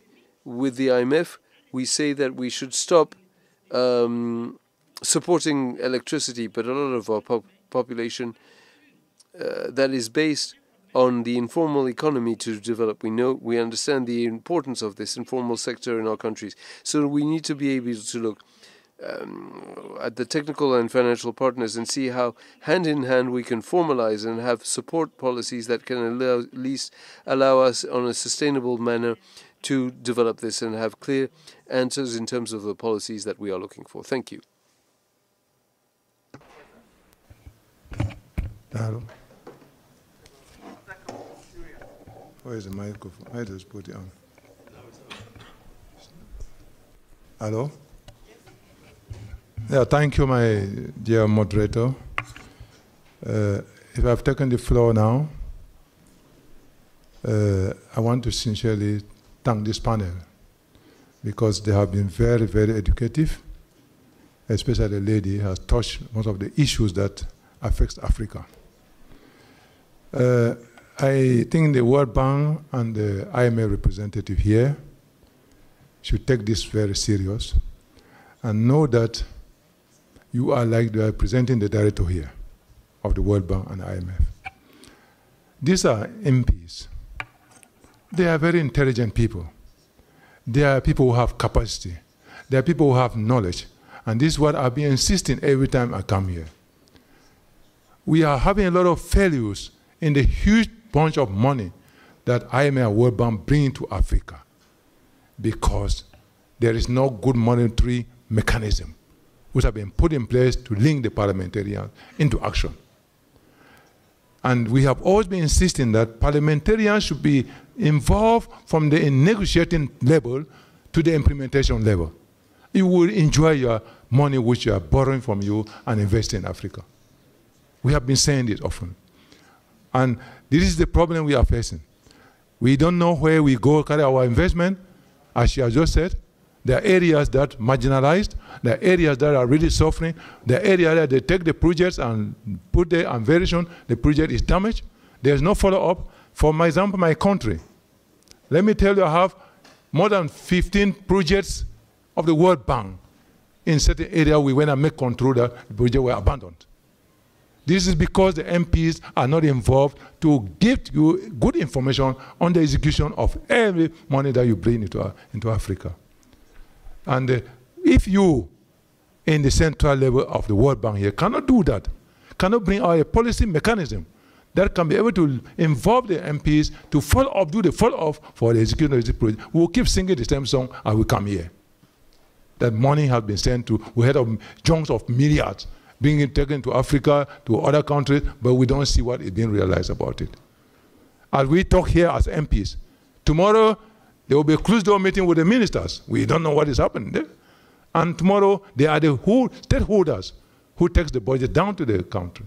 But we don't know what is happening about it. So this is something we should take it very serious when you are discussing with Director, that it is a very important issue for the parliamentarian to help you. As we bring these thousands parliamentarians here, I think it is there for them to use, for you to use them to be able to carry on your investment successfully. So please find out a mechanism. If not, involve all the country directors of the various banks, of the various countries, to be very fully involved with parliamentarians. You will be successful in your mission. Thank you very much. Okay, we take 2 more questions. Syria, yes? Czechoslovakia. Thank you very much. You mentioned that pandemic has destroyed human capital. I agree, of course. Clearly, pandemic restriction has destroyed human capital. I would like to ask you if there are differences in level of damage on human capital in countries where is education absolutely public good, in comparison with countries with education financing more from private resources. If exists data about that, of course. Let me take from the far down Egypt.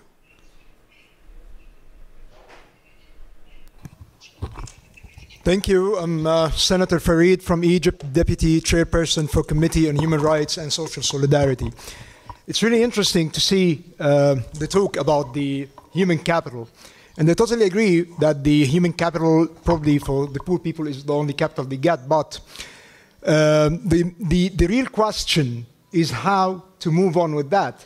I mean, there is a lot of good words, a lot of great rhetoric being said, but how to take it into action. Let's talk about the macroeconomic environment. In my country, and as a parliamentarian, I find myself in a very tight place because 54% of last year's budget goes to repayment of debt. So where should I allocate the resources? This is one question. Talking about the soaring inflation taking place. I mean, away from the headline inflation, let's look at specifically the food inflation taking place and how this impacts the people's choices for their own food basket and how this will do damage on the long term. Talking about education, for example, how can I do that and looking only at the enrollment rate without looking at the quality of education itself, the class sizes per se. And speak again to the about the macroeconomic environment. We say, yes, let's increase the tax revenues. But frankly, the private sector is contracting for months now. Away from that, the GDP growth itself, it's declining. So we need to figure out how to move on. And I presume that the missing virtue here is the economic freedom. How can we pursue and push more for economic freedom in order to have a thriving economy where we can generate tax revenues?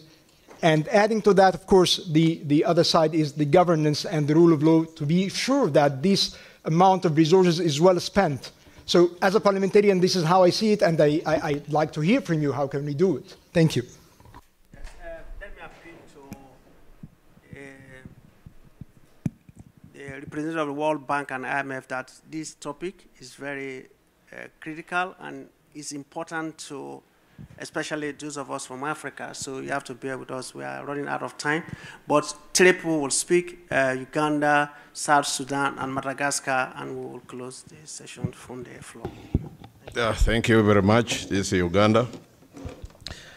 The question straight away is, since we have to, if it is about how do we get prepared for the next pandemic. In my view, a lot more focus should be on building the capacity of our scientists in Africa, because human capital is about linkages between education and health. And the African Centers for Disease Control and Prevention are recipients of huge funding from the World Bank. But why is it that it is not focusing on African continent developing its own value chain so that the scientists are empowered, not merely to be distributors of finished products? Because most of the medical supplies, equipment and the supplies are manufactured outside Africa. We should be seeing the manufacturing, the research being done by these scientists, if they are empowered.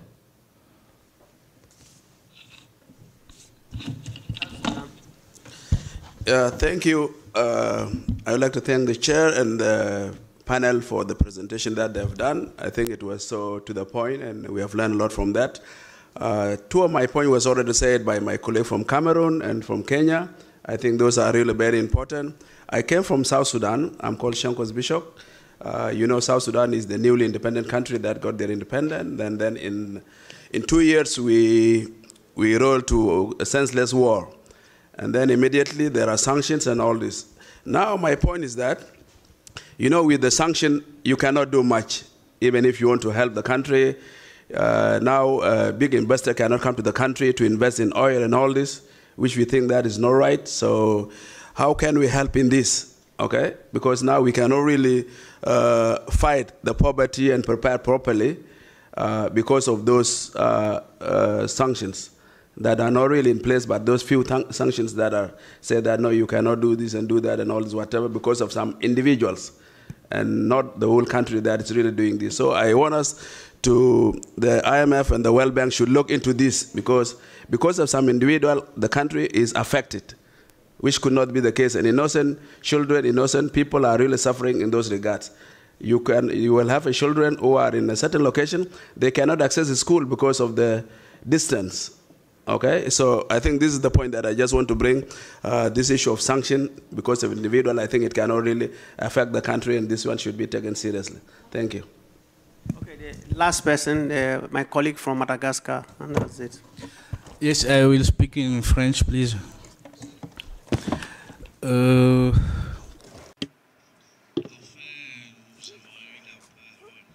We have the floor now. Thank you. I would like to underline the fact that you talked about school feeding and also of the World Food Program. Indeed, famine in the south of Madagascar is well known. We've seen it on TV, on France 24 and several TV channels in the world. The issue is that we have not implemented the real solutions, and that's what my colleague from Cameroon said. We would have to have more parliamentarians in the process of negotiation at the very beginning, because I think that the issue is simple and the solution is as simple.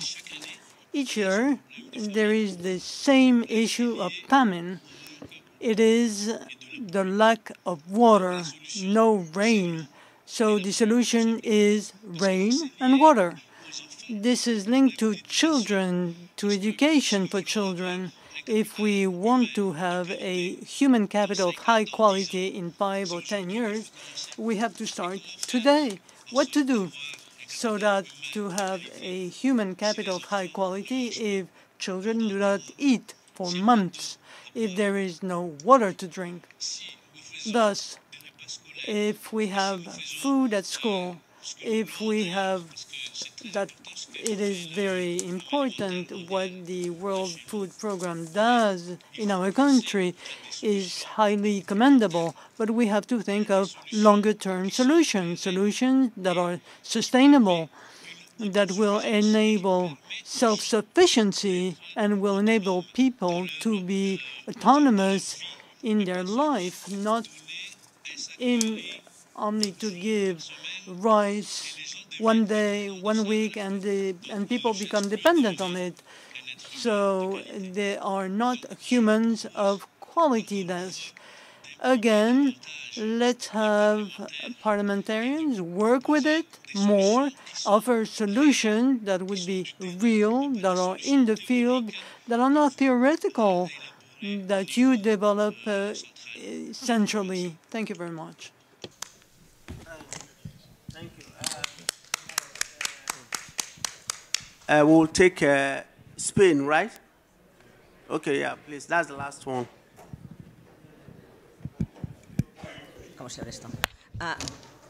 Gracias.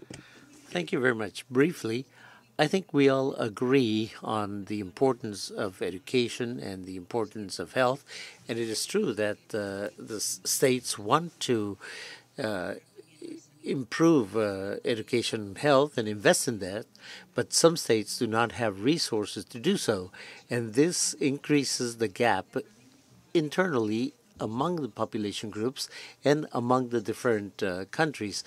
What is the solution? Because the solution cannot be that countries have to increase taxes because that is deleterious for the population.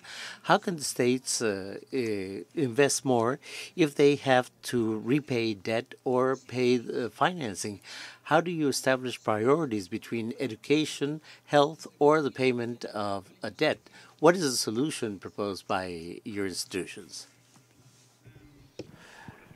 We had questions and discussions from Tanzania, Senegal, Cameroon, Egypt, Uganda, South Sudan, Madagascar, Spain, representing these 100 and something countries.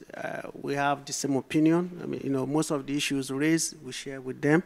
So I would like to call on the Chief Economist, Human Development of the World Bank, Norbert Shadi, to respond to it. Okay. So let me ask Mauricio Soto, the Deputy Division Chief, Expenditure Policy Division, Physical Affairs Development at the International Monetary Fund, IMF, to respond to some of the issues raised. Thank you, and again, it's very good to hear all these different voices, and we really appreciate your input. First, to make a clarifying point that the IMF does not do project financing, that's more related to the World Bank, but we can address some of these questions, especially from the macro perspective. So first, our colleague from Cameroon pointed correctly that IMF country teams are increasingly more engaged with parliamentarians, and this is a clear scenario we're trying to engage into this conversation, so I take note of that. But also our country teams, when they go to countries, they are now increasingly interacting with parliamentarians, with CSOs, with other voices in the community, but our natural counterpart, it is true, is the central bank and the Ministry of Finance. So I take that comment to heart, and when I've been engaged in country teams, we do approach the parliaments. And maybe one point where we can think more constructively about this work is we do a lot of efforts so that when the IMF supports countries' program to get out of crisis, that the money spent is spent transparently, and that this spending goes through national budgets, because we believe that's where you have most of your role to play.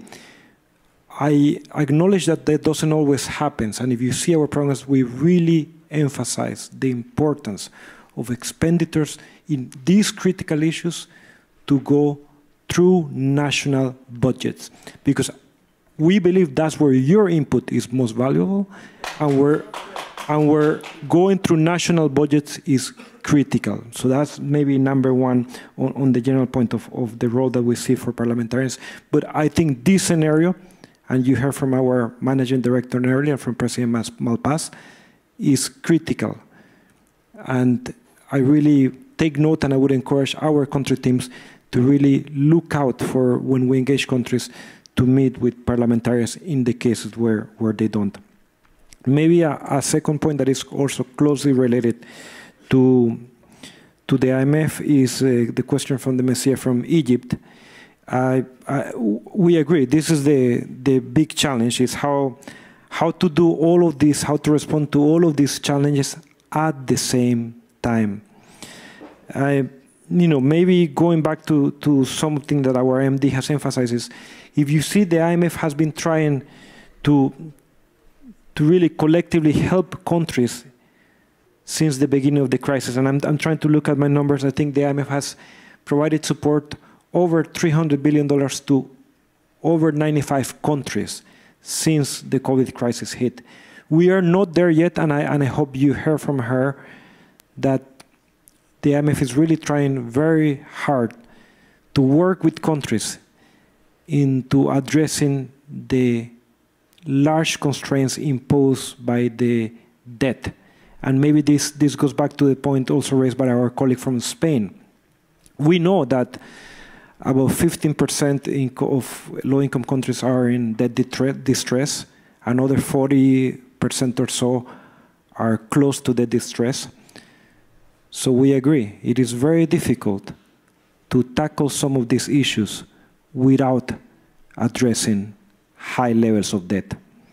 It's a complicated process, and I will leave it to our management and our colleagues to work on these issues. But from my perspective, what we can think of is, our MD is really working with the debtors, with the countries that owe money, the countries that borrow money, but also to the lenders, to move forward in this situation. I hope you heard last week, where we're really trying in these spring meetings to move forward with that, to come with ways of solving and having ways of productively with lender countries also to move forward in debt resolutions. But even if we're to do that, the challenge is that areas such as health, education, need sustainable finance, and that can only come from domestic revenue. So even if you were to solve the debt issue, that will open some space, that will be welcome, but issues such as health and education need sustainable finance. Countries cannot just spend one-off and solve education issues. This really needs to be sustained, and that's the role that my department, the Fiscal Affairs Department, really plays with countries into helping them think of ways of either raising revenue or think how to address some of the less progressive ways of spending. And I'm sure you can identify a few in many of your countries. Now, to some of our colleagues, and I think my colleague from the bank will address this in a better way. Yes, I think looking at the complementarity across spending policies beyond education is critical. So the way we see it from the fiscal perspective is that it's critical for countries to think of medium-term fiscal frameworks. Education is something that will take time. Health is something that will take time. And they are competing priorities. And the way to do this is through medium-term fiscal frameworks to ensure that a dollar raised for education is not taking resources away from health. And again, this is another case where parliaments can have a voice, because these issues of allocations across items of spending is critical, We see from the technical perspective that the way to solve that is to have a medium-term fiscal framework where these priorities are discussed in parliaments and are allocated accordingly to national priorities. It's very hard from here to say spend X in education and Y in health. It's really up to parliaments. But it's important to have this technical discussion. We see it in a medium-term fiscal framework and not lose the medium-term perspective. It's not annual, it's really more sustainable. Let me stop there and give the word to Norbert from the bank. Thank you. Thanks very much. I guess I just want to make a couple of points. One is that countries, developing countries, are actually very heterogeneous, and the conditions they face are very different across them. And they face very different starting points, and in terms of the pandemic, they also face very different realities as regards to, one, their fiscal space afterwards, and two, the magnitude of the collapse of human capital that has taken place. And so it's hard to make sort of a, I mean, the people who know best about their countries are you all. It's not me sitting here telling you what are the priorities for one country or another country or whatever. Really, it's about what are some of the common elements and what are some of the differences in terms of the human capital construction that needs to take place. And let me give you a couple of examples. Actually, the human capital losses, many of you are from Africa, the human capital losses from the pandemic in Africa, we estimate are substantially less than was the case in Latin America and South Asia. But the original starting deficit in terms of human capital was substantially larger in Africa than was the case in some other developing regions. And so really this is about taking some, I believe, it's about taking some general ideas that we may have about what's happened during the pandemic and how that's affected the ability of people to build the kind of human capital that is going to determine in the future what kind of earning they can have and what kind of productivity will be seen in those countries, and taking those and landing them in the reality of your own countries, which is going to be very, even within regions. For example, I know we have the representatives from Uganda here. Uganda closed schools for much longer than did Tanzania. And as a result of that, Uganda has a lot more ground to make up than Tanzania does in terms of their human capital. It's the same thing if you look at Asia. Philippines closed schools for much longer than did Vietnam. So again, as a result of that, the costs in terms of human capital are much larger in the Philippines than they are in Vietnam. So in some sense, what we're trying to do is sort of perhaps raise the alarm in some sense and say, look, these costs are massive. They're likely to vary a lot by country, but there are things that can still be done, but there isn't a lot of time to do those things. And so it's now, our main counterparts for the IMF and for the World Bank the main counterparts are national level governments. We raise this alarm with national level government and say, this needs to be prioritized. It's really important that this be prioritized because the costs are going to be very long lasting if you don't. And we do try to reach out to, obviously, parliamentarians. That's why we're all here, and CSOs and academics and others within these countries. But it's also, we're kind of, in some sense, trying to tell you all, look, these are important, urgent matters that are going to determine the kind of country that you have in the future and the kind of world we're all inhabiting. And we really do need to place, and from our side, that's what we're trying to do, place greater attention. The World Bank lending on human development tripled during the pandemic. That's because it was obvious that countries needed this financing very badly. And it's also what countries were demanding during the pandemic. So to some extent, as is the case with a fund and with a bank, our lending reflects to a large extent the demands that we get from countries. So what we're saying is these investments and these disinvestments that happened during the pandemic in human capital are really critical. And we need to keep them, in the front of our minds in order to make sure that we have sort of a fairer society, a society where people can earn a decent living, where there's adequate levels of growth in the future. And these investments are critical for that. So thank you. Thank you. We cannot thank you enough. The World Bank and the IMF, you've done very well. You've given us a lot of information, and we are happy that you could spend this time with us. And to my colleagues who've stayed here for too long, if you don't mind, we will bring this session to close. Let me thank my colleagues, Joseph Nan O'Reilly, for your time and for your good presentation. We appreciate excellent presentation. Thank you very much. Nema Lugangira, MP from Tanzania. Thank you very much. You presented a very thought-provoking paper remarks. Honorable Armen Gevorgian of the Republic of Armenia, thank you very much for your presentation. We appreciate your time. And to the World Bank and IMF, we are very grateful. And to Liam and the Secretariat, thank you very much. To my colleagues and invited guests, we are done for today. Thank you very much. Thank you.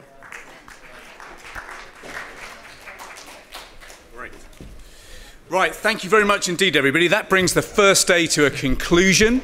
It is now just left for me to invite you to the East Dining Room for a reception that is just beginning now. So basically, pop down the stairs and you'll see the East Dining Room just when you get to the bottom. Tomorrow we kick off at the International Finance Corporation. That is not here. That's at 2121 Pennsylvania Avenue. So we're having the morning at the International Finance Corporation, and then the afternoon we move to the International Monetary Fund, so that by the time you get home, you'll have seen the estate here at the heart of Washington. If you've got a spring meetings badge, you can go straight to the IFC in the morning.